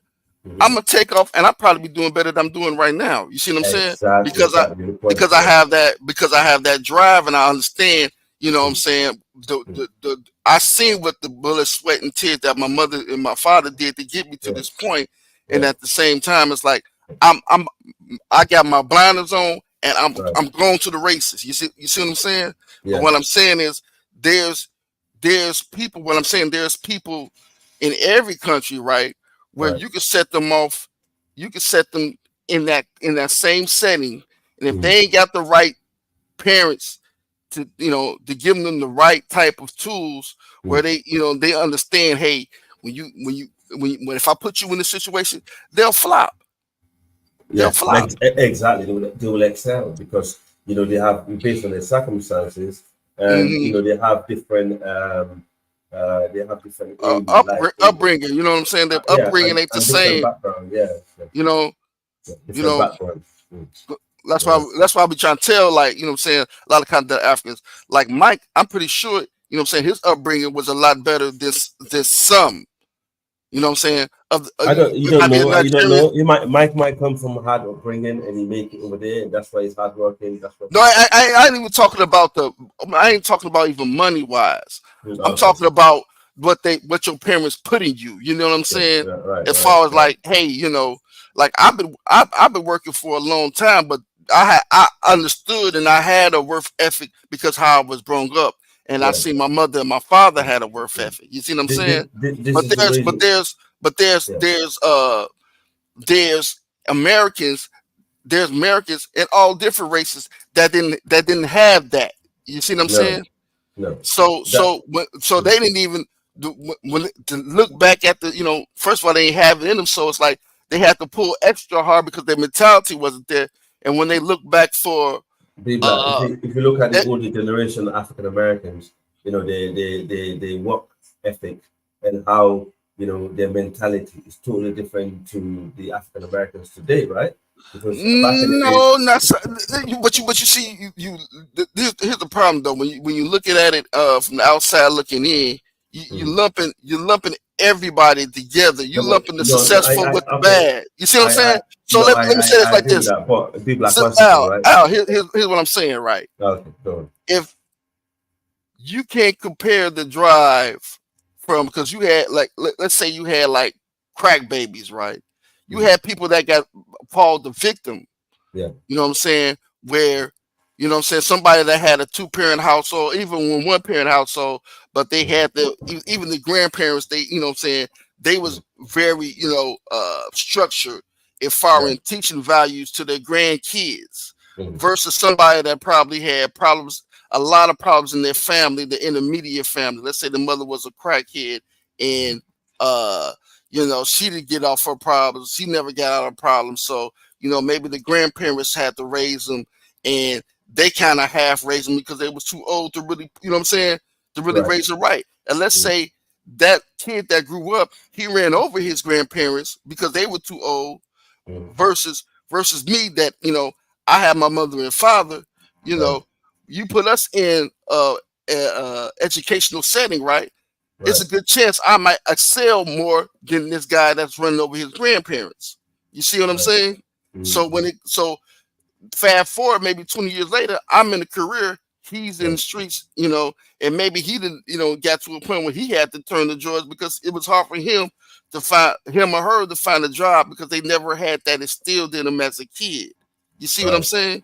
Yeah. So what I'm saying is it's a case of you know what I'm saying, what upbringing that you had, and what I'm saying is that I could see it's not surprising when I see a lot of Africans coming over here doing well, you know what I mean? Yes. It's not surprising to me, you know what I'm saying? It's just not surprising to me because exactly because I know if you know what I'm saying, because their parents probably sacrificed a lot, and I'm not talking what tax bracket they were in, but they probably had that upbringing to say, hey man, you need to do it like this, you need to do it like that. And I'm sacrificing my life for you, basically, for you to get your stuff right. You know what I mean? Right. You know, Yeah, so I mean, I mean, I can see you understood exactly what it means. And when you see the average African out there doing Uber Eats or doing that back-breaking job, this is what is behind it most of the time, because these people, some of them can't even sleep, man, because they come from, probably they're the only person that probably the entire family, or even 2 or 3 families, they rely on. So you can imagine how this, yeah. Oh, I got no problem with Africans, man. Yeah. Like I said, I got a couple Yeah. of African friends, man, and, Yeah. and sometimes it take me to, you know what I'm saying. I'm gonna say I just as soon as if I meet them and this and that, it's smooth sailing. You know what I'm saying? And they meet, I want to, it's like, man, they cool as hell. You know what I'm saying? Kind of cool as hell. But I understand that what happens is a lot of when they come over here. And they ready to go. They have their blinders on. They like Mike say sometimes we're not here to meet and greet. You know what I'm saying? You know what I'm saying? we on a mission. You know what I'm saying? And I understand that. It's like, you know what I'm saying? Like Thank you I very much. understand that. So it ain't being stuck up. And here's the thing, and I like to tell people in these type of situations, we kind of like black people kind of like to say, well, if you don't say nothing to me, I ain't gonna say nothing to you. You know what I Right. mean? I'm not Right. gonna break my neck to meet you, and if you're not gonna, if you're looking like you ain't gonna break your neck to meet you, what the hell, Yeah. And that's where that's where all That's going to the change myths it. comes in, like the Africans don't like us, the African Americans don't like us, all that type of stuff. That's where all that comes in because nobody's breaking their neck to meet each other. You know what I mean? Yeah, I know. But the thing is, but you see, the problem is, I think I've not. Listen, I haven't been to Because the states people are so young. Yes. I haven't Oh, been oh, there. hold Yeah, on. 1 second. Yeah, no. Let me respond. You can comment. I haven't Okay. been. I haven't been to the states for so long. So I don't understand what's happening there right now. But what I notice is the black man like Tariq Nasheed have done so much to divide the black race. Which I think is a problem because I speak to some of my people over there also. And I think that's what is causing the problem between Black American and African American and Africans. The reality is we're all one people. You cannot separate us regardless. Anyway, so all that bullshit that he's trying to do is not going to work. In the long run, we will always go to jail because the blood is thicker than water. You understand? Yeah, So yeah. yeah, I don't think yeah, it's gonna work. We just gotta keep an yeah, eye on it yeah, because the exactly. thing is, a lot of and the thing is, a lot of continental Africans say, man, it's my to reach and see this FBA, this got a big platform, man, Yeah. and that's why I go so hard against it because I remember when Tariq Nasheed, he was Pan African, he was doing the Pan African thing, and I don't like to Right. just did a whole 360, but Why you do you doing think? enough. Why do you think he hates Africans? Why do you think he hates Africans so much? I don't think Tariq Nasheed hates Africans. I think Okay. I really don't. Now when he just has how he goes about doing things. Do you think It's it's an fucked up. opportunist? Yeah, he's an opportunist. It makes you scratch your head because it's like, why are you still going? Now he explains that what a tether is. He'll tell them explains what a tether is. So a tether is not all Africans are tethers or not all Caribbeans are tethers, but tethers are people that come over and they try to undermine us. Right, right. That's black. That's trying to. He'll try to say that, but at the same time, why are you still hosting these things where Yeah, every you'd have been doing this for like 2 or 3 years, right? yes. You've been online roasting the Caribbeans or roasting the continental Africans. They know they got some feed, baby. They want to get you back. They call in, y'all roast. It's like a big cycle, and you've been doing this for years now. And when you gonna stop it? You know what I mean? Because you pretty much causing all this shit. You know what I mean? Sad, isn't it? Sad. Well, yeah, my brother UFC. I'm sorry. I think you wanted to come on, Manji.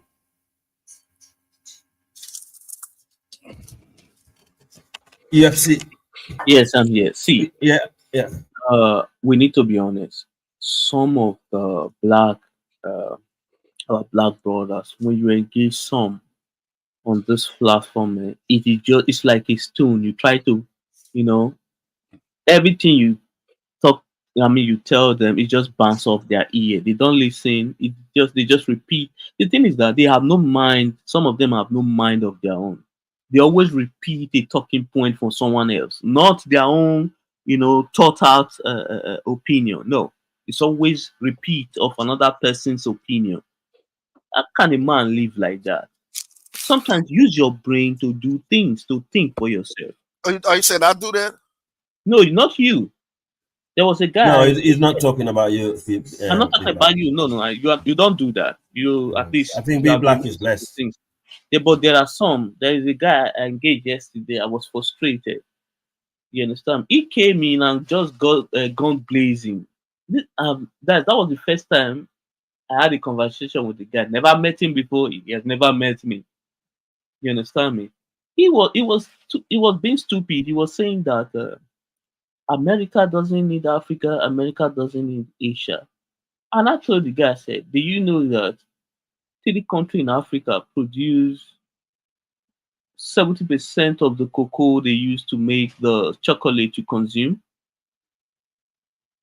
You understand me? All the phone you use are being made from China and India. So this idea, see, these people are so blinded. They think isolation is the best way to go. They don't think abroad in a broader way, whereby you can live in America and be there and still invest your money elsewhere across the world. You understand? You'll be earning income. That's why America is rich. America earn income across the globe. from Africa, from Europe, from Asia. Money comes from everywhere, from the Caribbean, because they have companies across the globe. That's why America is solid. That's why we pray and beg God for such an economy. You understand me? Whereby your tentacles are spread across the globe. You don't have all this. Some of them think America just becomes successful by just staying in one location. No, America is everywhere. That's why they are successful. These people already set the template. Exactly. China did the same thing. China succeed. A lot of countries did the same thing. They succeed. So we black people Need to should do the not be same. to We need do to the do the same. We same. should not be pushing for isolation. We shouldn't be hating on other people for being Thank successful. you. We should aim to be successful. I just them. That should be the mentality we should all have. But where's Kaizo actually? Because I was going to ask where's Dr. K? I think Kaizo kind of Is he all right traveled. though? Yeah. Yes, he's all right. He traveled to the remote area of See. Kenya. Yes. Yeah. As long as he's well, he's all right. That's It's all right. I yeah. think few days ago, like he made a little video where he was preparing a fresh chicken. Like they kill the chicken and remove the feather and just prepare the chicken. So That's the best way to eat food, right? If you're gonna eat yeah, it, you that's the kill it, best way. right? Yeah. What do you think about that, Be Black? When you kill our own chicken, I reckon, I believe Caribbeans do the same anyway, isn't it?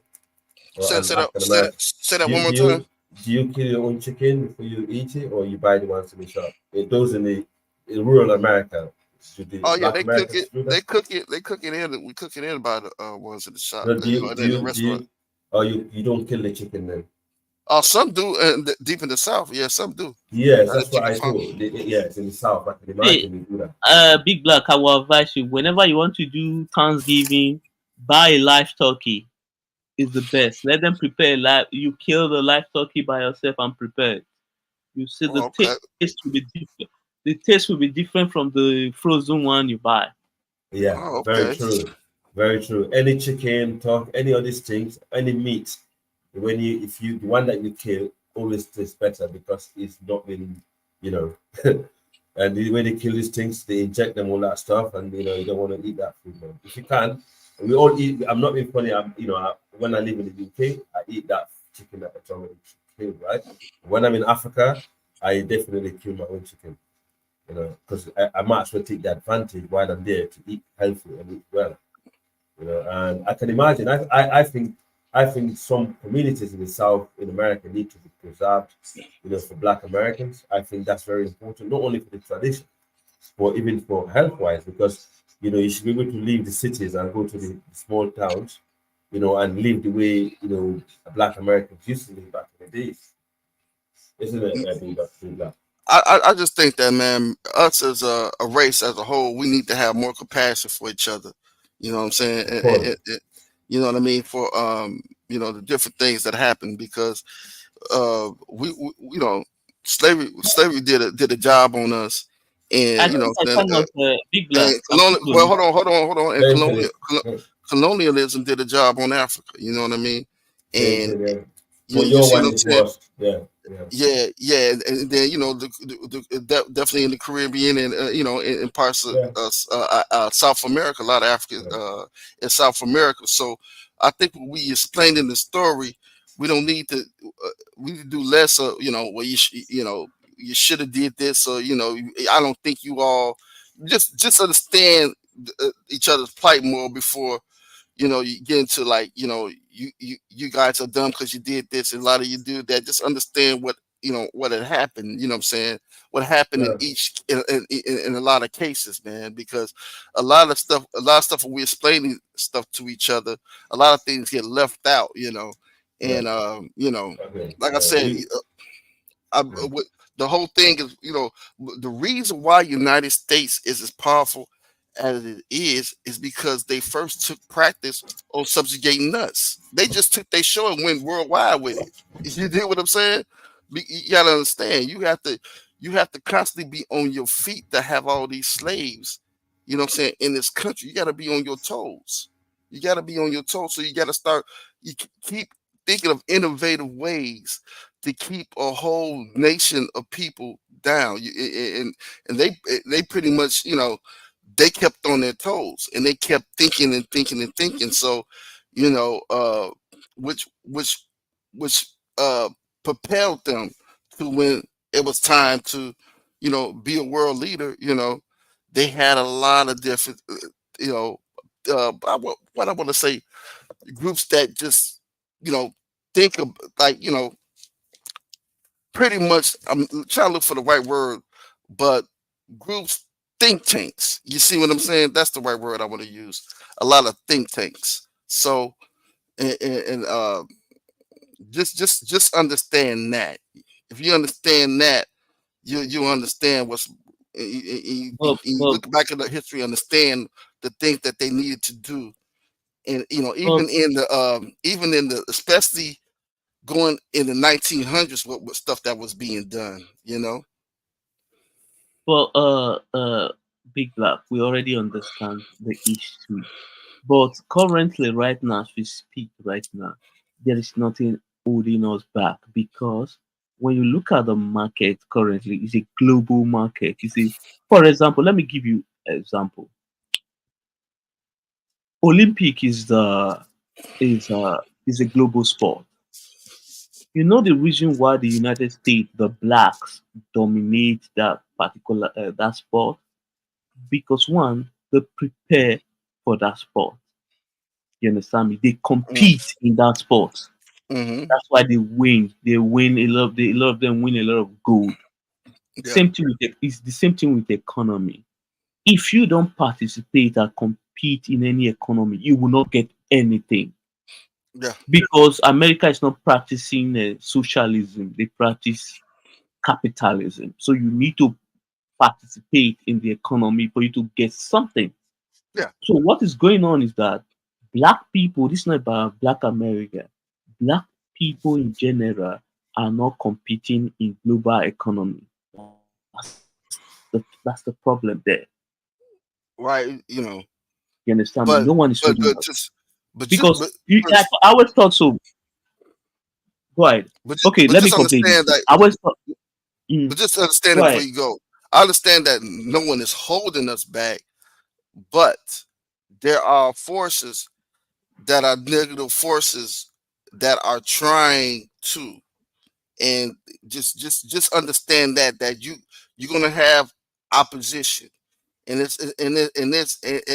and some of that opposition believes by any means. That's all I'm saying. I'm not saying that we can't do it, but just to say there's nothing that's trying to stand in your way is not Let me give you for not a good instance. view of the world to me. Okay, let me give you for instance. 2 years ago, Dangote started producing fertilizer. Do you know the country that purchased most of the fertilizer from him? United States number one, Brazil number two. Uh-huh. That's a global economic participation right there. No one Hmm. stop no one stop him. So that's what I'm saying. See, black people in America need to leave sport and focus on real manufacturing economy. Those are the things that bring real money. They bring these are lasting, everlasting, what do you call it, infrastructure that will keep you Hmm. afloat. You can easily Hmm. transfer when you pass away. You transfer that company to your kids, to your grandkids. You understand me? These are the Hmm. things you should put your money investing like machines that UFC, you'd be surprised. African Americans, they own a lot of companies in the world. These guys, no, they have no, they see they they have have people company like most of the okay, for example, they they have just stake don't in. focus in Africa that much as they should. No, But thank they you. own Where a the lot. raw material is, that's the problem. That's why sometimes I always tell them, I said, stop looking at Africa as a charity case where you don't want to Exactly. make money. I See agree. Africa as a place to make money. Then your Make view of business. Africa will change. Right. Right. Me and you talked about that before, and that's the whole thing of pushing this. And maybe there needs to be a new word for with Pan Africanism. The Pan African word has got dirty because it's you have the old type of Pan Africanism, but you have a lot of people pushing their new ideas into Pan Africanism, and then now you have questions. Well, what is Pan Africanism? But Black, you again, see, sorry, Big Black, to interrupt you. You see the problem with our old Pan-African ancestors, they wanted socialists who was, corrupted. They're all socialists, and now the another wave we have Pan-African dictators. These are the new wave of Pan-Africans. We don't have the Pan-African capitalist. That's what we need. We need Pan-African capitalists. People that want to, that's all we need. We need to make money and business flowing between our people. That's all we need. I agree. Yeah, because the older Pan Africanism, it was built on socialism. Socialism, communism. Communist. Yeah, that's it. Rubbish. Yeah. I mean, it was useful for that time period, but these time periods have changed, and I guess it was used as a catalyst to bring the diaspora together on the thing of communism. To it was a tool for that particular time, but I think it does need a the whole Pan African, the word, maybe a new word needs to update where we could work on Black global upliftment. Be Black. Uh-huh. Do you know, for example, let's use this guy, Kanye West, for example. Mm-hmm. See, there's no need to, he's smart and, he's a genius. Anything he puts his hand, it normally blows up. You understand me? Mm-hmm. When Adidas drop Kanye West, you know what Kanye West would have done? Mm-hmm. Kanye West would have gone to South Africa or Morocco to set up a factory. Set up a factory there and start making those shoes by yourself. Then open an e-commerce website and start selling it online by yourself. It is your name, Yeezy. You own the brand. You understand me? That guy would have sold at least 2 million whatever shoes in a day or in a month or in a year. UFC. Do you know where you're so right? Most of the clothes that we wear in the UK, including Zara, when I look at the labels, they're made in Morocco. Yes, because this company have factories there. You're right. Right. I definitely agree with that. I thought he was going to take that approach when the bank started messing with his money. You know what I mean? That's a light bulb should have popped up then and there. But guess what? The small-hearted people would have not be able to destroy his business because now he's not in control of the source of the production. So no one will go there and shut it down for him. But see, here's the thing, Nigeria first. When Kanye first came out, he came out on a kind of on a pro-black tip. You see what I'm saying? But as he got bigger and bigger and bigger, he started having a lot of and rubbing elbows with a lot of non-blacks. He started having non-Pan-Africanist view. You see what I'm saying? Like if you study his mother, which was an African American, she had a African name. She gave herself an African name. You know what I'm saying? So that tells that she was a. Be Black. Do you think his wife corrupted him and messed him up or a little bit? His wife. That a little bit. Look how Kardashians, man. No, you know what I'm saying? Let me tell you. Let me tell you. That's where he went. I think that's where he went. No. Let me tell you the difference. See, hate Kim Kardashian all you want. Kim Kardashian is not someone with ego, with a big or massive ego. Kanye West's problem has been him. Kanye West have this too much ego on his it's like someone that has chip on his back. It is not good for anyone. It doesn't give you anything. It draw you backward. You understand me? For example, today Kim Kardashian was in Madrid. He took his son to participate in the football match. You understand me? She normally relates with everybody, even poor people. She's able to relate with a lot of people without any ego. You're right. You're right. That's one thing I notice about Kim Kardashian. She's not egoistic. You're right. She don't come across like that neither. I agree. I think Kanye is very egoistic guy. You can tell by the way his energy. Yeah, I agree. And that's a problem for anybody. Nobody want to deal with that. It's not good. No. So it was an ego thing, and then when he would start saying silly stuff like slavery was a choice and things like that, Seriously, I never heard. Seriously, did he say that? Yeah, he Wow. said slavery Wow. was the choice. Wow. That's when Wow. you know. Okay, the money get into your head, and maybe you've been you've been talking to some other people. Right? Yeah, we're not really racist, Kanye, and you know what I mean. And now you think that I'm just the brilliant black person, the 1 billion black person, and everybody else are peons. You see what I'm saying? And I got it right. Be Black, are you But from the East Coast? another Are you guy I from the East Coast respect, or West Coast? Huh? another person I Are respect you from is the East Coast or West Coast? Where in America are you from? No, I'm from the Midwest. Oh, the Midwest. Midwest. Okay. Oh, wow. This is the reason So why so I you respect so you're gonna be the deciders of the 2020 elections. yeah. Oh man, I'm not even going to vote. I'm not even going to No? vote. Not on that Oh, election, man. Because none of them, the Democrats have been playing us for the longest, and yeah. the But Republicans. Huh? Yeah. Big Black. I want to say this. See, I watched the Bill Clinton speech. You understand me? He said what he said. Uh, Democrat since 1989, the Democrat administration have created more job in America than any administration of the Republican put together. I was like, I dropped the number. I didn't believe. I tried to do research, and it was true. Clinton, Obama, and Biden create more job put together than Bush Senior, Bush Junior, Trump. But when you look, see, let me tell you where the Democrat get this wrong. Is that they fail in messaging.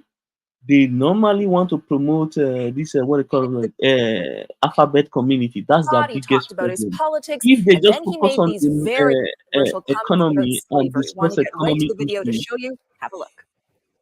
When there you will hear be about no slavery for problem with 400 the years, Democrats. for Okay, 400 years, yeah, that sounds like a choice. yeah, Like, that's it.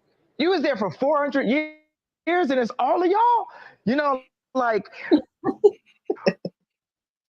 it's like we're mentally in prison. I like the word prison direct to the idea of blacks. It's like slavery, Holocaust Jews, slavery is blacks. Now, the backlash to that started immediately when You know, the small cap people will not take that lightly, and they wow. respond really. That's disgusting. That's Yeah, disgusting. that was crazy. Yeah, Yeah. So he's been he was like he's he been was like funny. selling out, and usually that what happened. A lot of that stuff that happen when people just date out, man. Sometimes they kind of like, you know what I mean. That happens sadly, Do you know what? Yeah, People that would say slavery was a choice, they're the same people that would be saying all kind of stuff wasn't true. This event did not happen. Mhm. They even try and claim the World War II was a hoax. These are dangerous Right. people, and I think Right. these are the sort of people, the conspiracy theories that he surrounded himself in at that time that made him coming out with this bullshit. It's the same. It's crazy. Kanye West. To be honest with big you, black, yeah, big black, at the So end big of that's black. his time, so, I so think that's Kanye what I'm West will go saying. Do mad. you think Yeah, a go ahead. guy like that will have enough sense to, you know, that's the same mindset that would look at Africa and say, "No, I'm not putting it in Africa." You see what I'm saying? That's the Big black. same mindset. Yeah, exactly. Very Big black. true. To show you that I know a lot. You know that same behavior is what destroyed this guy. Is it a Diamond Dash? Diamond Dash egoistic behavior is what destroyed him also. Look at him like Damien Dash.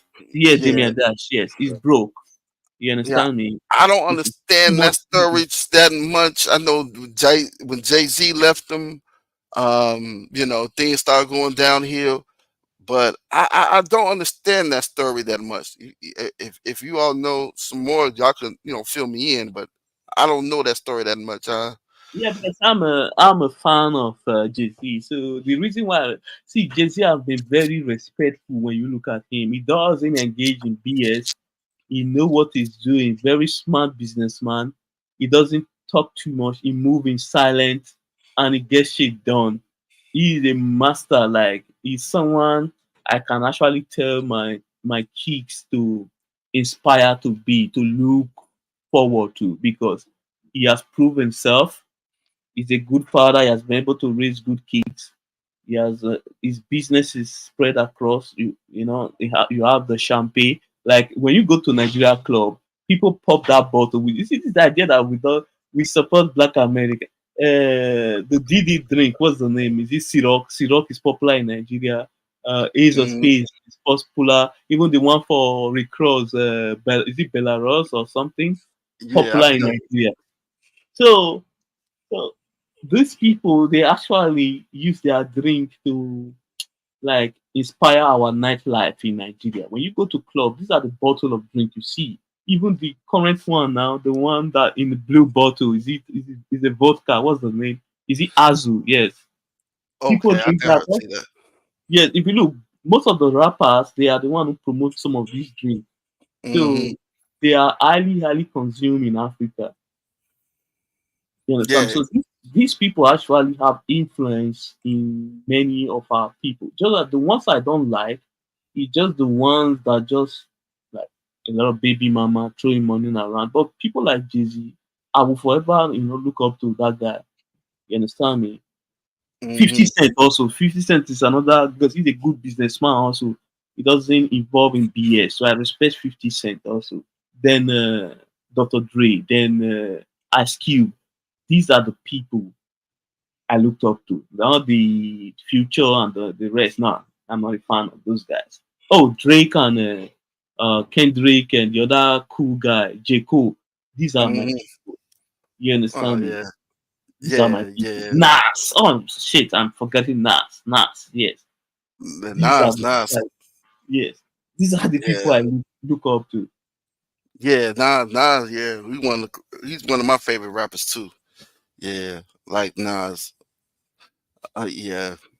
If you If listen to him, he kind of had he kind of, even though he kind of had this little gangster thing, but he kind of mixed it with a little bit of pro blackness every now and then. You know what I mean? And sometimes some Pan Africanism. If like you look yes. deep into some of his songs and his albums and stuff like that. Yeah, You but know. if you notice, these guys I just mentioned, guess one thing they have? They are not flashy, but they are talented. They are wealthy, but they are not Hmm. that flashy. They don't put money into your face. They know they already secure. They have it in their bank, but they don't show it to you. They just focus on the art. You Right, understand me? right, right, right, right, right.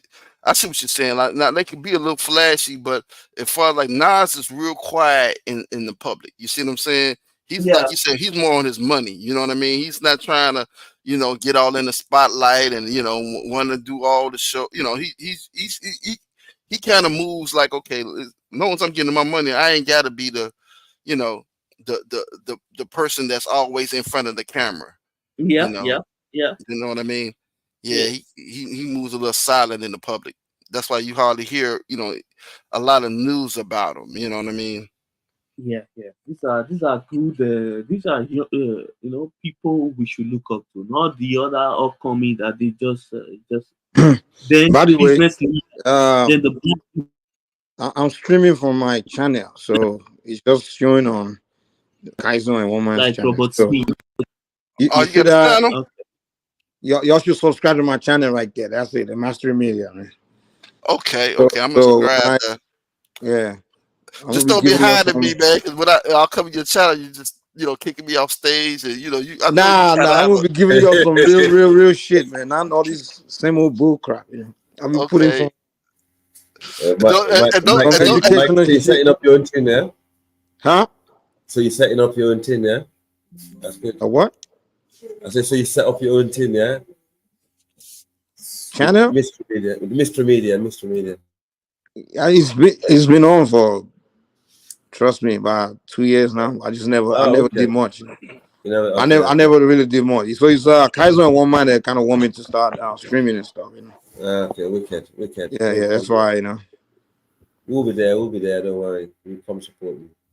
Anyway, anyhow. Yeah, I'm gonna be sharing some shit. Let me play this animation for y'all, so y'all learn a little bit about Okay. my people. Well, y'all continue. I'm gonna put it up in a second. Okay. But yeah, I mean, the reality is, the way we can move forward is about investment, you know, opportunities in the continent, business opportunities, all this other Pan-Africanism and all this bullshit that people going on about over the years. I've never worked. You know, Right, right. So anytime we come together, it's all about sharing ways of making money. Yes.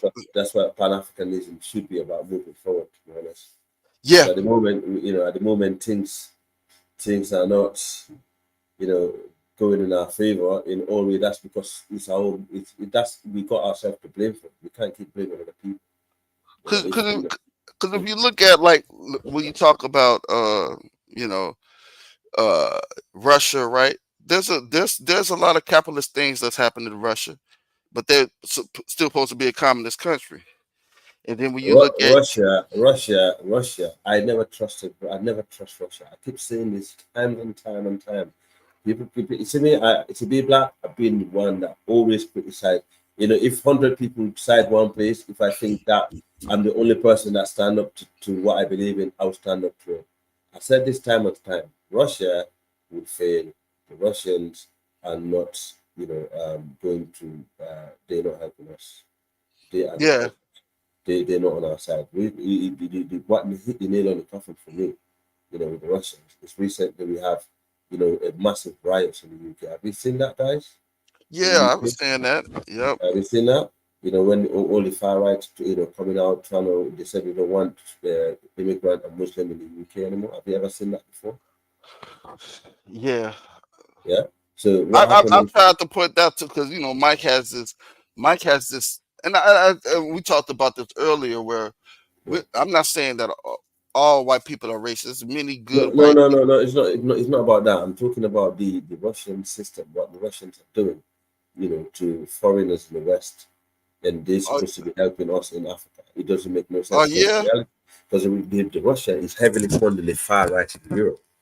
Most of the far right fringes that you see in Right, Europe, I noticed that. Yeah, they have a lot of Nazi groups in Russia. they are funding them in Europe.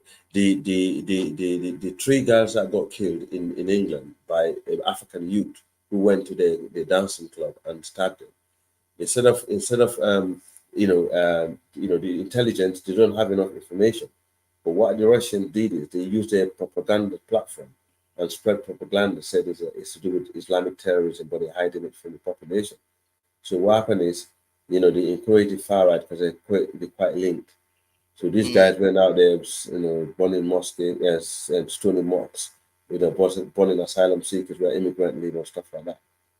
All that data came from the Russian. They're the one that actually instigated online because they got so many trolling. Because they got so many trolling platforms in the world that belong to Russia. You know, they do this thing. They've been doing this thing for years. So if they can do that to us living in the West, how can they have our interest in their heart in Africa? Right. That's why I don't buy into the Russia hype. I'm not see the thing is I know. Me and you, we always argue about this West African I'm not so-called for Pan-African bullshit, which with their military dictators that they actually got, like the island Burkina Faso and all that bullshit. Yeah. But the thing is, these guys are not coming here to help them. They're coming here to help themselves until they wake up and realize it's gonna be too fucking late. Yeah, that's crazy. Yeah. Russia. Y'all think those Russian bots are real? Yeah, What? they are. They are all over Twitter. Go to Twitter, you find Russia bots there. They are everywhere. They own the biggest troll. You see Wagner, Wagner, the Russian mercenary. Oh yeah, the Wagner Group. Yeah, they own one of the biggest internet trolling platform in the world. Wow. Before they come to your country, they will troll you out. They will start set you up because remember, information warfare is real. You understand? So that's what they've been doing in the continent. They come to the continent, they spread so many hate towards their leader, and then they pop up their military guys, take over, and then before they come in, they start mining. They don't need no mining. They don't. Listen, these guys are very clever. I don't blame them because they're doing their shit. Because we're dumb, we never learn. We're gonna carry on doing the same shit. People are saying, "Oh, you're Russia," and look at now, Ukrainians, they're fucking surrender. See, that's why I like coming on places like this because I try to, tell you things that maybe some saying some of the diaspora doesn't know. But I learned things from here. I didn't know they're not only on the ground, but they also have what I'm saying did the pretty much do internet warfare with the little bots and everything. I didn't know the Wagner group Big, was to that. big time, big time, big time. Let Yes. me be honest with you. What have destroyed America is that there is too much opinion commentator across the United States. And many of these people have bunch of followers, and the followers always believe 100% of the things they say. They don't allow themselves to even, let's use my brain to think for myself. For example, I do listen to Joe Rogan sometimes, and sometimes many of the times, Joe Rogan spill BS. What he said doesn't make sense, but a lot of people will agree with Joe Rogan. They fail to even, think, what this guy is saying, just bullshit. You understand me? Because he's a podcaster. He's going to say something. You understand? It doesn't mean he's right, but many people just take it as what they call it, religion, whereby he can do no wrong. And this is the problem that Trump is also facing, whereby most of his supporters believe he can never do no wrong. And when you start having that kind of mentality, you are in a court. This life, you need to be able to question things. When someone says something, mostly when they lie to you in your presence, you should be able to say, you take a step back and play back what he said. You understand me? For example, when I go to church, when pastors say BS, I don't take them serious. I don't swallow that particular message. I dust Right, it off right, my ear. right. Because you read the Bible enough, you know what is in there and what is so. Thank you. Also, I'm an adult. I'm not a kid. The thing is that when you look at the world currently, many people have abdicated their responsibility to use their brain to analyze things. That's the problem that is going on. People feel that, for example, they want to be on a team. For example, if I'm a Democrat, I will not be able to listen to anyone that is conservative. If I'm conservative, I will not be able to listen to anyone that's a Democrat. That's the problem. You, as a human being, you should be able to listen to both sides. That's why Exactly. You have to have a mind, rational mind, and also at the same thank time, you. you have to be able to relate to people regardless of their political affiliation. Or I like in Sierra Leone, I come from my family. We are very, core of the ruling party in Sierra Leone. All my family, they will never touch the opposition party because we have a historical, history about the opposition party for us not to go near, because all my family members all are strong supporters of the current ruling party in Sierra Leone. However, the opposition people, people from the opposition, we get on with them, we love each other. I don't see them like that. But even though they are very hostile towards, this is the problem. Some people are not, they cannot be civil, regardless, just be civil. Politics is not the end of the world. Like what you see in Nigeria now, people are going striking out in the streets because they lost the election, and also, things were never going well in Nigeria, for a long time.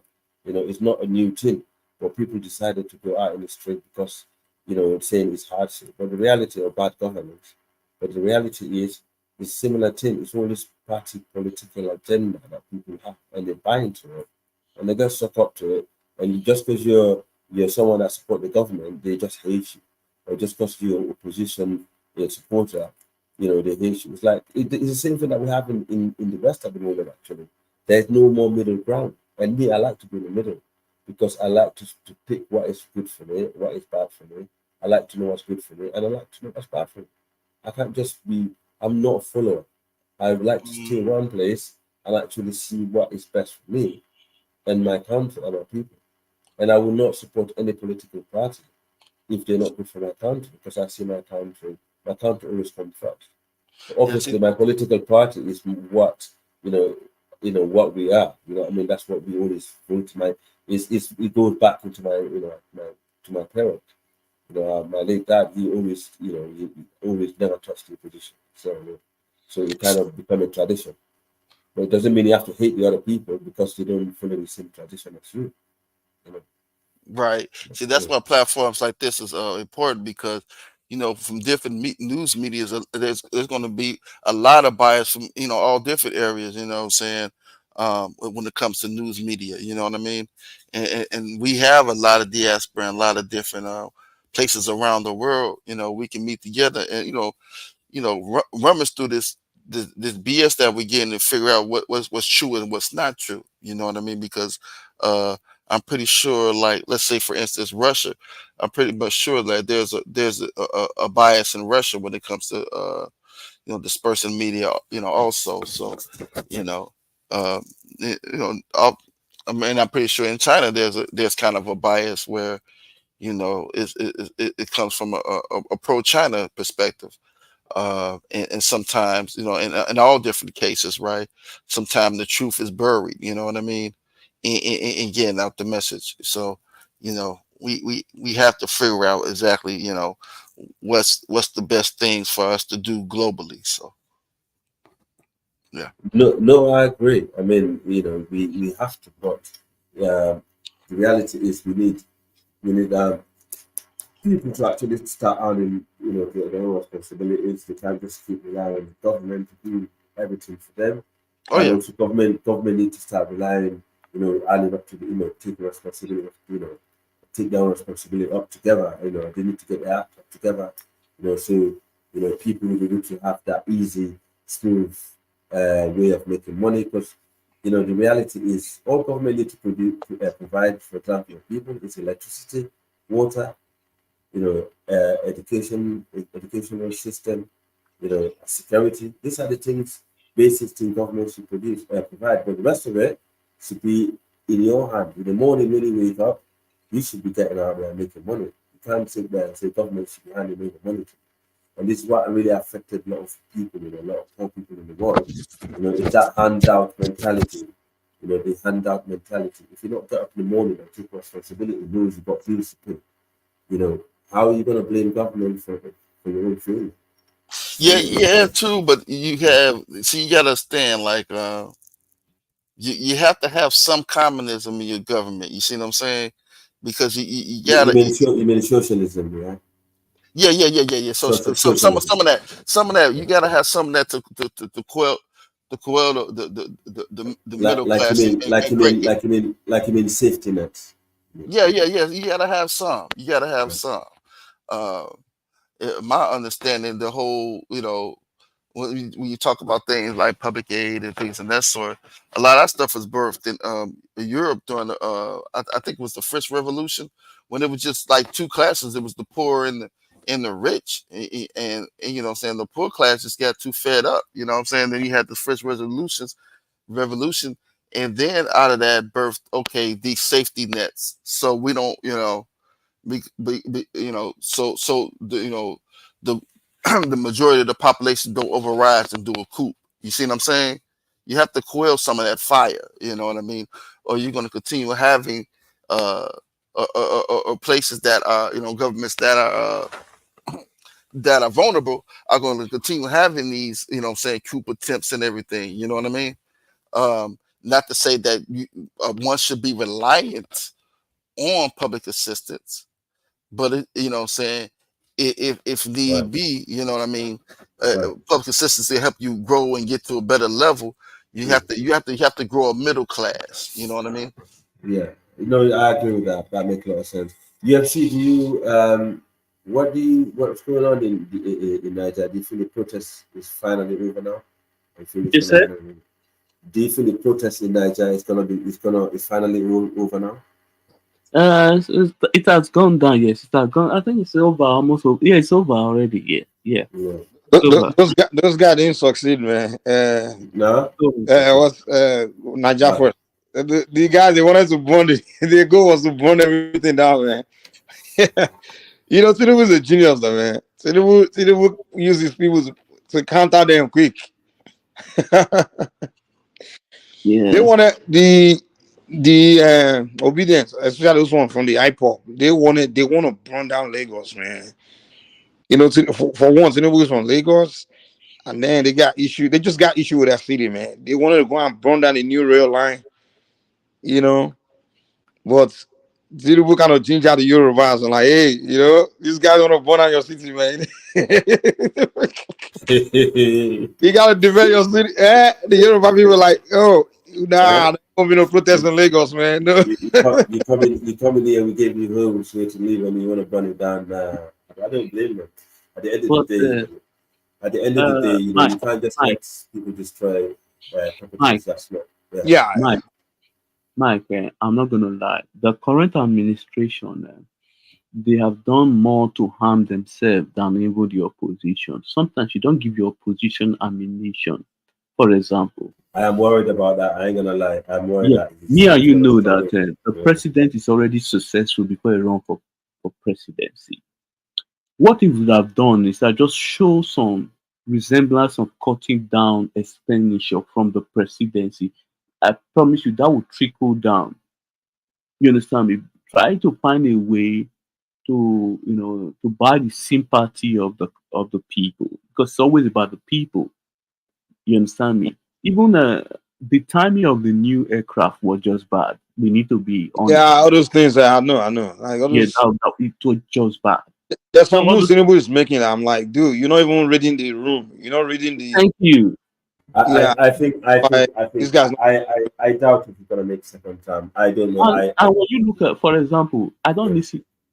Let me tell you the people I listen to, the economists, because I listen to most of the economists. They said the fundamentals of the economies is good, and I think last month the inflation dropped. You understand me? So that's a good sign that the economy is on a recovery. You understand me? These are the things I want to listen to. I want to hear. Every other Even thing. the way he's kind of playing with Dangote, like trying to really. I mean, I'm like, dude, you're making yourself look bad, man. No, Yeah, bro, yeah. no. You guys don't know what's going on. See, this is not about Dangote. See, let me tell you the people that are involved. You know, Dangote uncle, is it Aminu Dantata? He's almost 90. He's into oil and gas. These guys are, I think they are the supplier of the current uh, uh, gasoline to the country. So they are highly involved in that sector. So, so what is going on is that Dangote need to allow some of these people to buy into his company because these people you are not going to take. Forget they are your cousins or they are your family member. This is business. They are not going to allow you to take food from their mouth. You understand me? We are talking about the Dantata family now. They No, are I disagree a little bit. You have to. The reason why I disagree, the man have well, invested so much. The reason why I disagree, he have invested so much, and also don't forget the Nigerian government, Tinubu, and Tinubu's government own 20% of that Dangote. You know that? no, it's They don't. not No, he 20%. does. Yeah, he The does. government 20. owns government owns 7% because they didn't complete the money. They only Okay. paid 1 point Okay. something But billion dollars. even that 7% can pay a lot of his bills. Yeah. That's a lot of money, bro. But you know that that Aminu Dantata, they are the one who purchased Total, 10% of Total share recently. Do you know that? I don't doubt it. The thing is, I think they got a lot of the thing is, a lot of countries are actually looking to refine and export gas, like Senegal, Ghana, and all those countries. So Nigeria need to be in the front and start schooling all these countries. You know what I mean? They shouldn't. What? Yeah. Not to interrupt y'all, but what is this this connection from the I guess Dangote to the government to the economy, which was actually what it sounds like what caused the protests. Well, No, what to caused be the honest, I think protest is just high cost different of issue, living. It's just high cost different of issue, living. yeah, But different issue. does that have a is that correlation? But that has a correlation to Dangote, right? Don't be No, it has surprised. correlation to the You have to say. subsidy removal. Go ahead. Yeah, you don't be surprised if that also connected because not long after this Dangote issue, we have people in the north kicking off. These people in the north, they might not come on the internet and talk all the time, right? But they're very, very politically aware of what's happening, and these are people I know that they don't come on the internet and tell you what they're gonna do or what is their plan. In fact, they might come here and say, I'm going left, and not knowing they're actually going right. You understand? Yeah, but So the reality is, don't be surprised if that Dangote, as Mike was saying, that mixed match with Tinubu and Dangote have angered the North also. Because the reality is, I don't think Dangote is the only person that owns Dangote. No. See, people up the North that actually have connection to that company. Yes, go on. See, the problem, in Nigeria, when something is going on, the thing that most Nigerians don't look at the bigger picture, they don't factor in the Nigeria, factor into it. For example, Dangote, for example, the state he came from, Kano. In that Kano alone, you have almost three of the most wealthiest people there, which is the owner of BUA, you have Dangote, you have the Dantata family. These are three extremely wealthy people. Where is Rabiu come from? Where's Rabiu come from? He's from Kano also. Wow. Yes, he's from Kano. So yes. all the wealthiest Nigerians, came from Kano. Northern Nigerians, they are from Kano. Yes. Wow. Yes. So these people, they are involved. So what is going on is that if the game, Nigeria now, a lot of people with different interests, and the president need to navigate this interest, because if you don't do it properly, there will be problem in the country. So he need to, for example, he held a meeting once. He said, let Dangote have a discussion with the marketer. You understand me?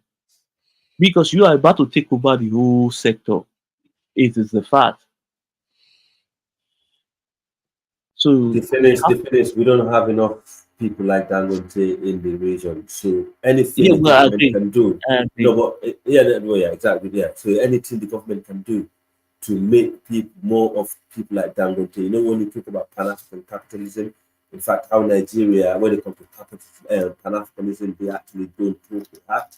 These are the sort of things that we're talking about, where you should be a Pan-African and say, right, this is an African business, man. Instead of a foreign company come here and take over this shit, take over this oil, refine it. I know. Listen, I know Tinubu. The president family also involved in the president also. I think younger brother. Looking at it from the outside, I don't think he is a bad person, right? I don't think he is someone that's stupid neither.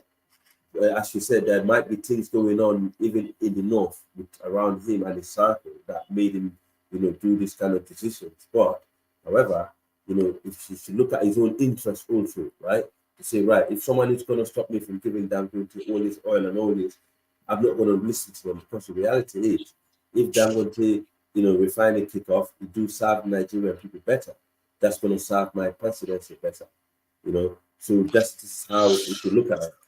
But then sometimes our leaders are a bit short-sighted, you never know what's going on. I don't know. I'm not a politician. I don't know the ins and outs of how they operate.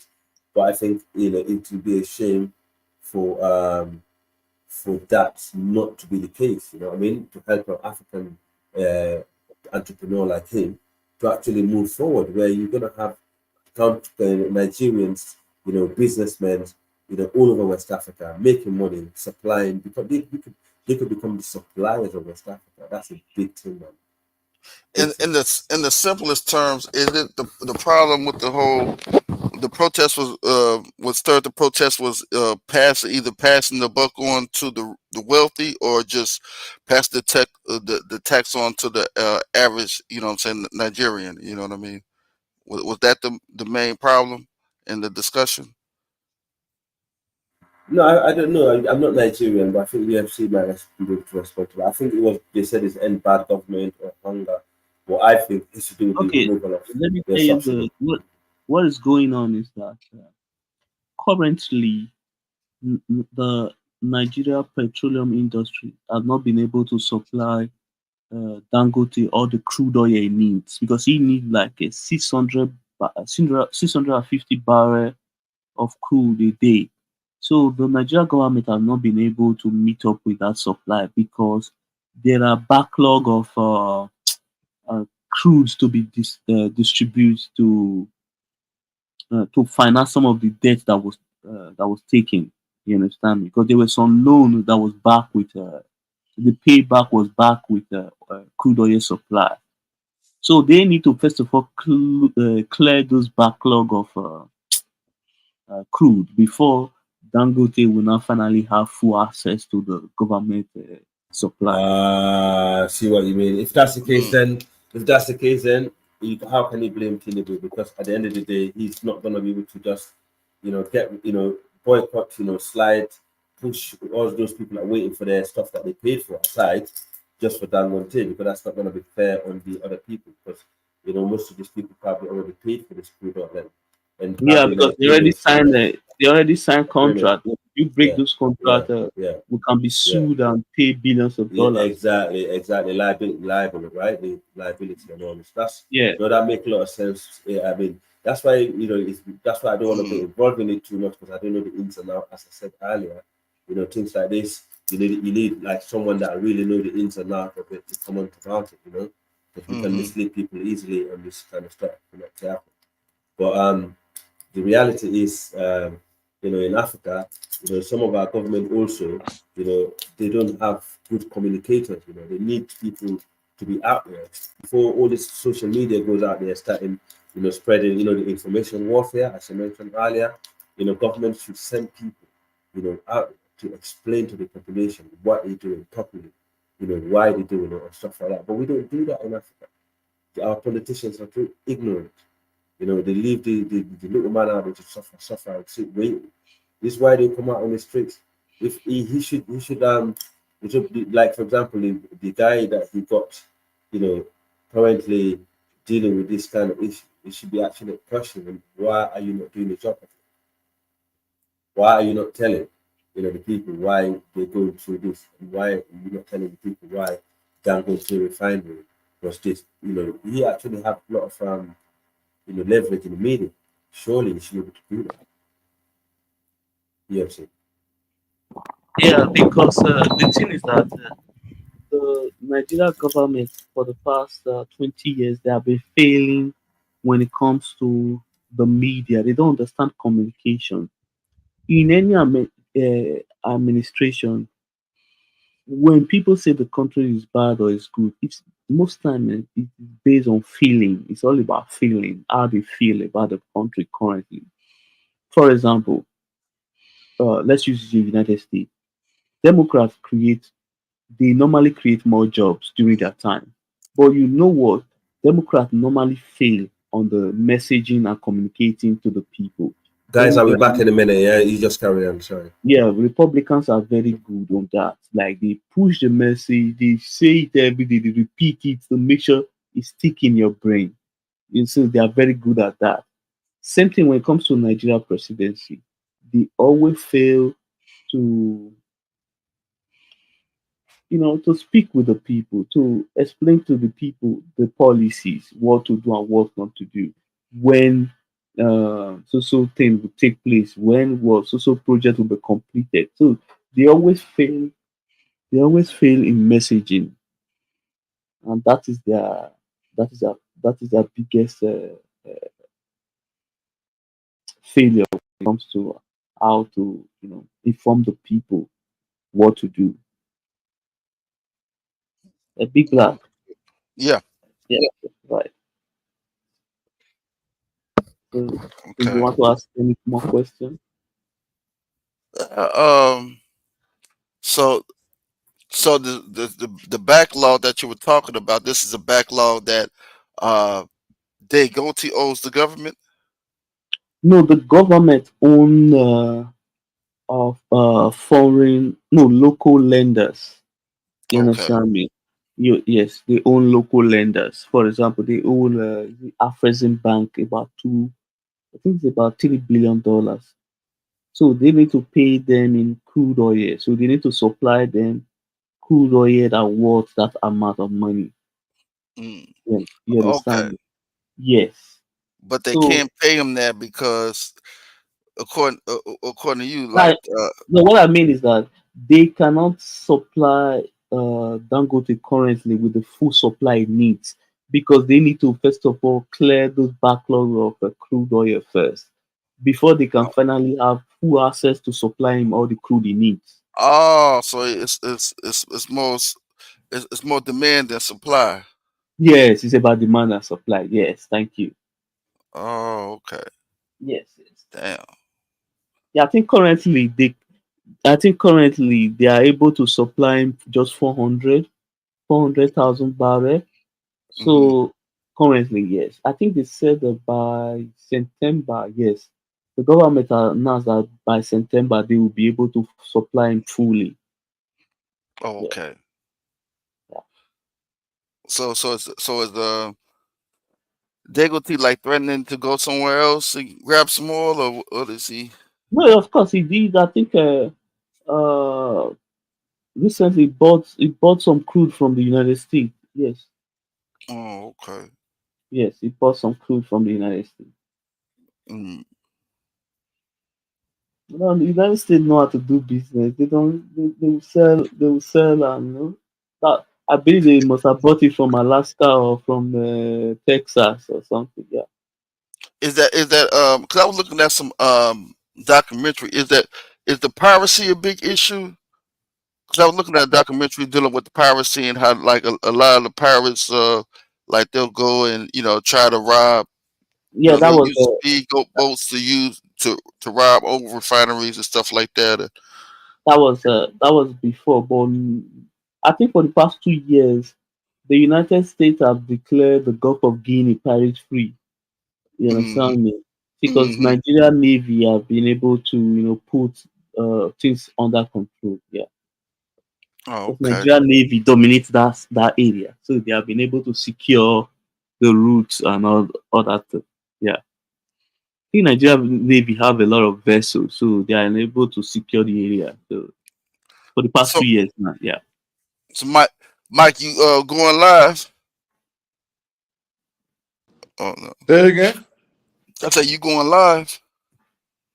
Live. No, it's already streaming already. It's the Oh, I'm same okay. live thing. right now, man. Oh, Yeah, okay, it's okay.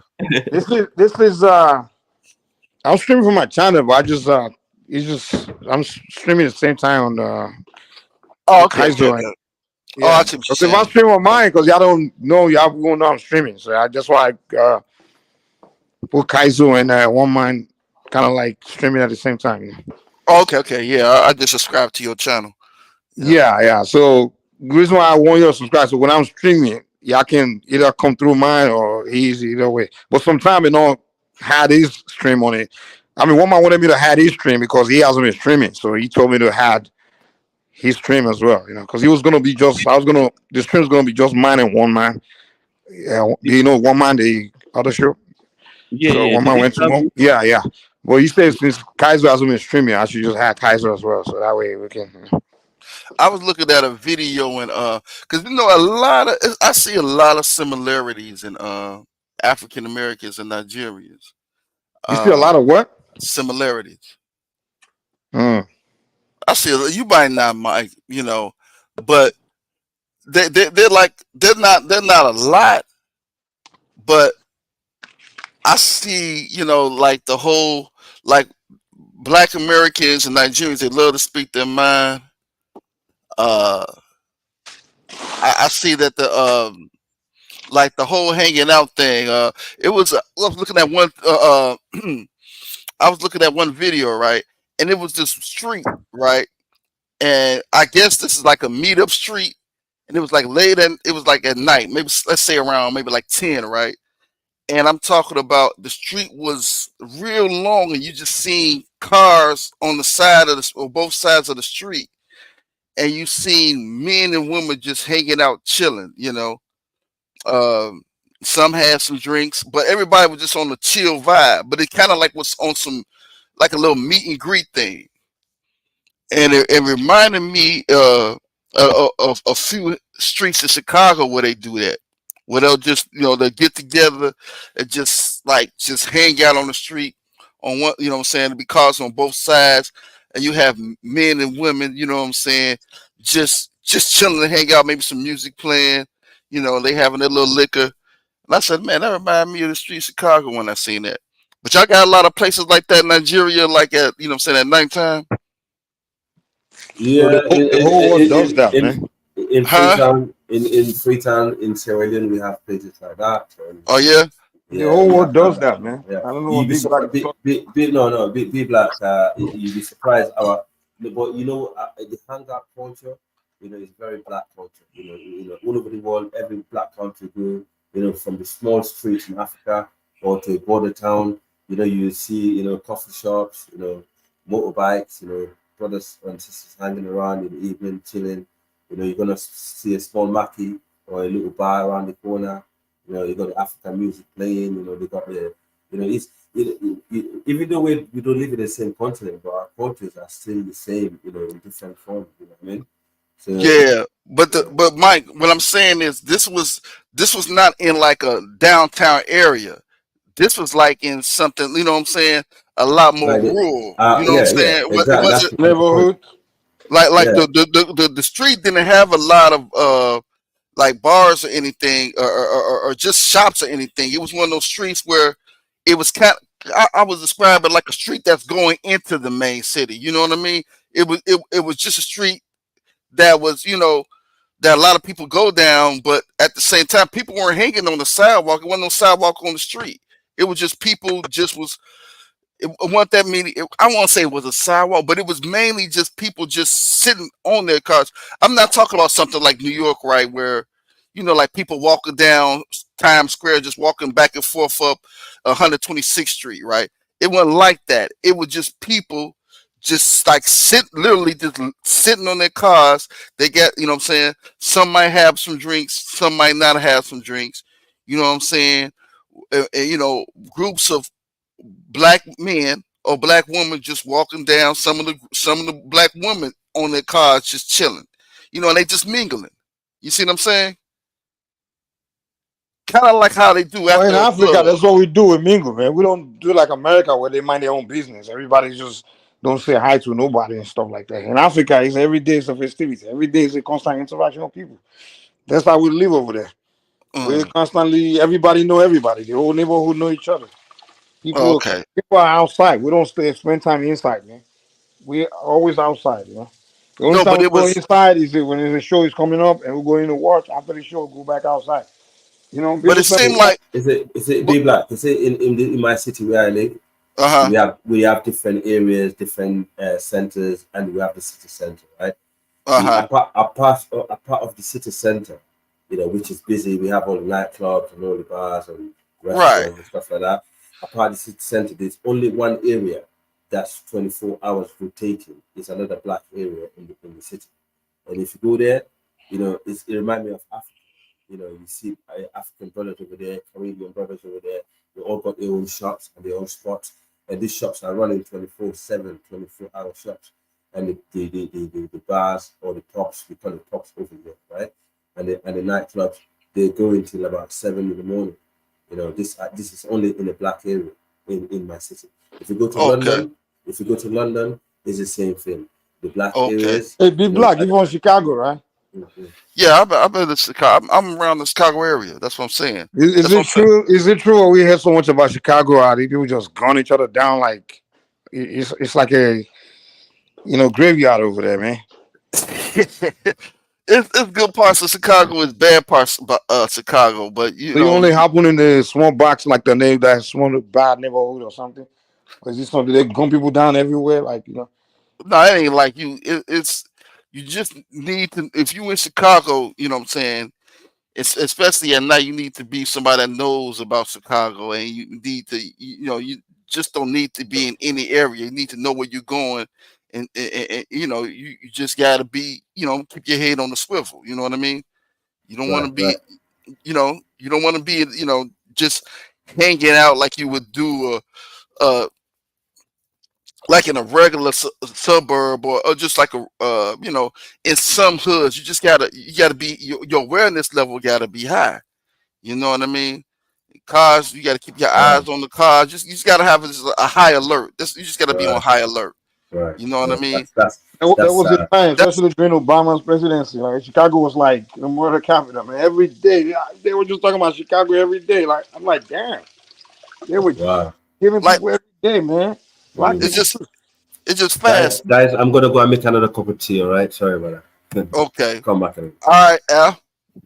Yeah, Mike. It's like okay, like imagine like let's say Lagos, right? Would you say people in Lagos are faster than the people like in the village? You know what I mean? Like basically, you know what I'm saying? You gotta be more aware of Lagos than you do like, you know what I'm saying, maybe like in a town a lot smaller. I know what you're saying. Every city is more faster than every rural. Yeah, I know that. Right. It's just that Well, what I'm saying yes. is, what I'm talking about is, I'm not Chicago. We don't. New York is also a city, and other city we got other cities in America. But Chicago at one point was like it's like it was crazy, man. It was like a genocide going on. To the point they started calling it Chirac. You know? Chicago, Yeah. Iraq. That's what I'm You saying. I'm can't not talking about just ordinary violence, but it was crazy. It was like people just getting killed almost every day, dude.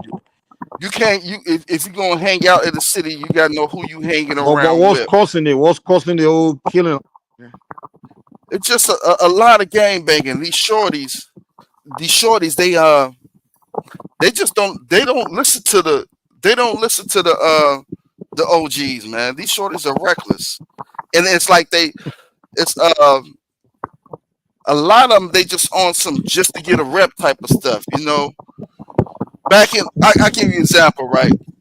Back in the days, you might could get away with chilling, you know what I'm saying, drinking in the car, you know what I'm saying, just sit up with your homeboys, like, you know what I mean, you know, in your neighborhood or this and that. And that's a bad choice in Chicago. In Chicago itself, the city itself, because it ain't your homeboys trying to, you know what I'm saying, it ain't your. I guess if you had like some enemies, if you were gang banging, if you had some enemies, they try to get you.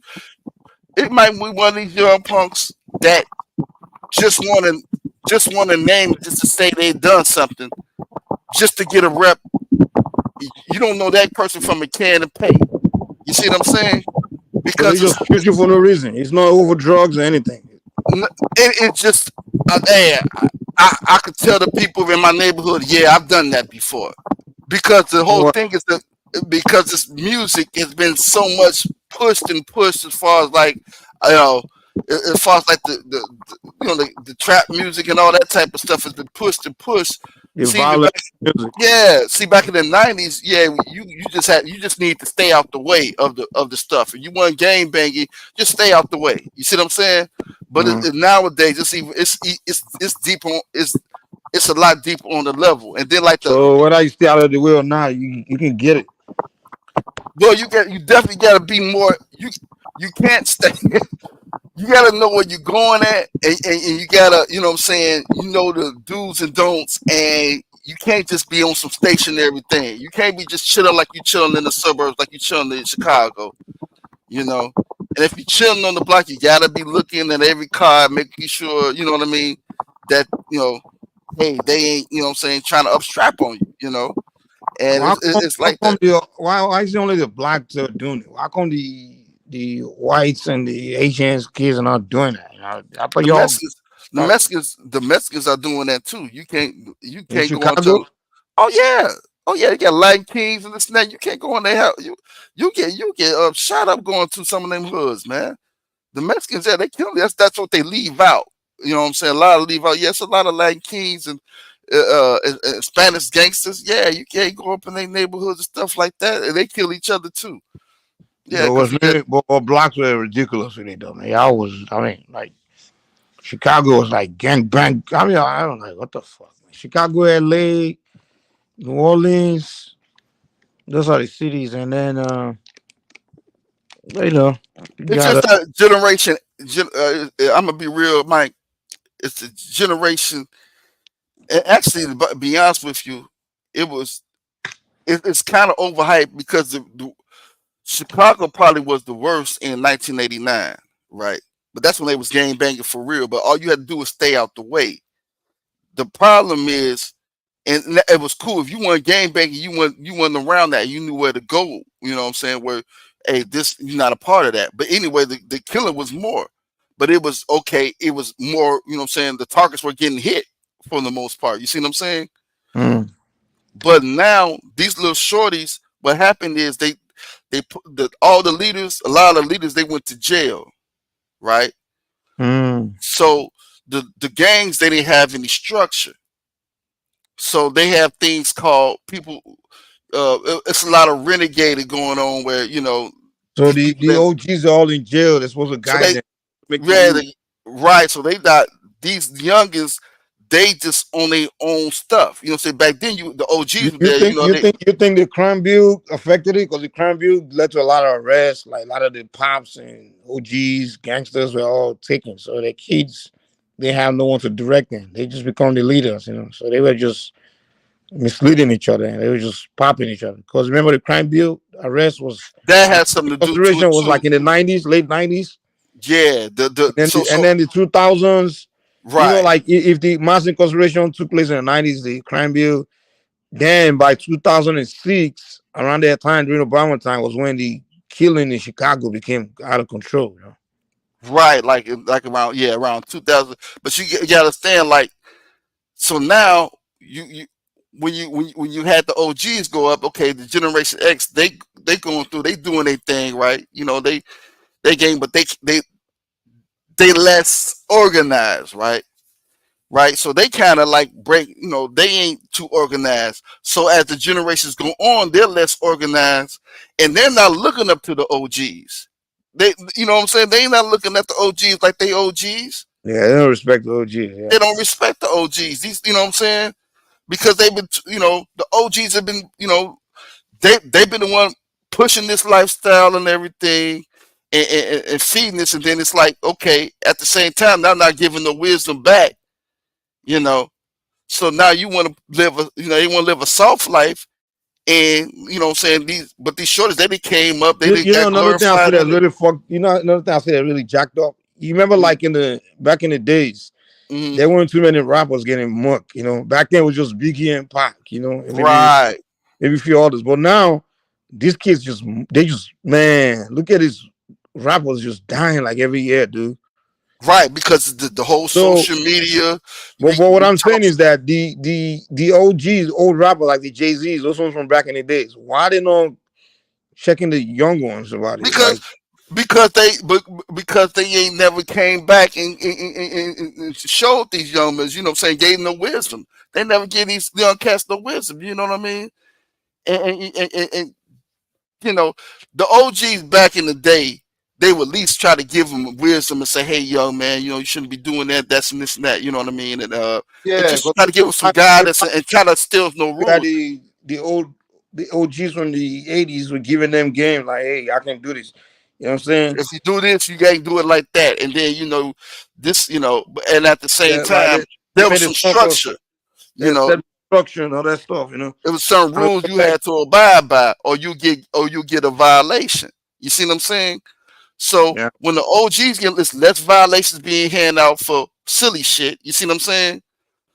So it's more chaos. So you got Now, more and more chaos. you know what's really funny? I don't even know Mhm. most of these rappers until they get killed. Every time you hear a name, Julio, I'm like, who that? I didn't even know them. It's literally I don't know these cats until they get killed. So now you ain't got no you got now you got these little G, they ain't got no respect for the older ones, right? They quit, they trying to get their hands on the gun, and then at the same time you have social media, which they trying to prove themselves. You see what I'm Yeah, saying? yeah. I'm the biggest killer. Now it's even crazy because they use social media to trace each other. Like Right. when they You know, streaming lighter, oh, you over there? They go, meet them there. Just kill them over there. just to get around, What's that you one know. from Chicago? And Vaughn something? What the Lil King? Von, yeah, King Von, yeah. Well, that one was just acting foolish though. He's going Yeah. fighting where, like, Yeah.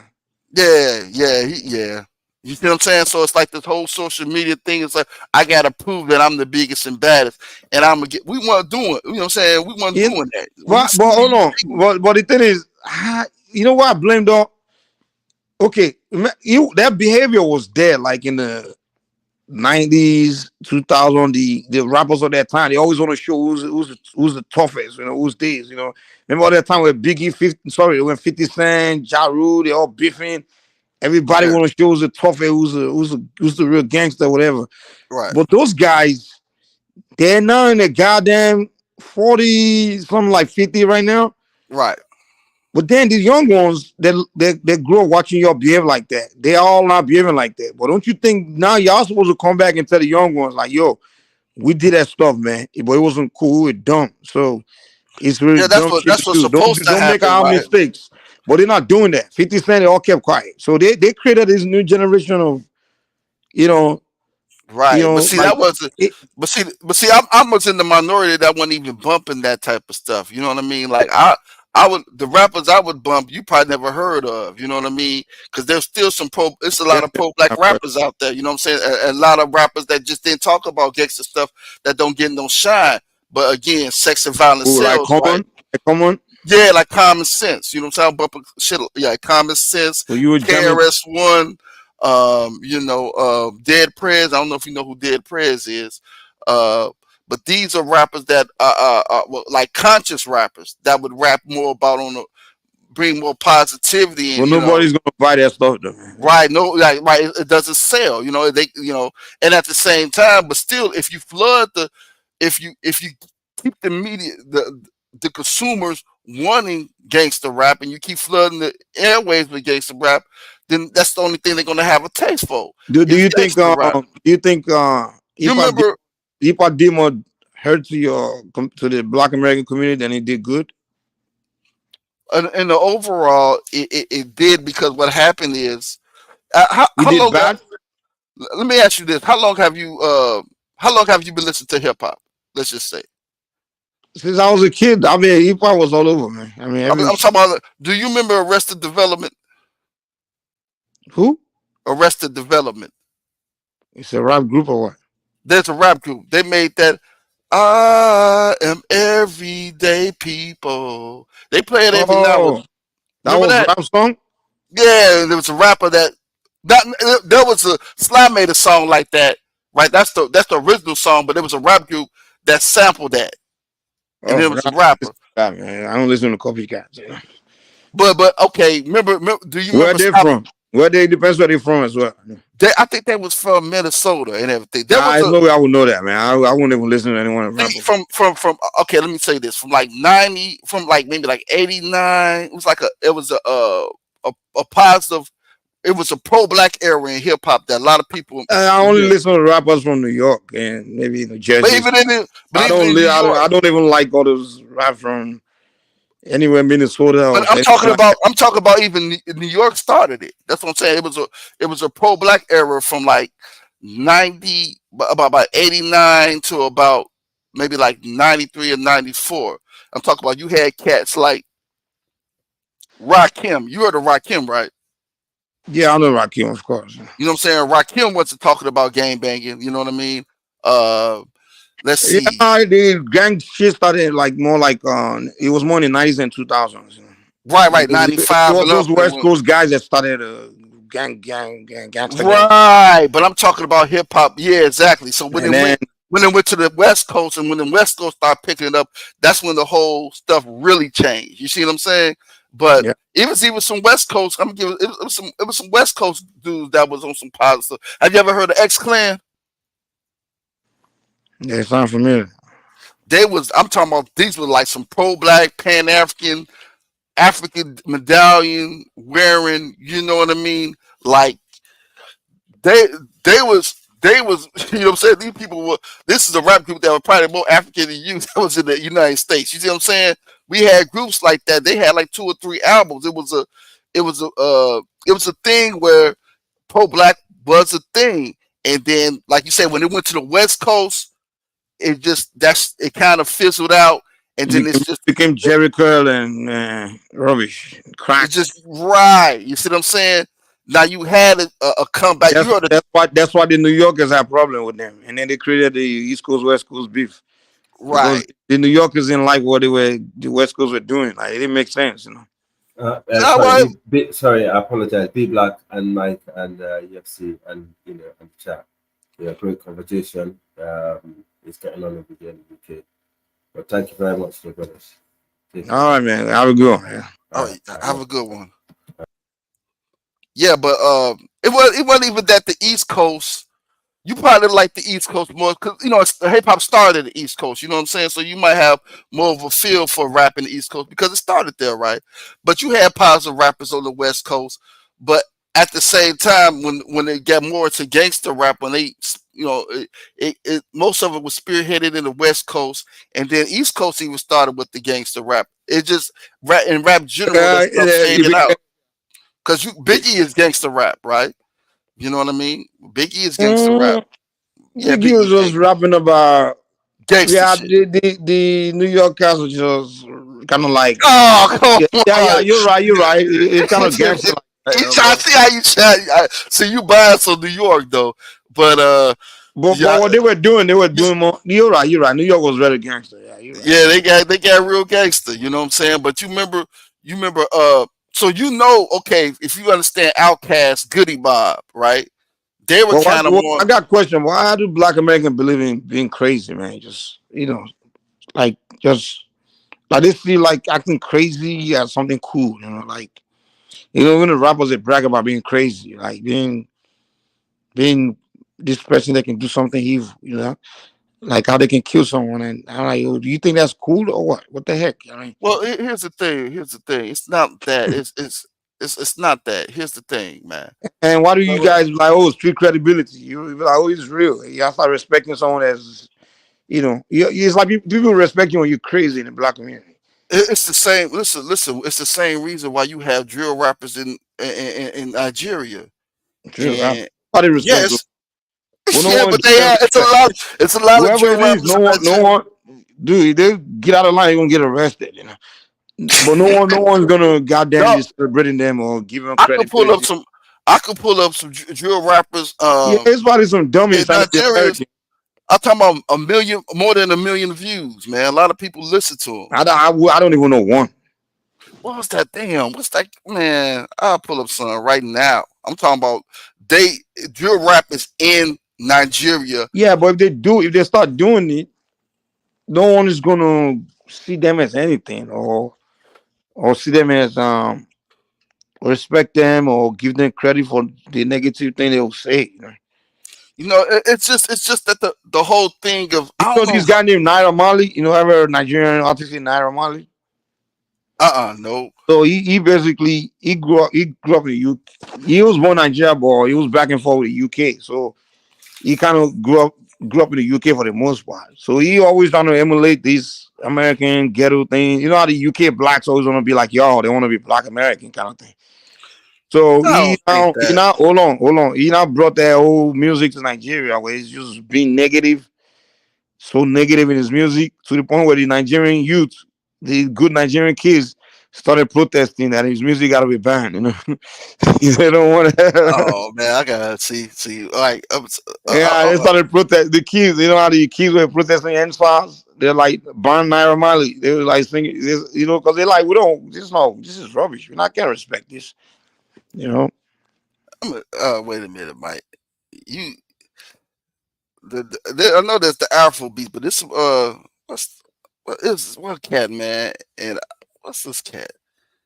Go ahead and talk. I'm gonna find her right now, man. Cause I let's see. Afrobeats did take over Nigeria hard, man. Oh, Burner Boy, you remember this? Burner Boy, he's not gangster shit though. See, I see some gangster stuff for Burner Boy. I see some gangster stuff for Burner Boy. I see some gangster stuff for Burner Boy. Like what? Let me see, man. Burner Boy ain't gangster.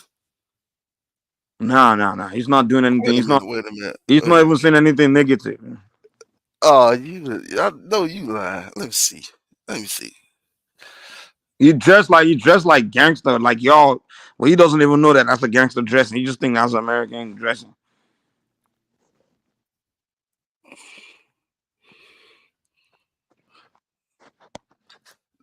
We can pull up that City Boys video. Oh, Brian Messiah and Burner Boy. Taliban's too. Man, stop playing. Who? Brian Messiah and Burner Boy. They got a song called Taliban's 2. What you think that's about? Who? It got 36 million views. It's been 36 million. That's a What's the name of lot. this It's called Taliban's 2. Pull it up, Taliban? put it up. See, that's what I'm saying. You kind of out the loop.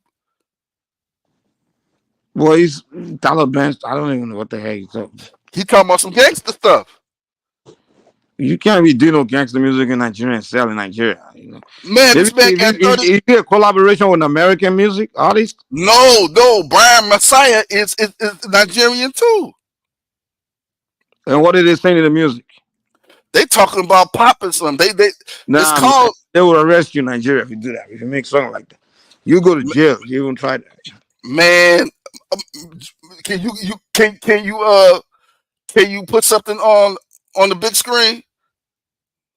Hold on, I gotta get my laptop. I'm on my phone now, but let me see if I can get my computer. I'll see if I can.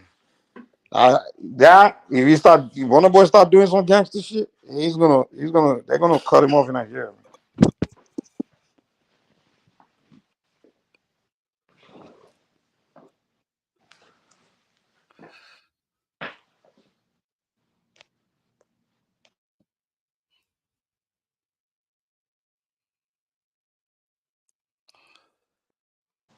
What would you call the name of this song? It's called it's Burner Boy and Brian BYRON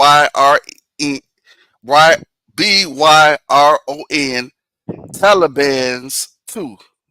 The official Taliban. music Taliban's 2. Spell the Taliban, like the Taliban, like the terrorists. Yeah. What you think they're rapping about? Pan Africanism? They talking about some gangster stuff on this one, man.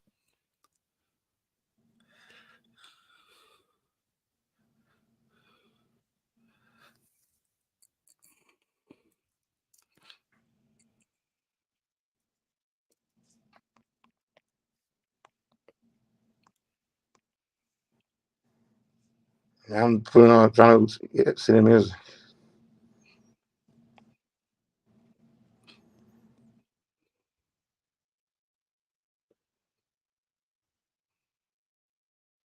Boy, matter of fact, I'm gonna show you some. Wait a minute, I got some more gang stuff than that. It's I finna put the link in the back chat, but let me show you.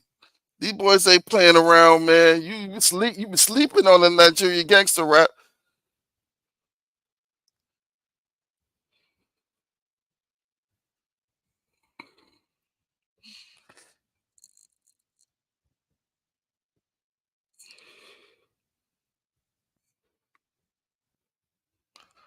Mike, you coming back up? Did you check out that video? I put that. Nah, I'm trying to get my laptop. Right? Oh, okay. And then I'll put the Burner Boy one up.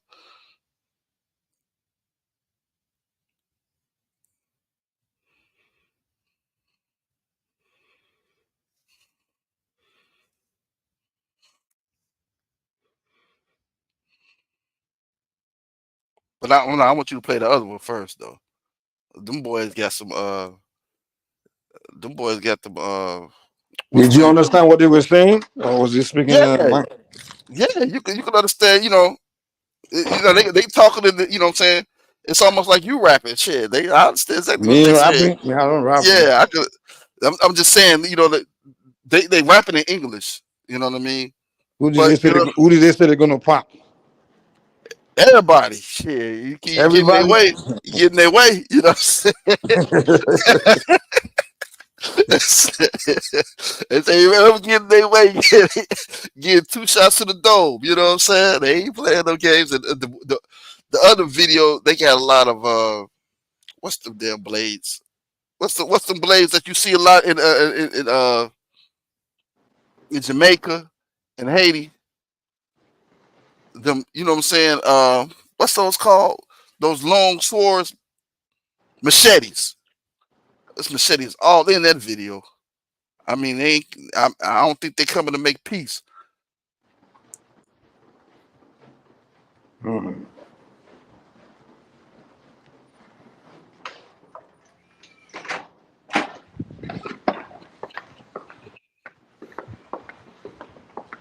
That's how it sounds when you live in a mansion, right there, boy.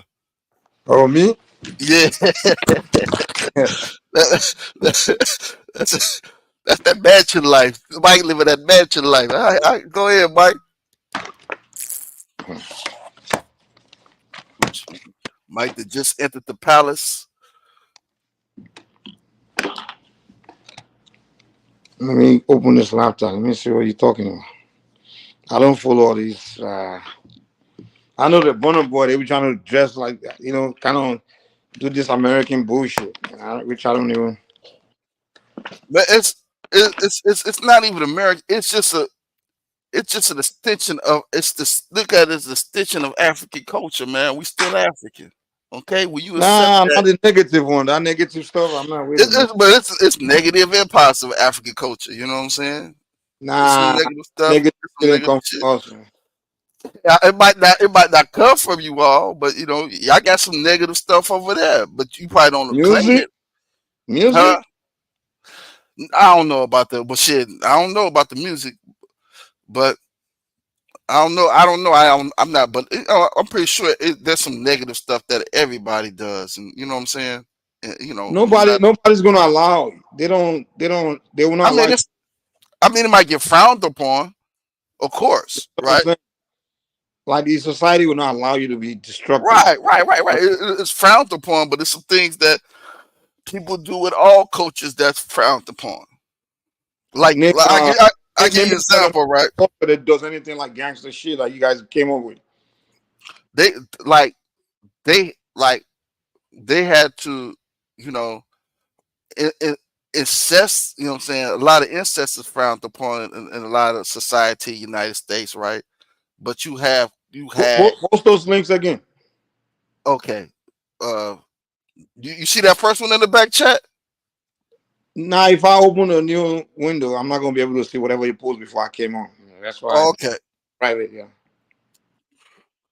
Okay.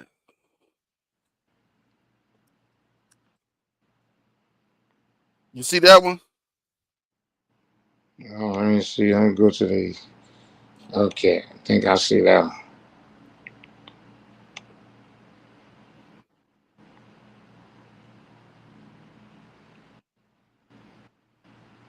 What is it called? Million Laga? What the hell is that? Uh-huh. They ain't Who is playing this no one, game. man? Are these Nigerians? Yeah. I didn't know about this one.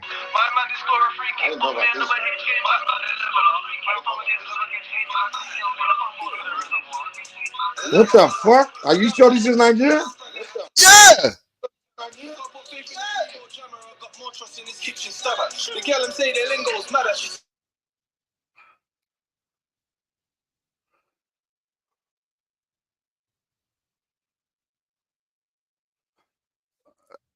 Let me give you that Burner Boy one.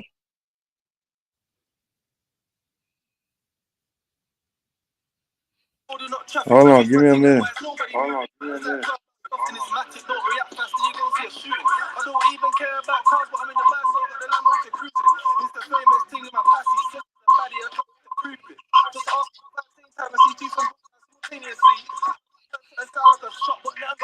I'm trying to find out. Hold on, man.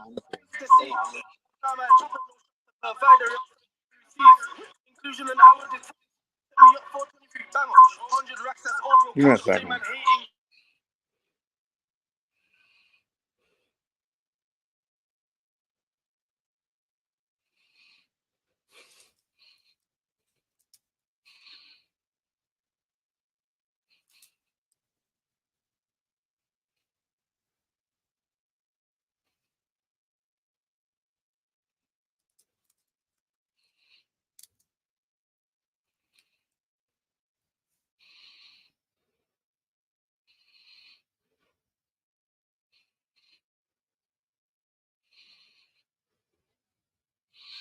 I'm trying to find some more.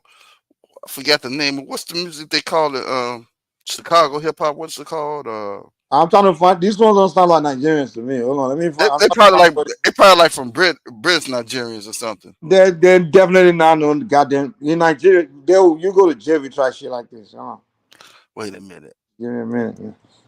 My kitchen ain't fit for consuming food, man. It would have cost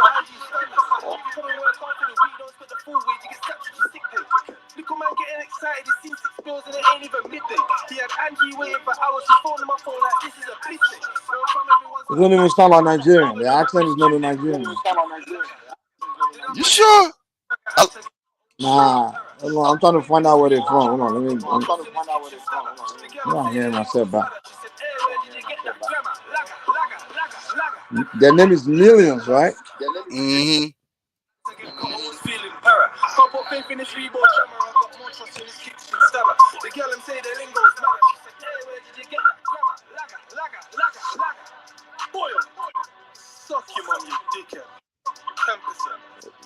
British rapper from Birmingham, West. So they probably, but Man, they this probably are Nigerian. goddamn British. What are you talking about, man?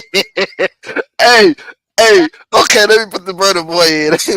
You're deceiving here, man. You can't do this shit in no Nigeria, man. You look, birth name Miguel. Yeah, he ain't even Nigerian. His name is Miguel Raiz Cunningham. That's a goddamn Caribbean dude. British from UK Wait Drip. a minute, man. Oh, it's okay now. Was Birmingham, England. Okay, Born in. You can't do that in Nigeria, man. You go to jail, man. Nobody accepting that bullshit or whatever. They allow that. Nah. I'm not gonna allow you, dude. They're gonna arrest you. Even when we're showing guns in your music or all that stuff. Nah, it's the white men that allow you to do that shit, man. That's Burner Boy right there. That last link. I'm trying to know where I'm getting this echo from. You probably got two. You got two of them on. You probably got your old stream on too. Oh, okay, hold on.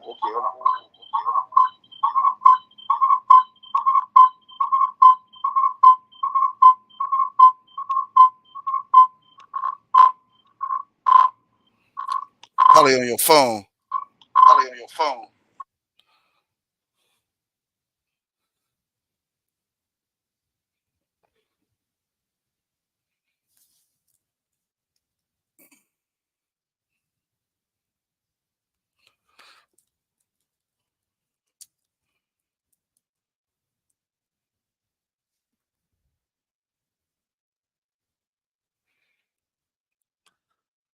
They come up as soon as you hit Nigerian drill.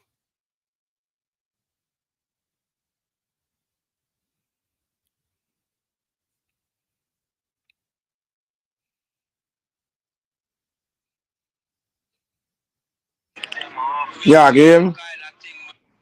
Yeah, I can hear you down. Okay. So this Millions. That's Caribbean, man. I ain't no goddamn Nigeria, dude. You don't even know the difference. Dude, Wait a minute, these Caribbean musicians, man. That's not a Nigerian. Wait a minute. What? Okay, I got some. Okay, we're gonna try this, man. You don't know the. Oh my god, man. You don't even know what the heck, man. No, they're from Britain, but it's a mixture of Caribbean and Nah, ain't Nigerian. no mixture. Maybe in the UK, something like that. It's UK, but man, you know what I'm That's no saying? Nigerian stuff, man. Okay, hit this last link then. Now you can't say this ain't no. These guys got no. These guys. I'll have to repost it because I'm logging back because I was getting echo, so I came out and going back in again. Oh, okay. The second to last one is Burner Boy, and then the last one I know that's Nigerian because I just looked up. You know what I'm saying? Nigerian drill. Post it again. Post it one more time. Okay, let me see.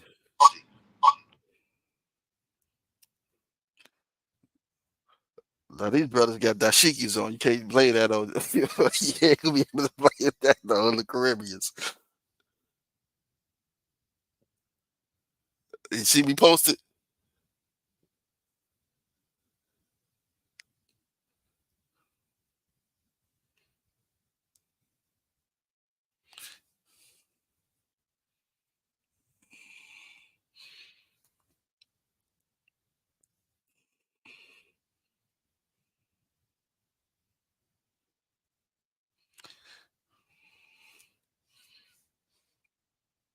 Hold on. Woko.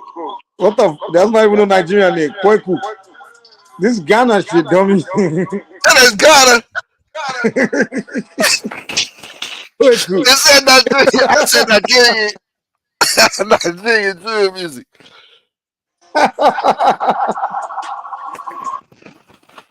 let's go back to Burner Boy. Hey, man, Fuck it. You know you what don't I'm have to saying? educate. Yo, that ain't no damn African shit, man. I mean, sorry, that ain't no damn Nigerian shit, man. That I ain't don't Nigerian know. shit. Nah, man.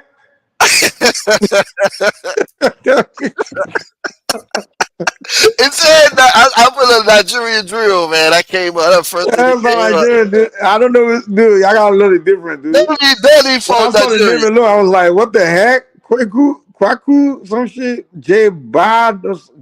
That's not Nigerian, dude. That's you do that in Nigeria, you go to jail, man. Nobody's gonna fucking say. That's not Nigerian, dude. You gotta educate yourself. And that's the problem with y'all FBA. Y'all think everything and that's why we made a title early on.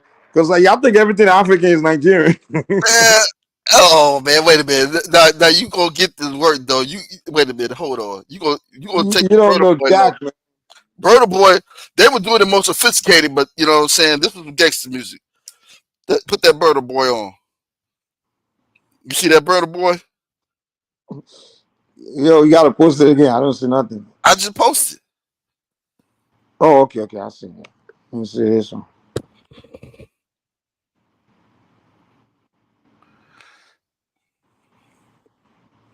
What say Burner Boy Brand, right?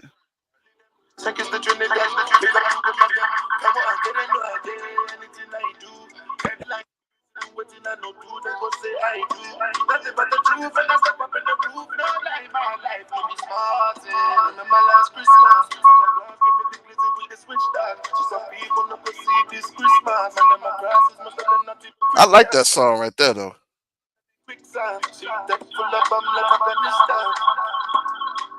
Little with me guy come to the enemy, them a pray, me know them not sorry for me. People are ball and a speak, and we bad than we mean. Bloody crime scene calamity, and so we shoot out pain, figure Canada G. Make them have a experience, no gravity. Tell a pussy when I laugh, up when I take that. Violate people are dead that. Should I keep in your bed, cause Taliban them a make work. When I laugh, up when I take that. Madness is where we end up. We no shoot people, we end up in a red cross.